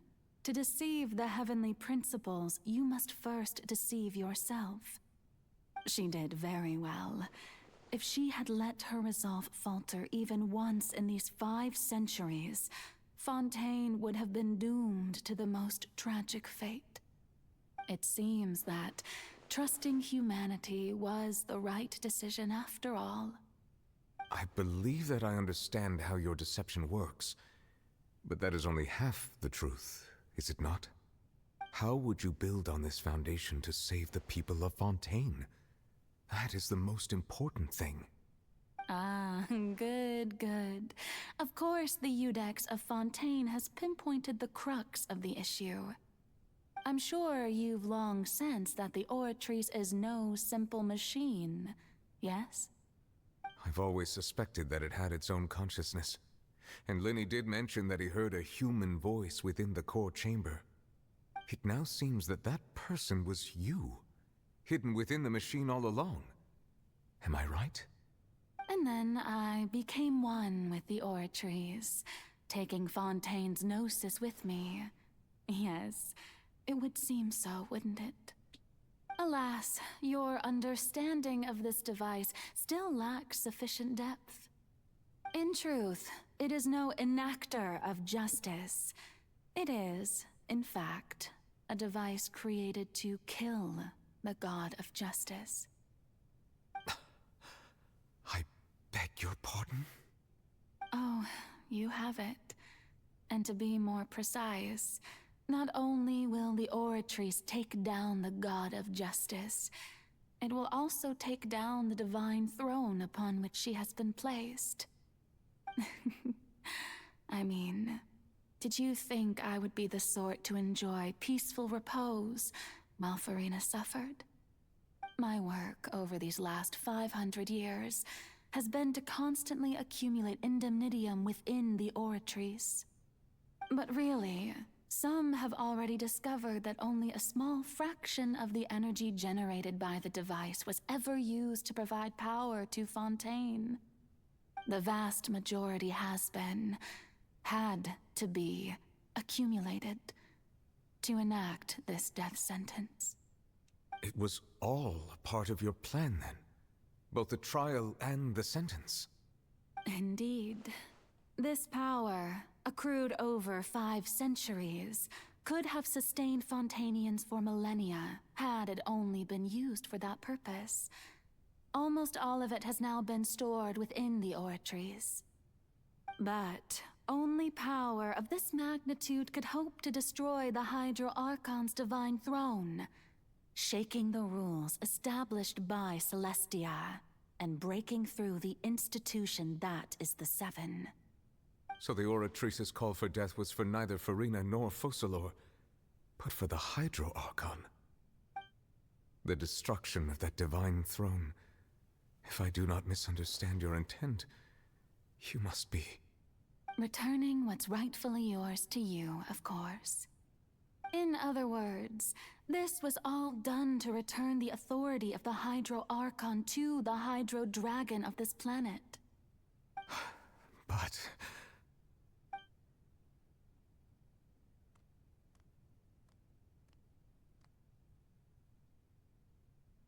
Oh, what? Getting sad again, are we? The authority of the ancient dragons shall soon be yours once more, O Hydro Dragon Sovereign. And this is the face you make. all you've done throughout the years is just so you can sacrifice yourself at the very end. I've never quite seen it that way, you know. Even now, I'm quite pleased at how well my deception worked.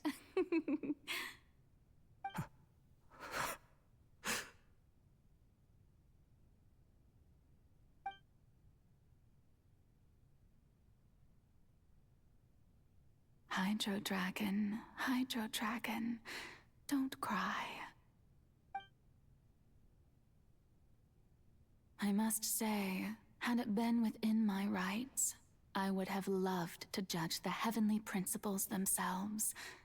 Were they not guilty of essentially the same crime? Egeria stole the power of the primordial sea, and the heavenly principles stole the power you ancient dragons possessed. I, for my part, am the god of justice. And is it not just that your original powers should be returned to you? Speaking of justice, I have always believed that justice lies in the process of pursuing human existence itself. So, if the theft of the primordial sea's might was Fontaine's original sin, then, leaving matters of procedural right and wrong aside, the descent of the Fontainians as humans and their right to exist in this world would be Fontaine's original justice. In other words, existence was Egeria's justice, and to me, justice is the continuation of that existence. Defying the prophecy and ensuring that Fontaine's people shall live on, that should be the justice enthroned over all others. At this point, we, whether it be myself or all other Fontainians, have shouldered the burden of this sin for far too long. Iudex Nervillet, the highest judge in our land, when you regain your full power as an elemental sovereign, what verdict shall you pass upon us? So when I was invited to the court of Fontaine to serve as Iudex, I see now that that was your idea too. At last, I now understand the true purpose behind this position. In the beginning, I was uninterested in human existence. But these 5 centuries of living alongside them have gradually brought about mutual understanding between us. And I have even attempted to feel as they feel. You are a devious one, Focalor. Things being as they are, surely you know that I could never declare them to be guilty.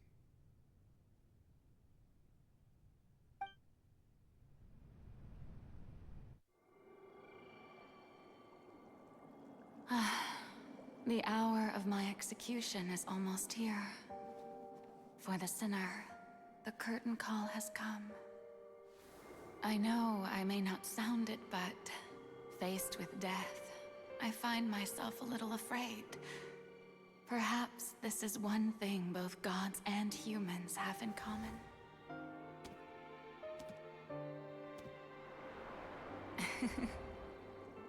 Farewell, Nervillet.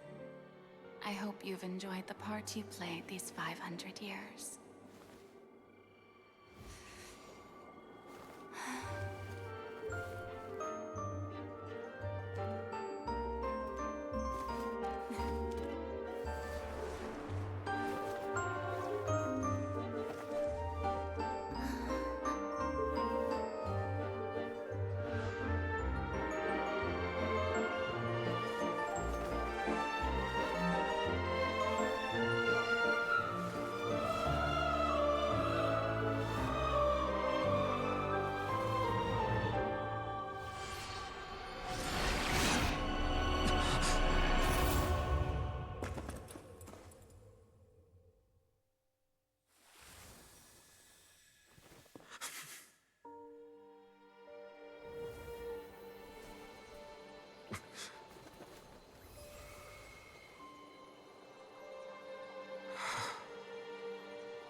Iudex Nuvelet, hereby declare,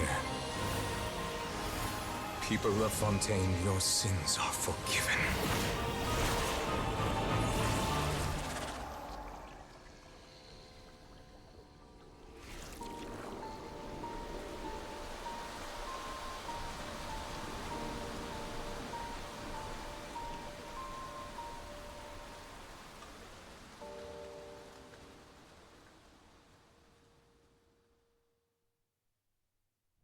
There are leaves around.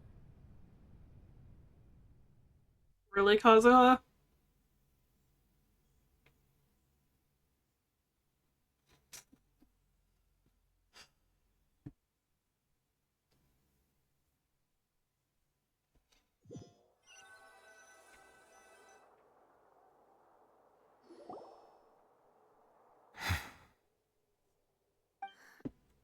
What just happened? Has the death sentence been carried out? Was that bright light some sort of misdirection? I have a feeling that something huge just happened. It did. But since we're all still alive and haven't been dissolved, I assume whatever happened was good for us. It's time to end this. We must mete out punishment to that beast. Didn't you say just a moment ago that it can't be defeated? It can now. I have gained the strength sufficient to deal with it. Through certain means, I now have the ability to separate the power of the Primordial Sea from that creature. We should seize the opportunity to pursue our quarry. Traveler, now that the oratories can no longer function, I require an executor to help me mete out justice. The root of the calamities befalling Fontaine, the beast that enacts the prophecy. Its name is the all-devouring Narwhal. Come with me, traveler. The hour of execution has come.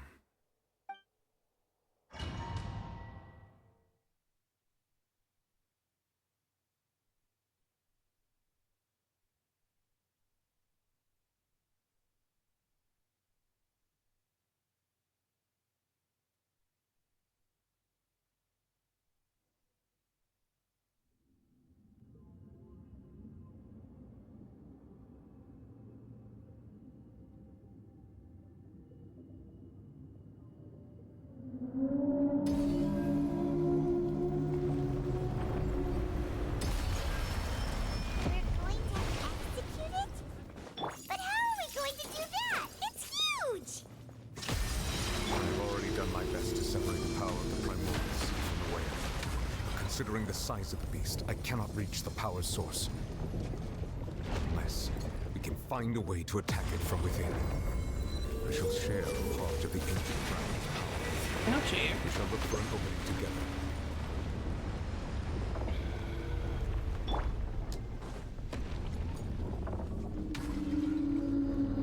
Let's move out.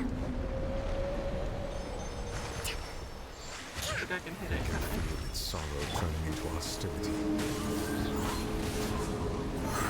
Toward my knight! Torn to oblivion!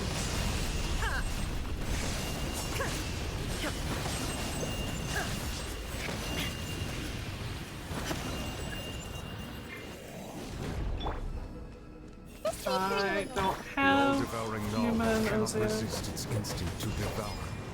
Continue to trigger its hostility, and a chance will present itself.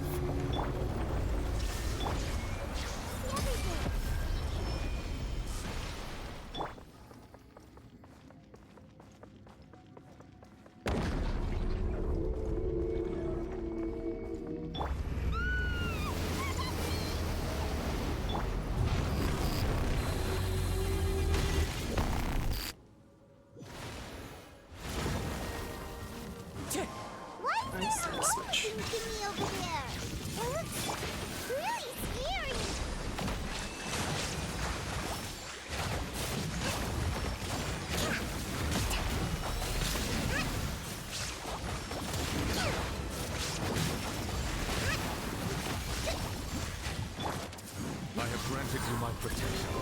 Do not fear. Seize the moment. Use my power to suppress its root from within.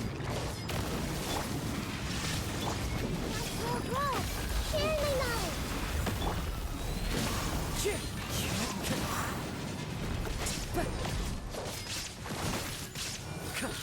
Must.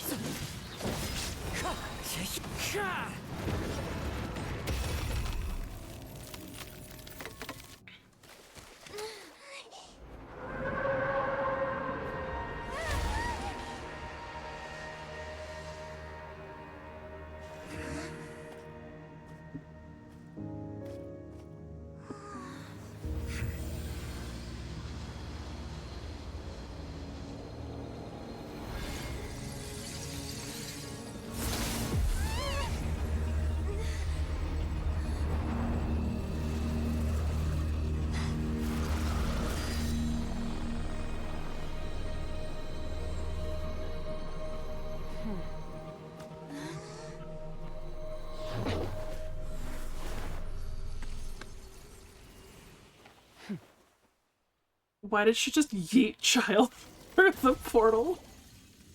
Thanks for helping with the cleanup. It should have been my job, but... oh well. It was just supposed to be a short private training session for me. I didn't think that my disciple and my master's pet would start brawling in the meantime. Well, actually, I had a feeling that it would happen at some point, but they bumped into one another earlier than I thought. What a blunder. I suppose I'll have to swing my sword 3 million times as penance. That power. Who are you exactly? Paimon has an idea. From what she said earlier, she must be Child's master. Skirk, right? It's just that he has the impression that she was the less talkative person. I simply did not have anything to say to the weak. But you, on the other hand, managed to defeat the all-devouring narwhal without using power from beyond this world. So you may speak to me as equals. What? I have to agree. It's a strange use of a planet's primordial waters just to raise an all-devouring narwhal. That kind of power is wasted on it.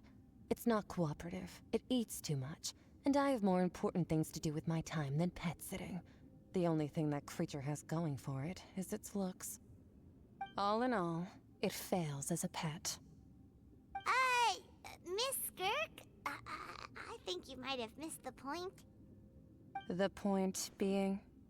Well, being that this pet almost destroyed an entire nation. So what sort of person is your master?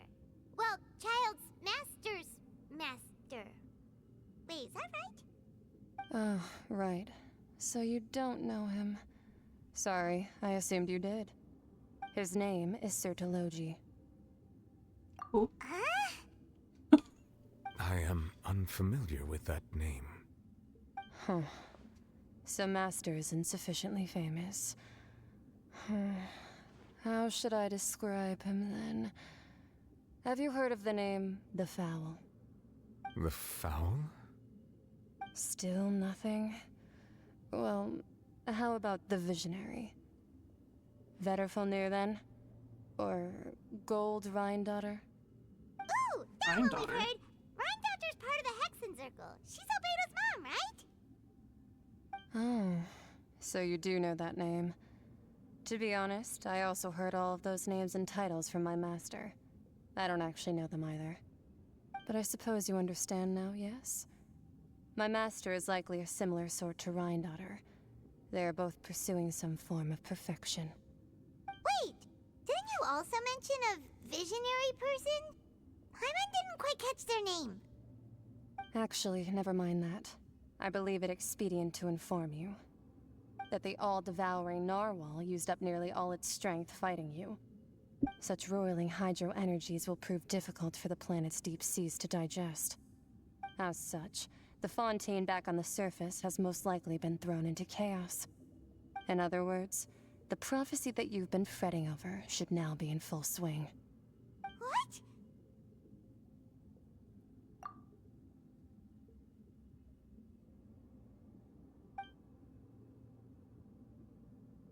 Not to worry. Focalor has already managed to deceive the heavenly principles.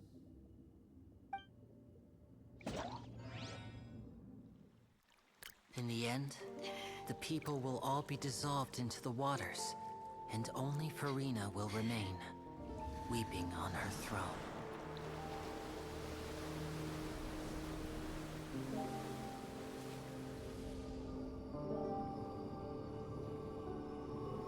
Only then will the sins of the people of Fontaine be washed away.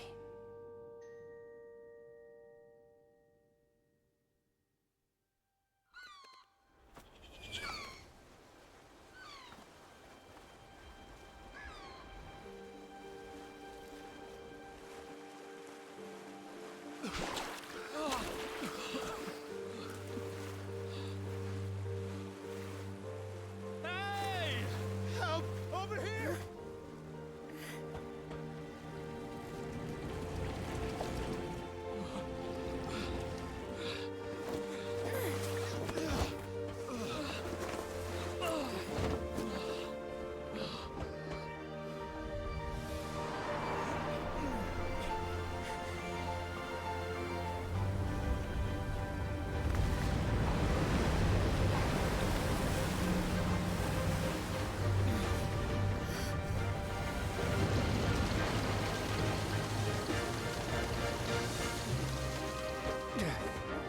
All hands, initiate emergency rescue!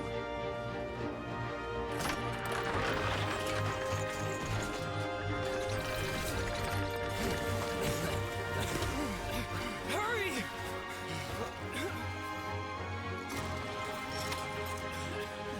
Hey, lend a hand!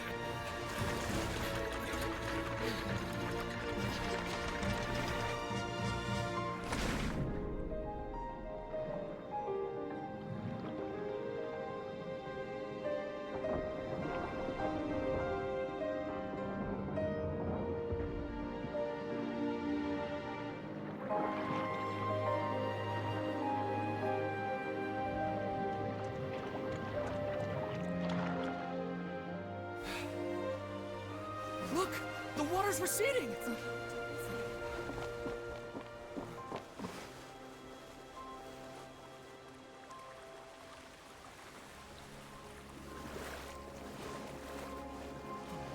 It's a miracle! Water's receding. We didn't dissolve. The prophecy was wrong. The prophecy was wrong.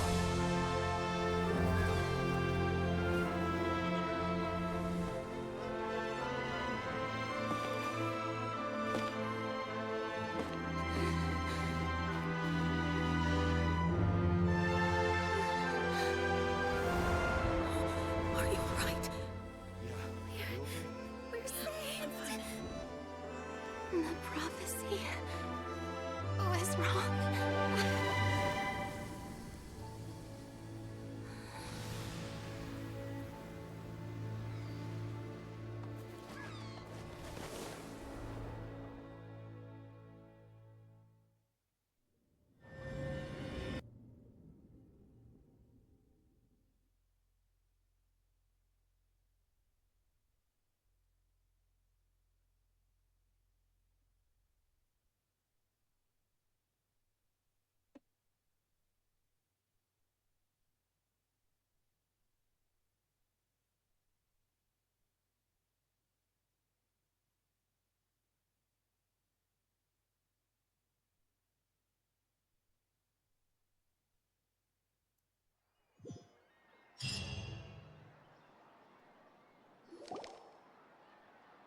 The Soil renewed.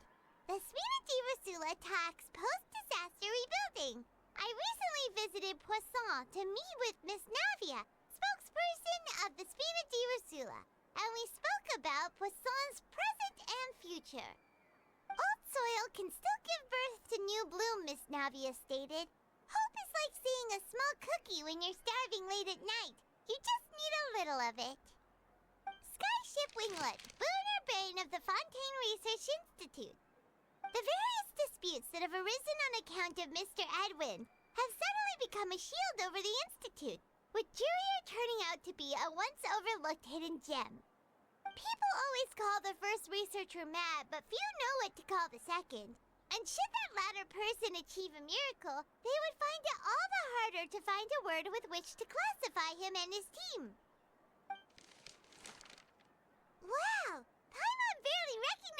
people in the reports. Are those really Jurier and Navia? They sound like real big shots. What do you think? Pretty enthralling, huh? The Steambird's idea was pretty simple. With the disaster just having passed, we would print a free edition packed to the margins with good news to calm people down. The value for these big scoops lies in their inevitable follow-ups. We'll publish further reports and go into the stories behind those people. Edwin's assistant, Jurier, created a true All just to flying make ship, money. while Navia is leading people in the reconstruction of their home. I'm sure that these stories could draw even your well-traveled eye. Hyman's curious too! Wait a minute. Didn't we watch everything happen from start to finish? What's there to be curious about? And that's exactly why I'd like you to come conduct interviews with me. You're the best incubators of news, if you haven't noticed. And also, with you around, I'm sure I'll get to see that Duke. Are you sure? Hasn't he turned you down several times already? Oh, this time will be different. Come on, let's head to Poisson first, and then make a trip to the fortress. There are some things you'll only know when you get there. Alright.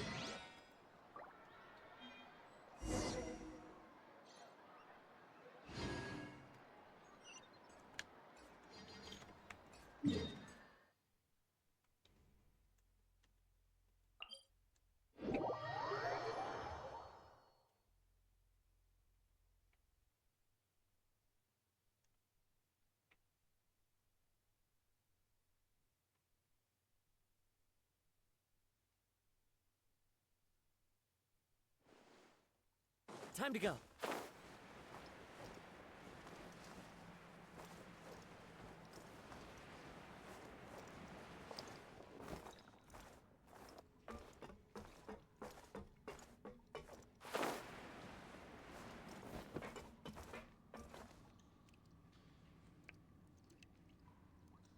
Navia!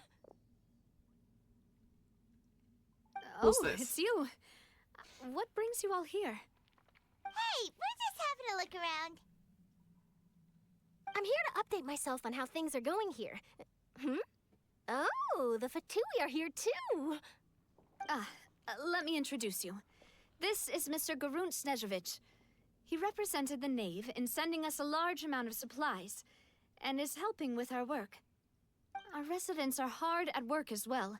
Thanks to everyone, work is progressing nicely. We've lost a lot of people, but we're moving forward. That will have to be enough. Hello, Miss Charlotte. I'm a big fan of yours. I especially like that article you wrote last year about Fontaine's stray cats.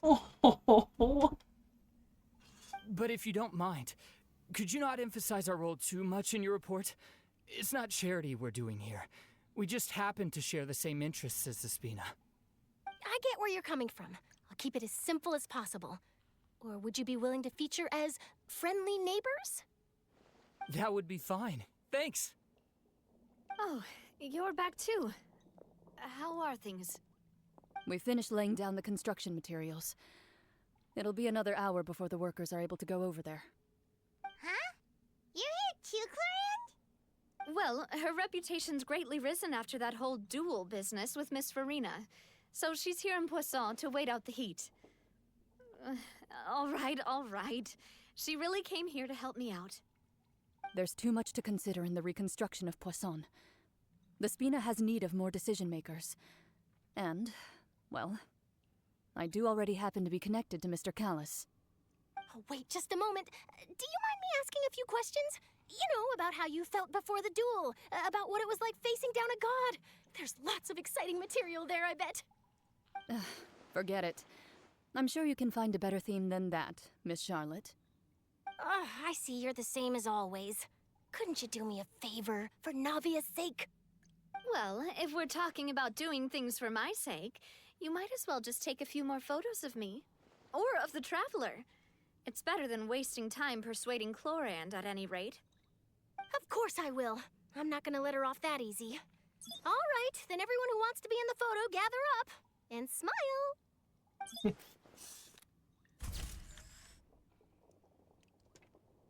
did it go? Was it a good shot? Did Paimon look cute in it? Not bad. Your addition really helped the composition of the picture. All right, hang on a moment. Let me snap a few more shots.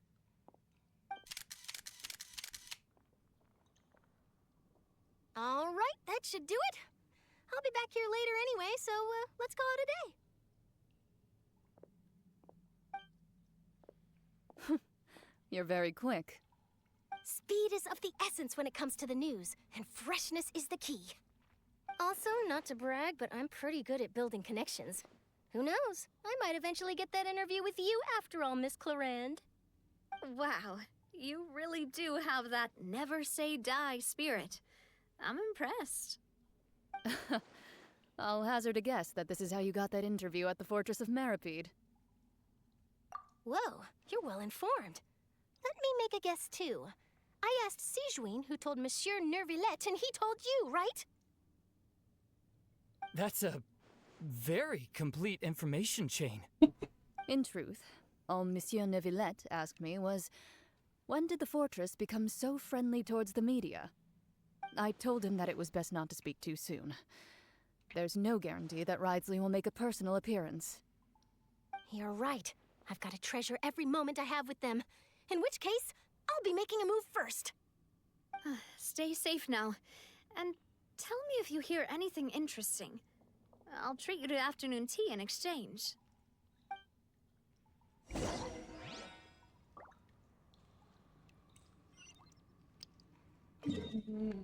Okay. Which waypoint do we want to go to? I think this one.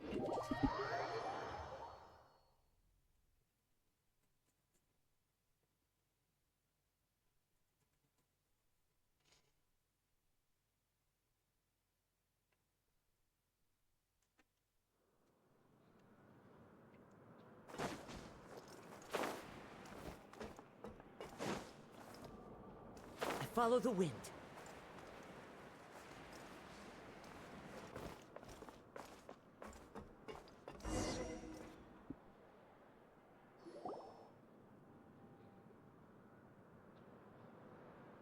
Wow, guess we're here again, huh? There's a real nostalgic feeling to this place. We did live here for like 2 months. Dude! Did you come all the way to the entrance to greet us? Of course. I'm here to welcome you and our dear Miss Charlotte, whom our good head nurse recommended to me. It's an honor to finally meet the much-rumored Duke. Thank you for consenting to my visit to the fortress, sir. No need to thank me. But that said, I shouldn't be the focus of your interview. I trust you recall our agreement? Of course, of course. All right then, this way.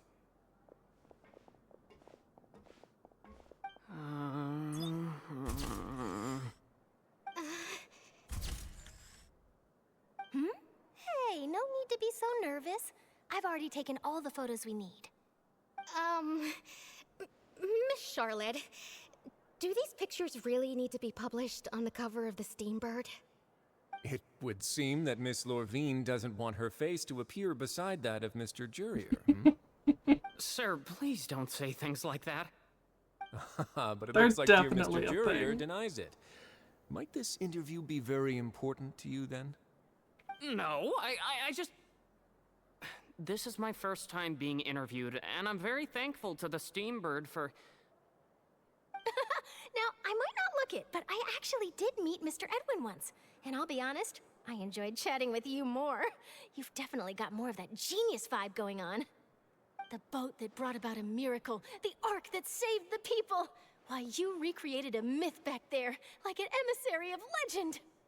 Still, if I might ask, where's that flying ship now? Huh! Looks like Charlotte's trying to get herself another exclusive scoop. I have to apologize, but that ship is presently in the bowels of our factory. I'm afraid it won't be easy for you to get a shot of it. Really? Well, then in that case, could I have an interview with you to make up for that loss? Oh my god. You already know my answer, I'm afraid. Best you interview our head nurse instead. Or perhaps you'd like to take another photo of this couple of researchers? Did you really have to use the word couple? Yes, Well, yes, he then did. 2 solo photos will do. Is my hair messed up? Please, someone help me have a look. Things sure are getting pretty lively here. We've seen this kind of thing before. Oh, seems like everyone's here. Would any of you like to try this new drink I came up with? No, I don't think I do. Hey, Miss Charlotte. Why don't you, take some pretty photos of our head nurse? Sure. Come on, Miss Sijuane. Over this way. Let's find a brighter spot. Sure. Do I have to smile? So, That is normally what you do in things been pictures. at the fortress? Same old, as you can see. Fontaine's undergone some changes, but this place is still more or less the same. Other than that flying ship, it got a tad too much attention, I think. That's why I decided to let the interview go through. We should direct more public opinions toward the behind-the-scenes heroes. Am I right, Mr. Jurrier? Miss Lurvine? You're too kind, sir. I believe that you too should have your day in the sun. Not that you would want that, which is a pity. I'll just leave the spotlight to you two.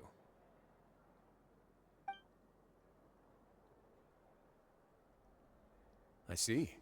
Lots of things happened that day, huh? Anyway, regarding that Harbinger, I'm not sure you remember, but his 3 young followers are still waiting for his return. He sure did win them over, huh? Do we I'll tell them that know there's what good happened to news and Child bad after news. Stark just The good being yeeted that him their through a boss portal? seems fine, and the bad being that they must face extended sentences for abetting his escape. Heh.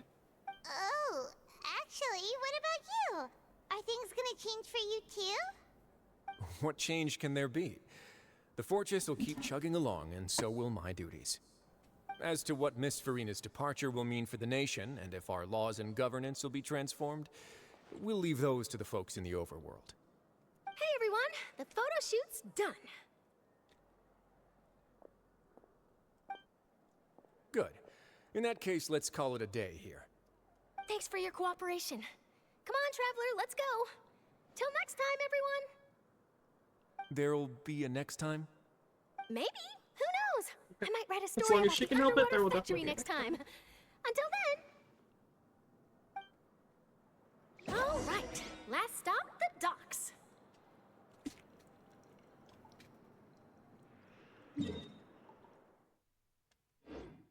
I'm probably supposed to be like going around and talking to people. Oh, you know, I'd love to see you in one of Charlotte's photo shoots one day. Is that really necessary? Our line of work doesn't really require much photographing. It's precisely because we don't need the picture that they'll have value as keepsakes. You don't really look all that opposed to the idea, you know. Maybe I'm just happy that I managed to once again avoid the spotlight. I think this interview went well either way. Yes, you successfully kept prying eyes away by using Mr. Jurrier and Miss Lurvine as shields. Very good. You should be happy for them. They have a bright future ahead of them.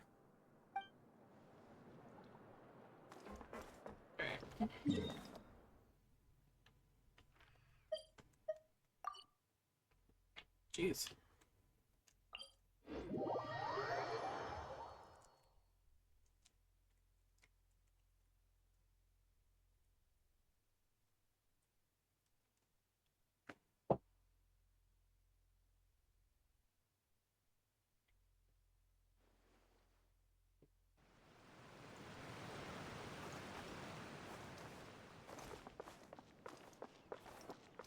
Is it actually down or just on the other side? Actually down.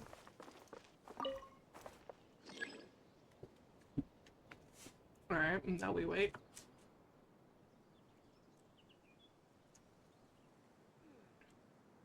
So, one thing I'm wondering is what's gonna happen to Farina? Because everyone witnessed the trial. They know she wasn't the real Archon. So, like, what happens to her now? Are the people gonna be told the truth of everything that happened?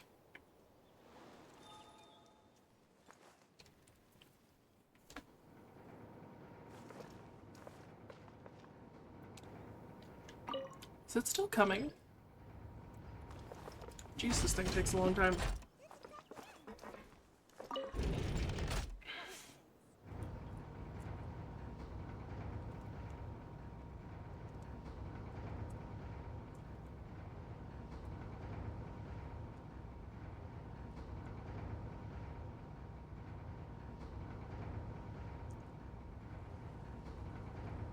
This scenery is wonderful.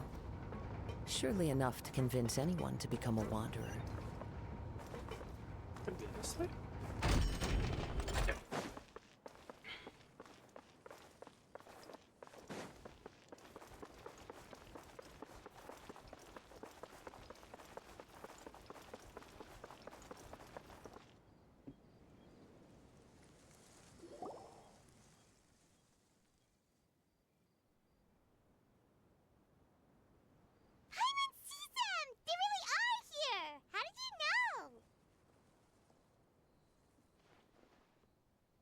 Navia mentioned that she stayed in touch with Linny and the others after working together.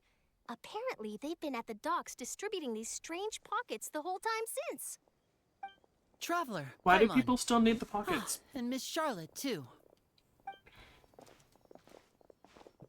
Would you like a magic pocket? What sort of gadget is it? It's a wondrous bag that can be used to carry many things. The water level has returned to normal, but if you see any of your things floating around, you can use this to carry them. Or you could trick a friend into doing it for you. Trick a friend? I wonder which of my friends would fall for that. Why is that the first thing she thinks of? You could just make a friend like Fremine here. Isn't that right, Fremine? Is this what you meant by, I'll help you make some more friends? To be honest, that sounds pretty sweet. Could I have your contact, please? Sure. Please, write down my address. You sure are working hard to help Fremine socialize. He was the one who proposed doing this. He even wants to assist in our magic shows. Aww. Yes, I was planning to first introduce Pear as an assistant, and later Fremine himself. In the future, I think we can leave underwater escape magic to him too. I still want to know how they pulled that off. Want to see a diver escape underwater? Oh, it'll work out. Every journey begins with the first step. He'll become a part of our show eventually. Lynette, could you come over? Miss Charlotte says she wants to take a picture of us. Got it. My, that Charlotte is rather perceptive.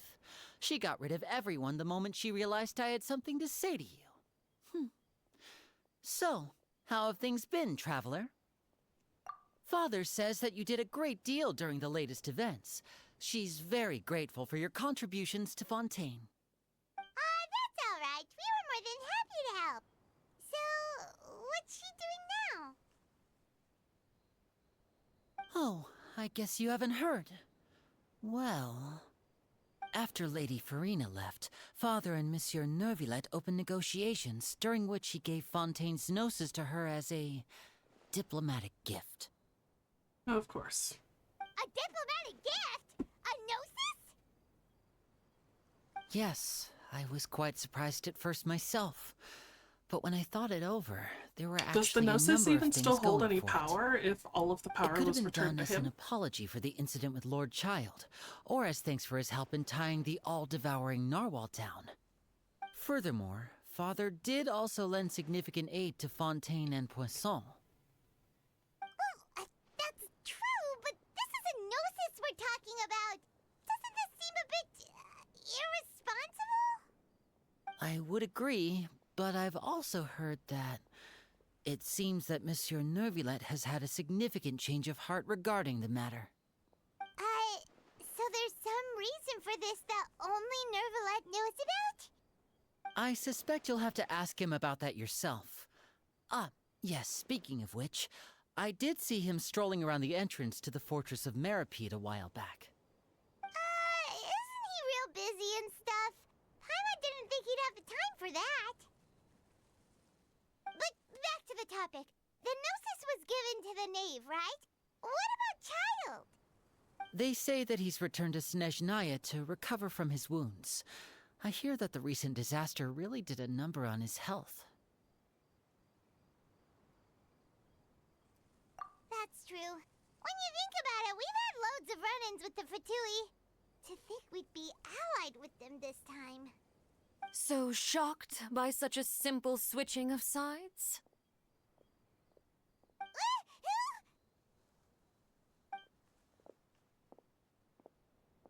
Father!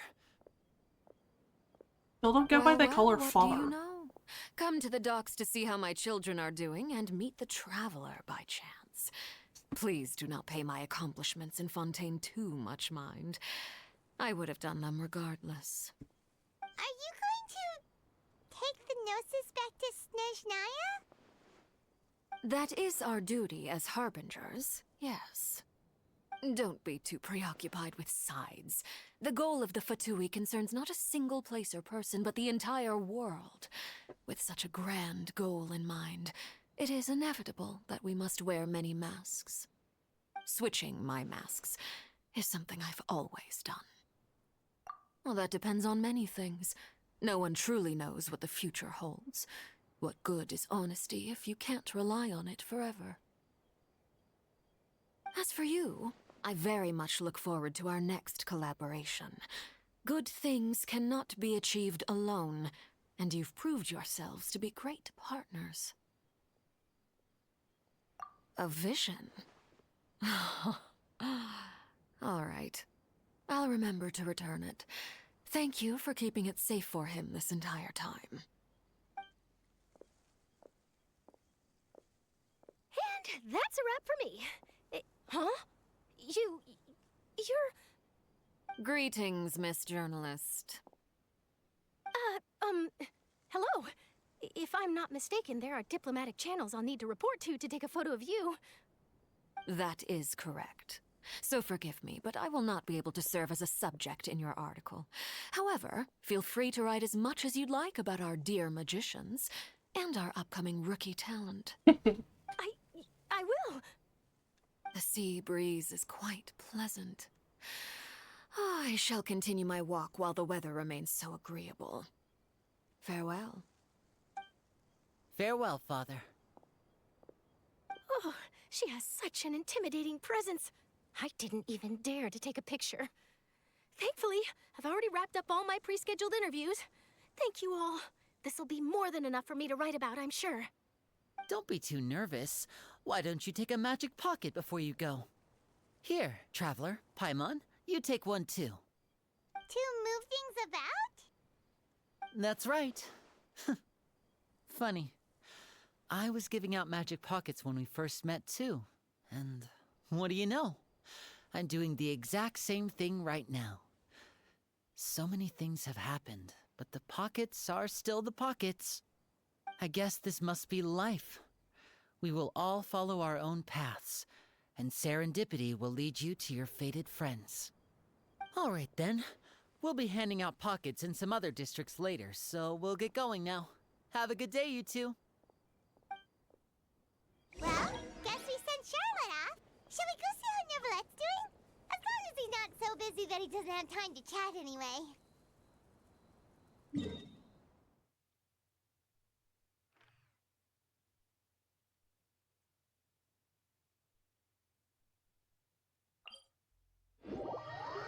I think I have like at least 2 levels for the fountain too.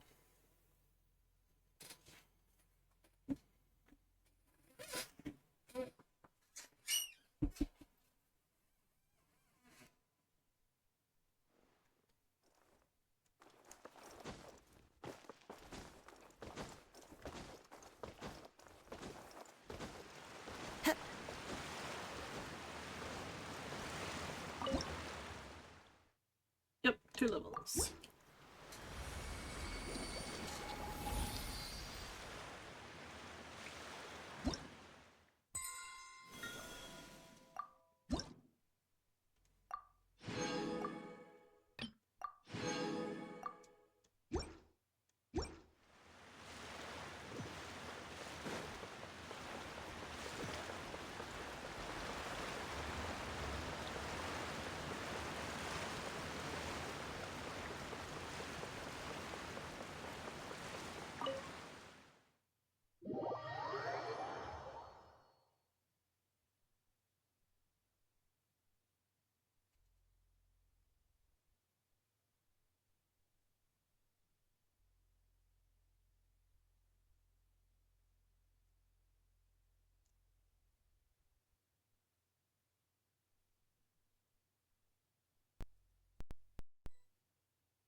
Oh, he's not in here. He's around back.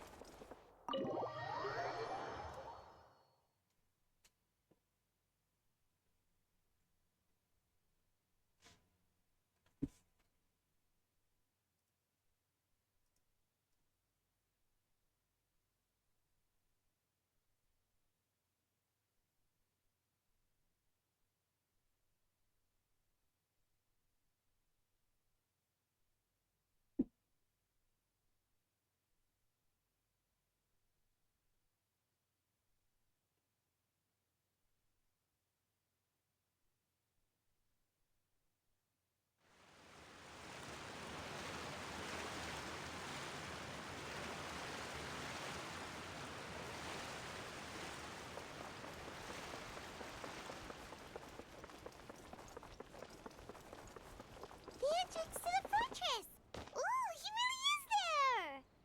Almost made me run all the way off.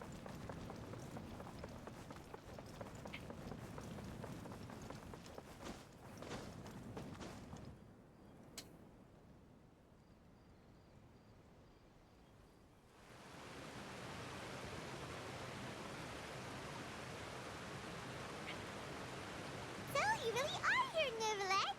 Paimon didn't think you were going to have free time this hour of the day. Really? Oh, I suppose you must have met Mr. Linney.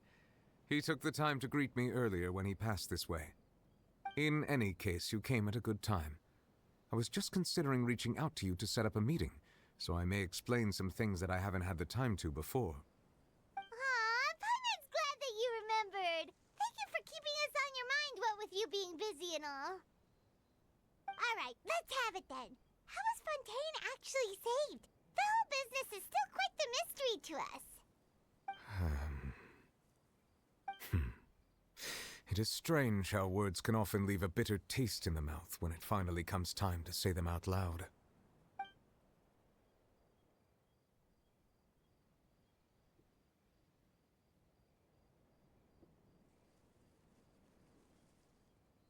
Whoa. So that's what happened? Focalor destroyed the divine throne of the Hydro Archon and restored your power to you, transforming you into a fully fledged elemental dragon sovereign. But Paimon still doesn't quite get what you did to save the Fontainians from dissolving. For me, the authority of the ancient dragons refers to absolute control over the hydro element. Fontainians were incomplete humans born of Egeria's use of the power of the primordial sea, with constitutions similar to that of mimics. But so long as those primordial energies remain within them, I could use the ancient dragon's authority to grant them true blood, after the fashion in which life was first brought into being on this planet.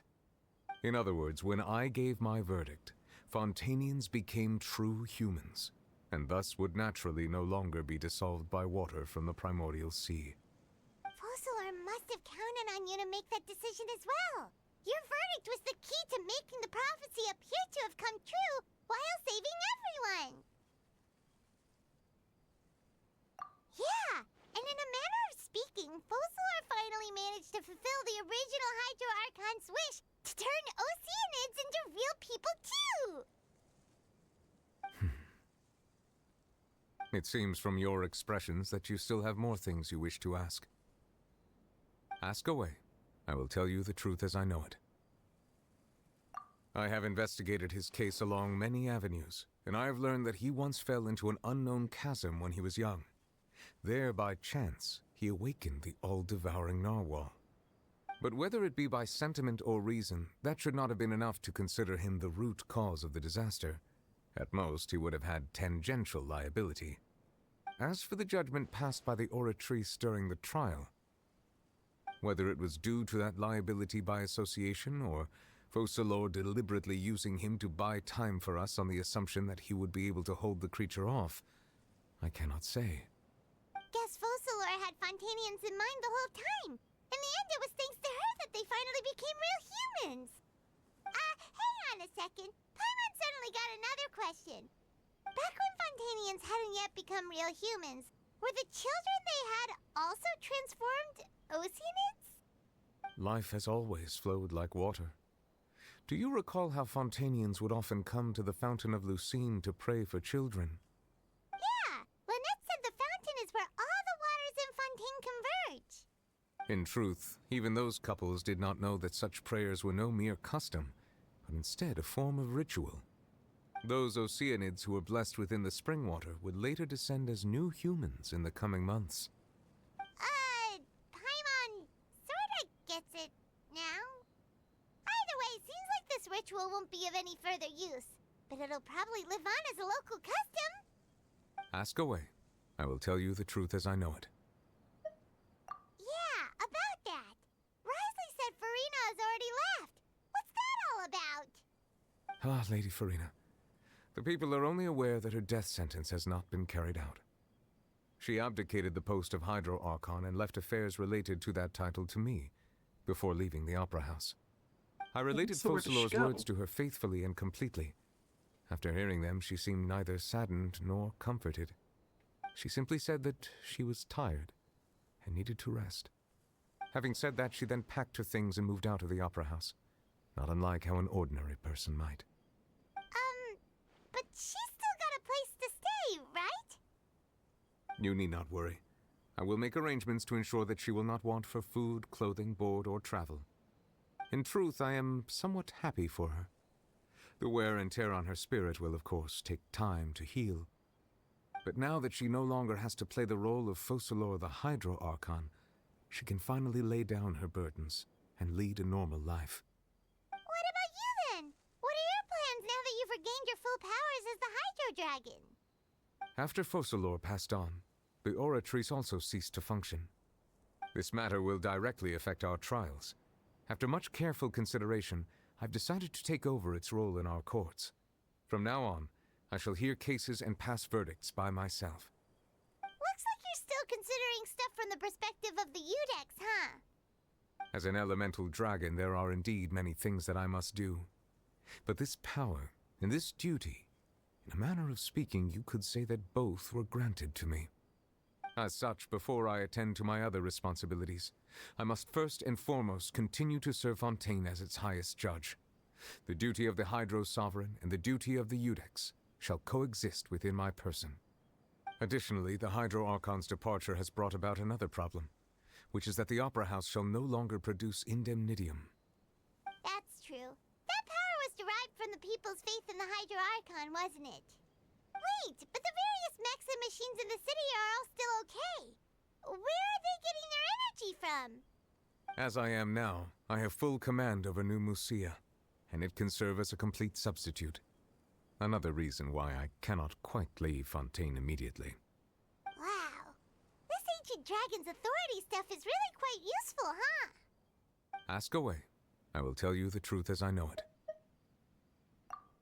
Oh, that's right! They say you've given it to the knave as a diplomatic gift or something! Leaving aside their intentionality, the two Fatui Harbingers have indeed done much for us during this crisis. Their sole remaining goal in Fontaine, at least at this point, would seem to be the Gnosis. The Isn't the Oratrice has Gnosis ceased to useless, function. though?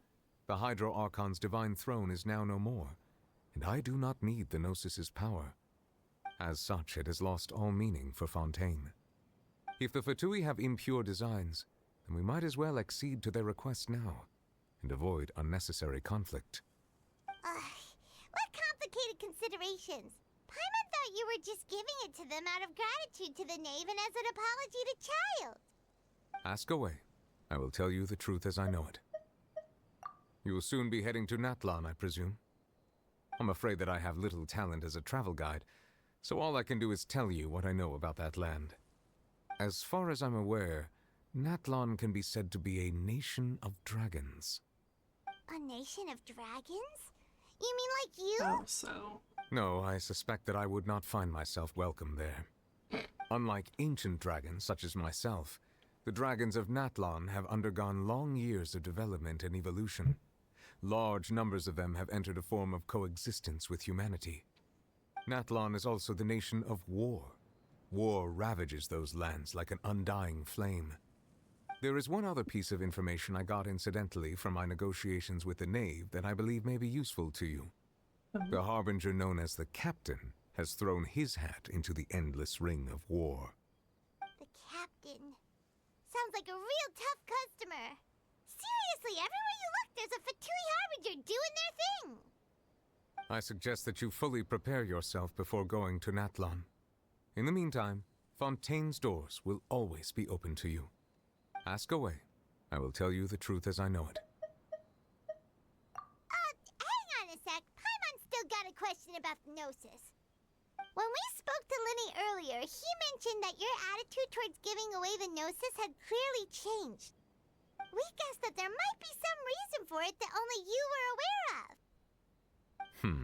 No wonder the House of the Hearth is the Fatui's intelligence division. They are certainly sharp. So regarding this specific issue, I was just getting ready to share something with you. What is it? In truth, I exchanged some further words with that lady named Skirk after sending you two back to the surface. It went something like this.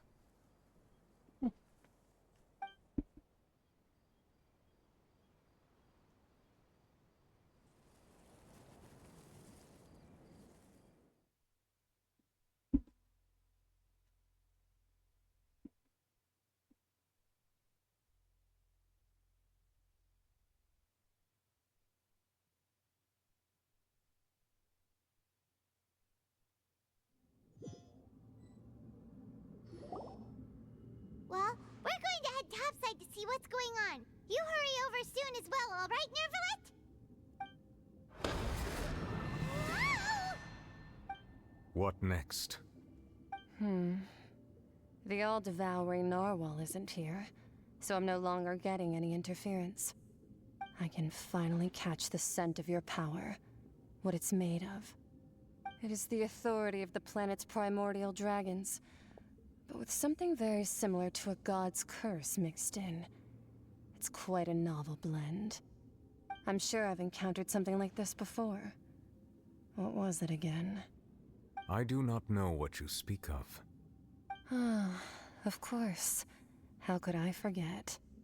You should have the remains of the third descender on your person, yes? Remains? I've never heard of any such thing. Huh. According to your parlance, I believe it may be called a gnosis.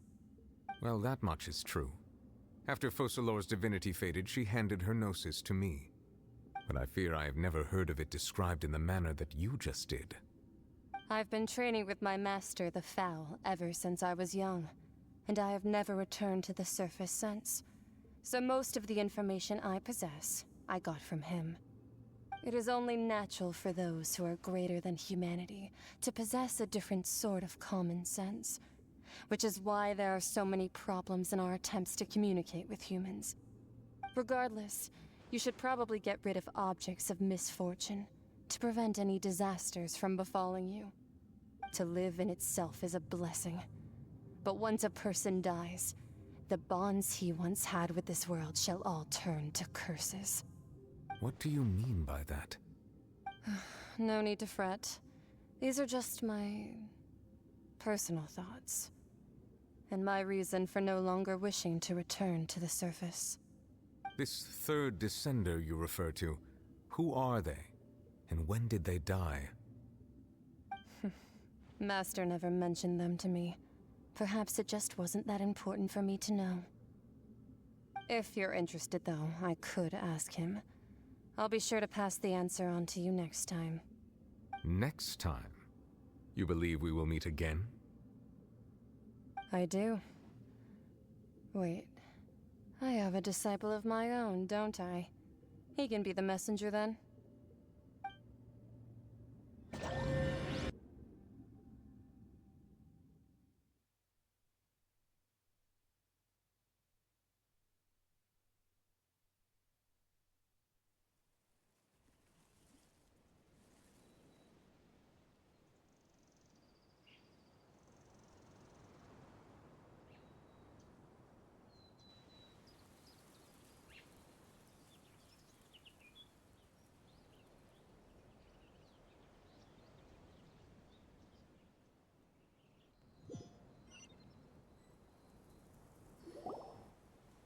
That's what she told me.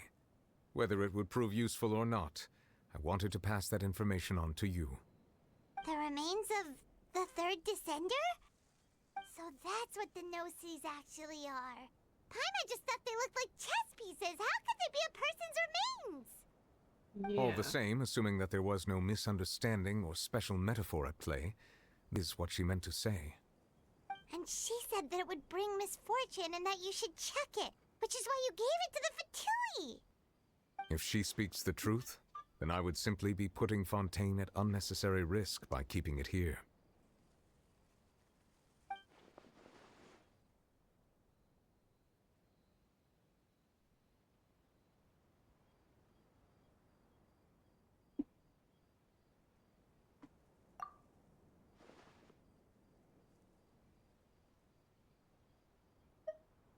I had guessed that you might already be familiar with this concept, but I did not expect you to be one of them. That means that the no-seas, which are exceedingly element-compatible and can even enhance elemental abilities, do indeed come from the third descender. I wonder, does your body also possess similar properties? I mean, we can use every element. Like being able to use elemental powers without a vision. That does sort of count as special compatibility, right? No, let's not think about this stuff right now. It just feels creepy. Comparing the Traveler to the dead third descender and all. That's what you say, but this topic still feels like bad luck. Once Child recovers, let's get some more answers out of him. Or go look for his master and get the answers that way. I too believe it unwise to make too many blind guesses when information is lacking. The same is true of being at court. All right. Whatever the case, it seems like the crisis here in Fontaine's over for now. Yes. All of Focalor's efforts were for this moment as well. But she sacrificed herself in the end as a god, and she suffered through all those years as a human. Was that really what she wanted? I suppose that would be the mystery of a god's will. I suspect not. But once in a while I too would guess that if wishes were like the clouds in the sky, they will one day return to the earth as raindrops. Life flows like water, and rain is the final answer. The water levels may sometimes tilt one way or another, but the rain falls fairly upon all. And what, ultimately, is the difference between the rains that fall upon all of us?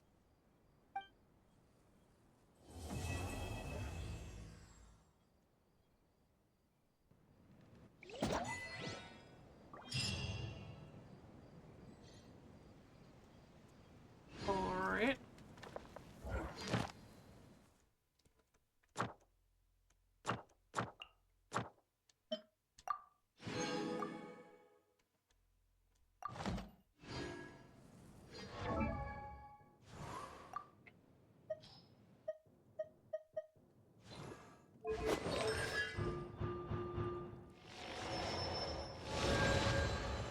C4, so the other two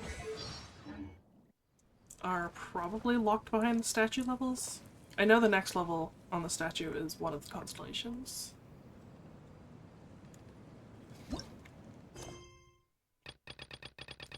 And now there's all just this side stuff, which I'm not gonna do today.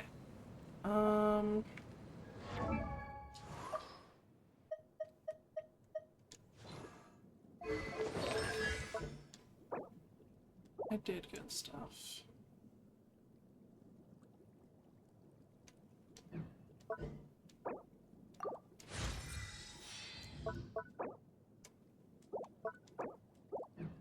Doesn't leave me with enough for anything. You definitely need better artifacts.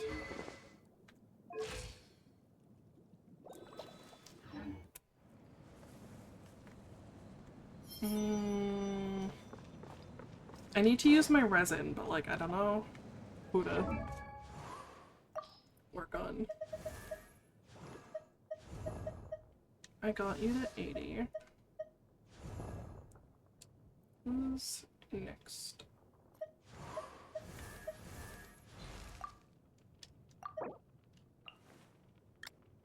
Damn, I have a lot more books than I thought.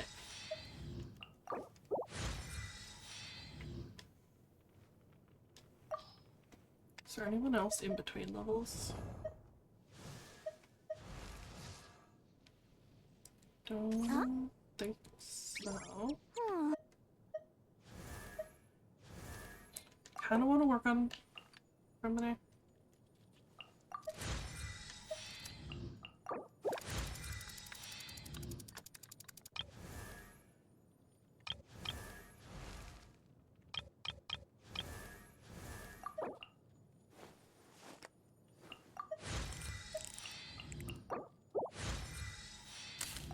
I have her boss. Oh, I do indeed.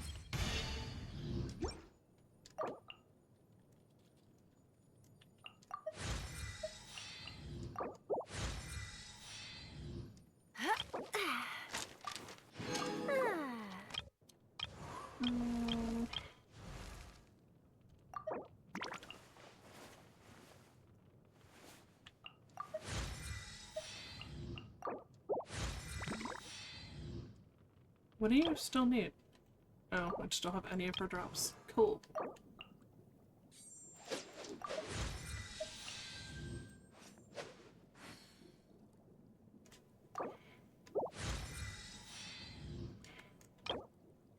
And you also need the boss.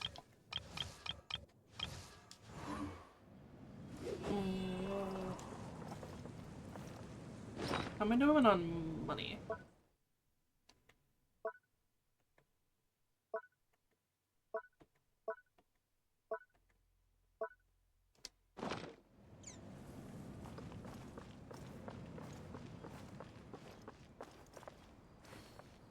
You know what? I don't know who to work on, so I'm just not gonna. I am going to end stream here. Longer than I expected. It took 5 hours to do that Archon quest. So yeah, I am going to call it a night. I will be back tomorrow. I am not entirely sure what I'm doing tomorrow, but I will be back. So I will see everyone then.